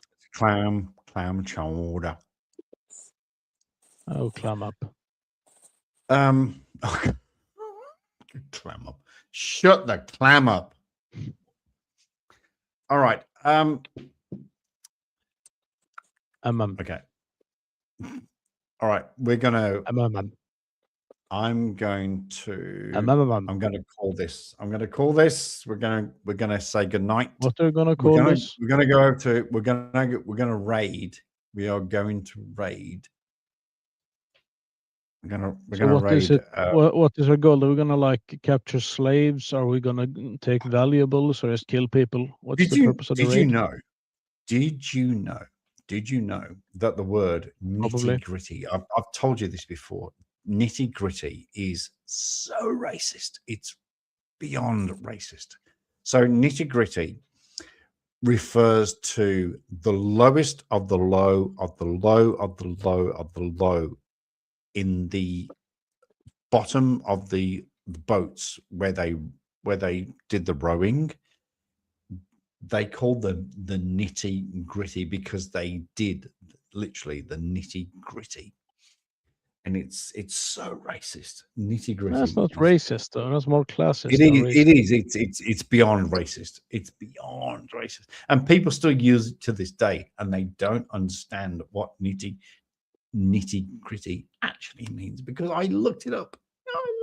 About 6 months ago, I heard a British guy speak, very well spoken, well educated person. Mhm. It was yes. a political thing, and Spoke he like used. No, I actually had a working class accent, but he was very, educated. But he used an expression that I very much can't say on YouTube under any circumstances. But it ends with "in a wood pile," if you're familiar with it.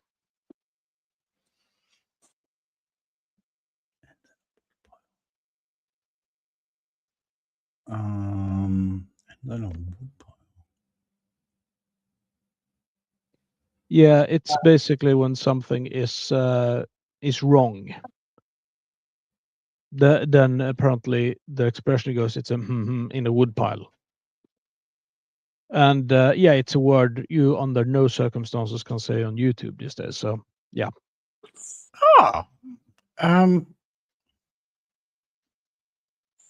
Shit, my brain's going overtime.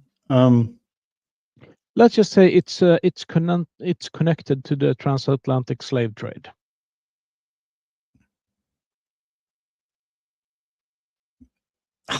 Shit, put it in the private chat. Just all right. I'm thinking, but it's not a I'm complex thinking, word. Think rapper.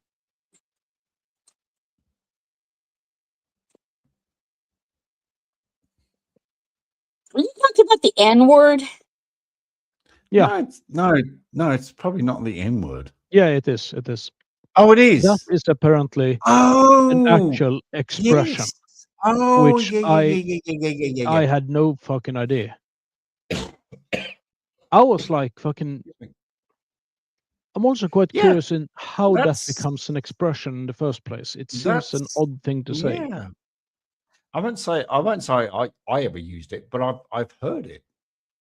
It's like something's wrong, basically. Something's out of place. Pretty much. That's basically what it is. It's just but how can that possibly? How can? It doesn't make any sense either. I don't. Yeah, I would love to know how that expression came to be. It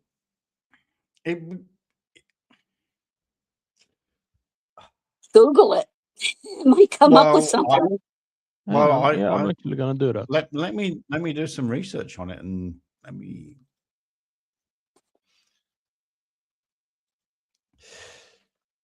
Make sure to share your screen while you're typing it in Google.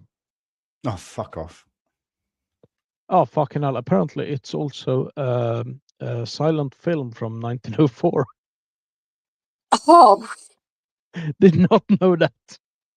Well, we're also talking about the people that came up with Birth of a Nation, so there's that. No. Hang on, Wiktionary.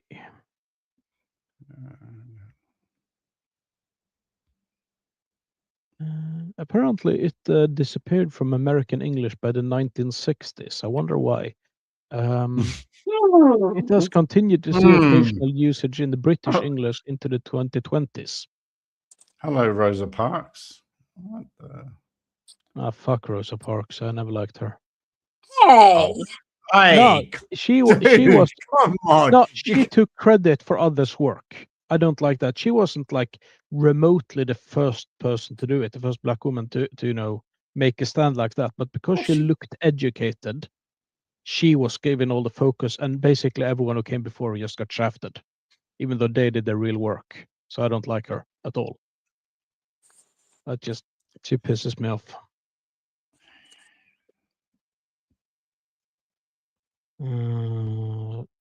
What the fuck is?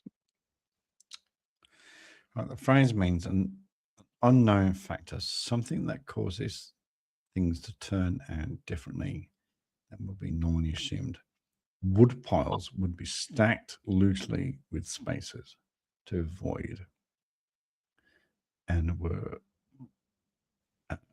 presented by racists as hiding are natural hiding places for black people. So they assume black people just run around hiding in wood piles. Just hiding, yeah. Well, because do, obviously black people needed to run and hide back in the day because they kind of did. Well, because the white man wanted to fucking kill the black man. Well, I wouldn't say kill as much as Well, used to pick up them. Hurt. Do all the hard work. Yeah. But then again, the black man also wanted the black man to do that in Africa. So, all righty, pie. Right. Does anybody have any? Okay. One important thing I feel we need to raise on this channel. So, yes, the concept of slavery, pro or anti? No, you can't. What? You can't. It's Milligans. So, Chuck, I assume you're pro? You can't say. One thing I want to raise on this channel is slavery. No. I don't mean that. I don't mean we need to raise up slavery. A really good channel. This has actually been a really good. No, I might actually get fucking 20 cents out of this stream. No. Yeah, but think about this. Imagine if you outsourced a lot of that work to slaves.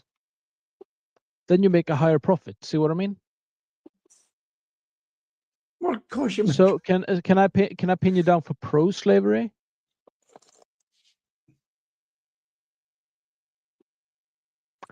I'll take that as a maybe. Paracord, you? Take that as a maybe. I think the face guy. I could have used you in college because we had a thing where they have these topics in a hat, and you blindly picked a topic, and you had to talk for 2 minutes about said topic. You didn't have to know anything about it, which actually might help. They called it 2-minute terror. Well, so you have to advocate for something. Or speak against it, or whatever, but you had to talk about this. And it was, one of mine was why the South should have won the Civil War. I would fucking kill that. Seriously, that would be awesome. It would be so fun. But then again, I have an acquaintance. Well, you've got black people sitting in the audience. Yeah. I've never been what you'd call politically correct or cared much about stuff like that. I figure if they don't understand that what I'm saying on this isn't necessarily my true feelings on the matter, they can fuck off. I don't care about them. I just don't. And I have a friend who's much worse than me. He's extremely smart. He used to be a lecturer at university in the UK. And when he was in uni, he during a debate it was selected that he had to advocate for unwanted sexual advances. He was to advocate for that, and he won the debate. Oh, that's impressive. Yeah. That is actually quite impressive. Yeah, and I just thought, wow. That's like that would open a lot of doors for him.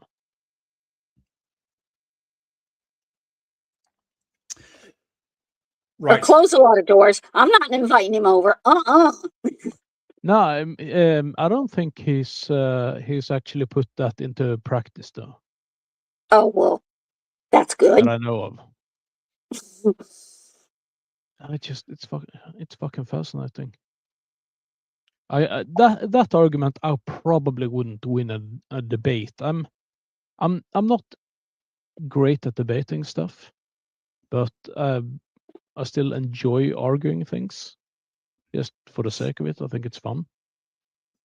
And sometimes because people are just fucking wrong and they need to be taught better by their superiors. Well, look, there is always room for research, and this is what I do.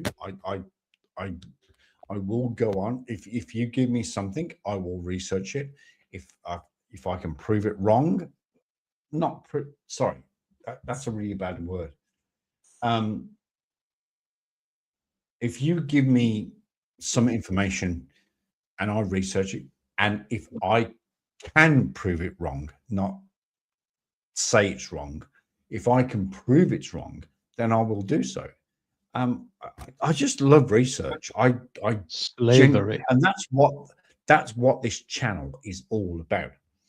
Is the fact that I can look at the facts, and I can, you go, or for example, Third Amendment, rah rah rah, and I go, well, actually, the Third Amendment. The Third Amendment is, it's a little bit mute. No, it's not. Well, it is kind of mute. No, it's not. Without it, they wouldn't be allowed to use meth while driving. It's really important. It's not that. According to UFC 133. It is important. Look, the Third Amendment is very important. Is it relevant? That's the kicker. Is it relevant? I don't think it is. So, but I mean, that's what I loved. You threw that up to my face going, the Third Amendment.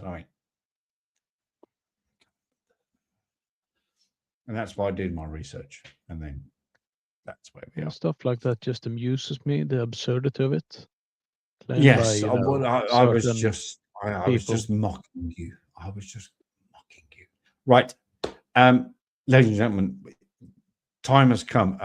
Tiffany is sending me messages, and you should be ignoring them. No, they're good messages.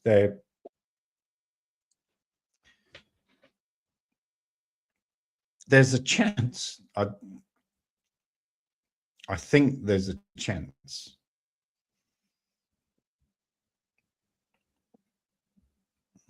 One in a million? Probably 1 in 10 million.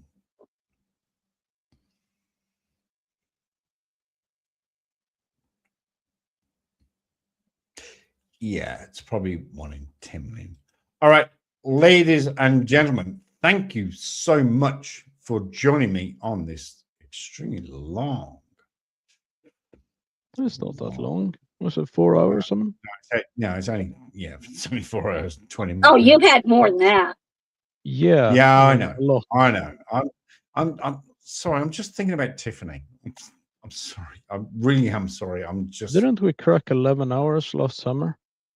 I'm pretty sure we did. Because I literally fell asleep midstream, and then I woke up and you were still going. Oh, but that was when I was unemployed. So. Yeah. Well, I mean, can't you, just skip work for 5-6 days? Can't I stop being employed and stop? Yeah, can you stop being employed? Stop paying rent and, I mean, do you really need money? That? Oh, for goodness! It's everything about money. You have to stop being so materialistic, Chuck. Seriously. What the Mm. Yeah, is money really gonna make you more happy? I mean, come on. Oh no, but it's going to keep this roof over my fucking head. Yeah. Do you really need things though? Do, Like do I roof, really man? need the roof over my head? Yeah, man. I mean, you're getting like bad vibes here and all that. You know, things like meals and yeah, man. Sorry, man. Fuck you, man. Whoa, Yeah, you're like whatever. working for the man. Like, you know what I mean? Like, oh, I don't know, a roof and food. Like, Actually, No. that word, like, when people Like, say it I fucking over and hate- over. I hate it. Yeah, I hate that it. that I one hate it. is a bit grating. That tends to be, you know, when you have like interviews on the street kind of thing. hate Very it. young I hate it women, with they tend to use like with every second word. Yeah. And that I hate it drives with me insane. guys too. It's not just women. No, I mean, when you're talking about people being interviewed just on the street. Women do it a lot more than men. Yeah. You know what I mean? Like, Yeah, like we don't like do it that often. You know, like like I just don't do it. Like, you know, it's like it's the really- same with totally. That's another one. Oh. That just I find, you know, to have the Valley Girl just going out. Oh, I know. Totally. Hey, I totally never say those words. Like never. Totally, like absolutely, totally. Actually, like yeah. never. Paracord, can you do a Valley Girl? I don't know. I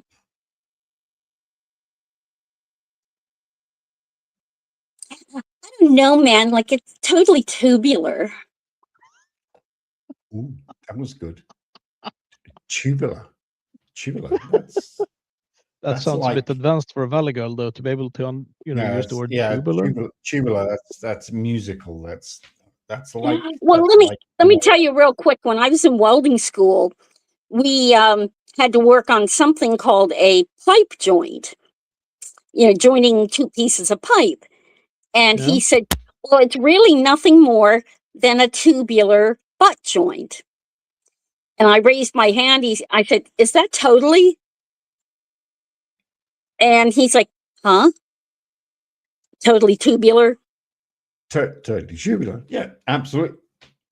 I will go But with he that didn't because. get it. Yeah. How do you join that, by the way? Well, you put the edges real close to each other, fire up the welding torch or the electrode, and like you do regular welding, you just but like melt do you the spot edges weld it and or put do in it- the filler rod and melt it in. Yeah, but do you like do it the entire way around so you get the complete Yes. seam? All right, yeah. I Yes. wasn't sure if you just spot welded it or how you did that. Well, if you're going to use the pipe for, you know, transporting gas or liquids, yeah, you know. Yeah. By the way, how would you sort if you needed to have a 90-degree bend in a pipe and had to weld that? How would you do it? You'd have to cut the ends of the pipe at an angle so that when you put them together, they would form that 90-degree bend. All right. Yeah, gotcha. I was curious Kind of about like that one. joining two pieces of wood to make a photo frame, you know, or picture frame. Never actually Robin, made a picture from Robin. Yes? Robin. She knows her shit. She knows. Yeah, her no. Shit. She knows That- her. She knows her I'm shit. curious because I want to learn. So, by the way, now on the stream, this is now welding school with paracord. Okay. Hello. Lesson number 1. You cannot weld dissimilar metals. What do you mean by that? You cannot weld metals that have two different compositions, like steel to composition. aluminum, you know. What, like any difference, or is it just if it's too much of a difference? No. So you can't weld aluminium to iron because that just Yeah, I get that, but Aluminium. I'm thinking, say that you have an alloy that's like Aluminium, they're by the way. they're similar, Aluminium. but they're not exactly the same. No, so you We can't didn't get weld into that. aluminium next to iron. You can't weld stainless to iron. It's just you can't weld plastic. You can't. I mean, oh, not well can anyway. you? Can you?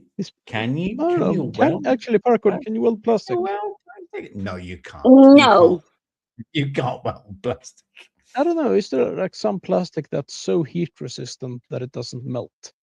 I don't know, but I know aluminum. I hated aluminum. Aluminium, but yes, indeed. Aluminum. Right. That's it. That's it. That's it. I'm done. Chuck, I'm done. stop interrupting class. Sit down. No, because anybody that says aluminum, it's aluminium. Think about the I didn't say aluminum. I said aluminum. aluminum. Think about the vowels and the consonants in aluminum. It's aluminium. Chuck, you say citron for fuck's sake. That's it. We're gonna go and raid. We're gonna go and raid retro. I believe the correct pronunciation would be something like Citroën. That was the actual. Citroën. Citroën. Citron. Ooh, parlez-vous français? Ooh. Oh yeah, I know. We're going to. It was a Je ne peux conversation pas that we faire had. dessus un bonbon. It was a conversation that we had a wee while ago, and yeah, I get all It's English people citron. say citron, and it does my fucking head in because it's so violently wrong. What is it then? Citroën. Citroën. That is Citroën, not Citroën. Citroën. Citroën. It's not a difficult word to say. It's citron. It's No, it's citron. not. It's not. There's no similarity there between that and the actual pronunciation. Citron. No, it's not. Citron. It's not. Hey, let's talk about controversy.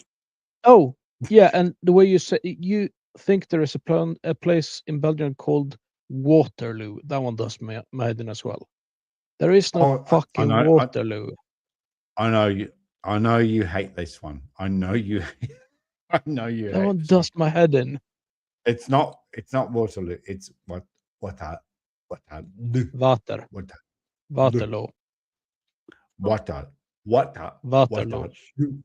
Waterloo. And it just. I know you hate stuff like that. All right. Did you know that during World War One, early on in the front, there was a place in, I think it was Belgium. It's called Yp. It's pronounced as Mars. It's spelled YPER, I think. S at the end, yeah.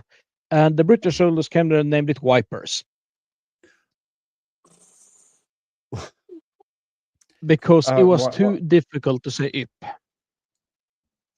It's Yp. There's a place in France. Wipers. Yp. Yeah. Yeah, English people are not great at pronouncing honestly anything, to be frank. European shit. Yeah. Well, or English shit, quite frankly. We look, as you have a city in the north that thinks you go to the film. So yeah, no, you can't pronounce English either, sorry. Well, the film? Oh, what? You want to go watch a film? Yeah. You want to go to the pictures and struggle watch in a the film? order of the letters there? You want to go watch a film? You know, pictures? Aye. Well, that's northern. That's northern speak. That's Geordie. You want to go watch film? You want to go to pictures? Aye. That's where. Yeah, and then you have fucking apples and pears and shit. Oh, the apples and pears. Oh, that's Cockney. Yeah, it's no. They do my apples and head in. pears is technically. They're like not. It's That's not not what technically language is. cotton. Whatever the fucking sound that No, is. it's technically apples and pears is just. Then you have the means stare. Scousers. It's no, it's kind of Birmingham-ish, not. Yeah, but Cockney. no one understand what the Brummies are saying anyway, so it doesn't matter. It's sort of just like that's probably something in Brummie. That's like the most eloquent spoken phrase in Brummie ever. You just told me that my brother was 15 years old when he passed away. I just heard that. That's terrible. That's terrible. Wow, I'm fluent. You're definitely fluent. And if you don't understand, I just have to do it louder and more slowly. Then it's like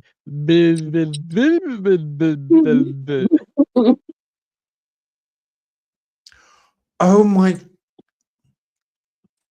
And that's not Swedish? No, no, that's Birmingham. He's just told me that my little sister's auntie's cousin's little chicken just died. Oh my. I am truly one of the greatest orators in Brummie history. Obviously. Obvious. Quite frankly, I think I should be bronzed and just, I can do the thinker pose and just, be seated in a fountain in the middle of Birmingham. Oh wait, do you have water in Birmingham? Oh, we do have a fountain in the middle of Birmingham. It's in Saint Philip's Square. I think Saint Philip's Square. We have. Oh, you we know have what a the great. square is over there. Is it Saint Philip's? No, Queen Victoria Square. Queen Victoria. Of course, Queen Victoria. Hello. One of the greatest monarchs ever existed. Queen Victoria? Really? Queen Victoria, she reigned for 67 years. I think it was 67. And obviously Queen Elizabeth. And yeah, only to be beaten by Queen Elizabeth. No, I'd take Victoria over Elizabeth any day of the week because Elizabeth's just overrated. Well, Victoria likes sex. Victoria loved sex. So I will take her over. Well, I mean, I wouldn't take her in that sense because I don't know what she looks like. So take her reign. Take the reign. Hey, I don't judge what you're into, but still. And the Prince Albert, of course. Prince not my Albert type never either. existed. Anyway, right, that's it. I'm going to call it. It has to be said good night because I genuinely have to go to sleep. If you're going to thank you so much to everyone that came into the chat. Stop it. I'm saying good night. Stop it. Okay. Thank you to We're gonna everyone that start saying came good night in. now. I got facts and frauds. I had Robin. I had Powercore Princess. I had Sonny.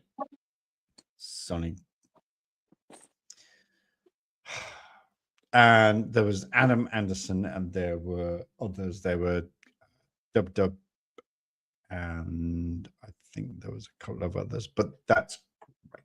Thank you so much for being here. Thank you. I love each and every single one of you. You have to know that I truly, truly mean that. I will see you on the next live stream. I don't know when it will be. At the moment, well, it better not be too long. Well, at the No moment, such thing. Tiffany and I we're having difficulties. Talks. chats, text, messages. text chats. I think it's over. I think it's over, but I don't want it to be. Fucking hell's bells. I don't want it to be, because holy shit. I don't want it to be, because I really like her.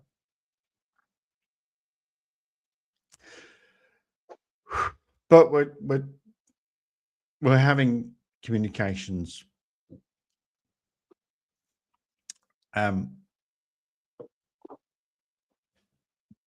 Who knows, guys? Oh fuck! I'm sorry, I'm losing my shit.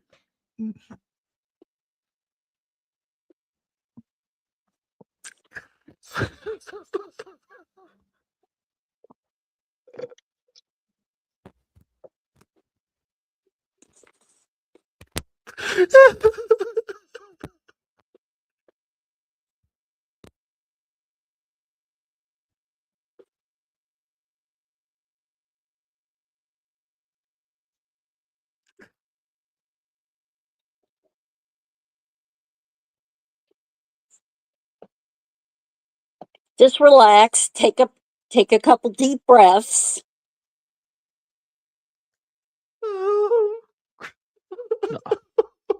It'll pass. He's just gonna Calm take your some time. farm.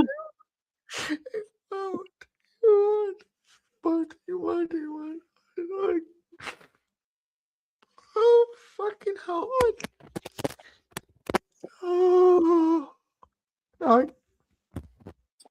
Oh, I miss her so much. I absolutely miss her.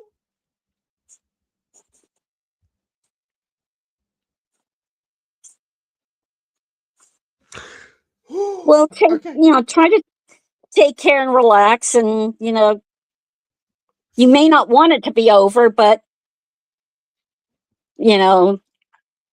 What I happens, don't know. It might be time for that, but maybe not. I don't know. I don't know.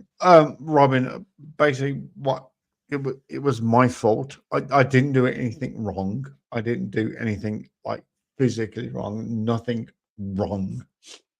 But it's my fault. It's emotional stuff. It's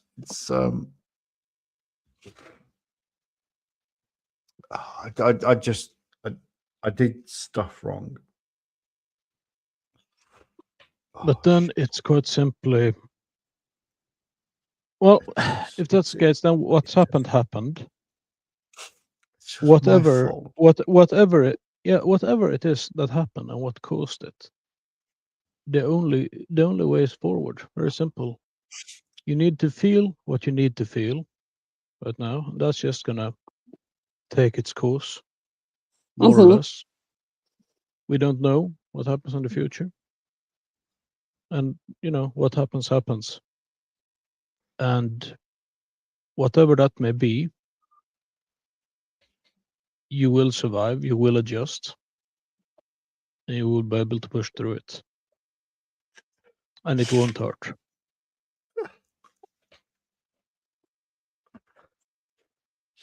Not sure. Okay, I'm not sure I can, but you will.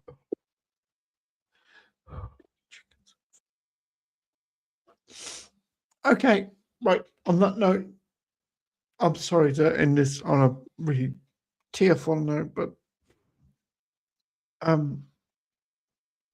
well, we're here for you if you need us. Yeah. I know.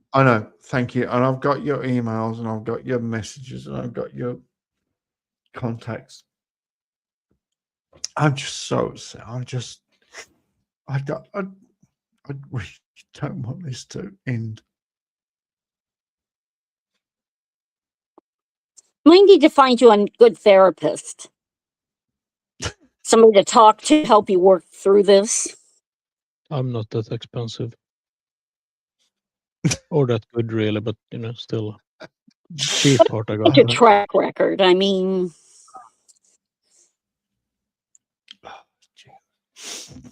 All right. Guys, thank you so much. Okay, well, I love you. Yeah. I love you heaps. Look And forward to I'm going to seeing play you, the Chuck. outro, and there's going to be no backstage. Right. I'm way too upset. Thank you so much. Right. Thank you, everybody. Professional. Right. Here we go. go take a nice walk and clear your head. Right. Good night, everybody. Thank you so much for joining me. Thank you for joining me here on the chat. I had Pirate Princess. I had what's the Swedish guy? Robin. Thank you so much. I had thank you. There was Facts and Frauds. There was Sean. There was Adam Henderson. There was Michelle popped by. She just did. Michelle was here, and thank you so much to everybody for being here. Thank you, everybody. I really appreciate it. It's been an emotional day, and I'm still fucking emotional. It's okay. We'll be okay, and I'll talk to you soon.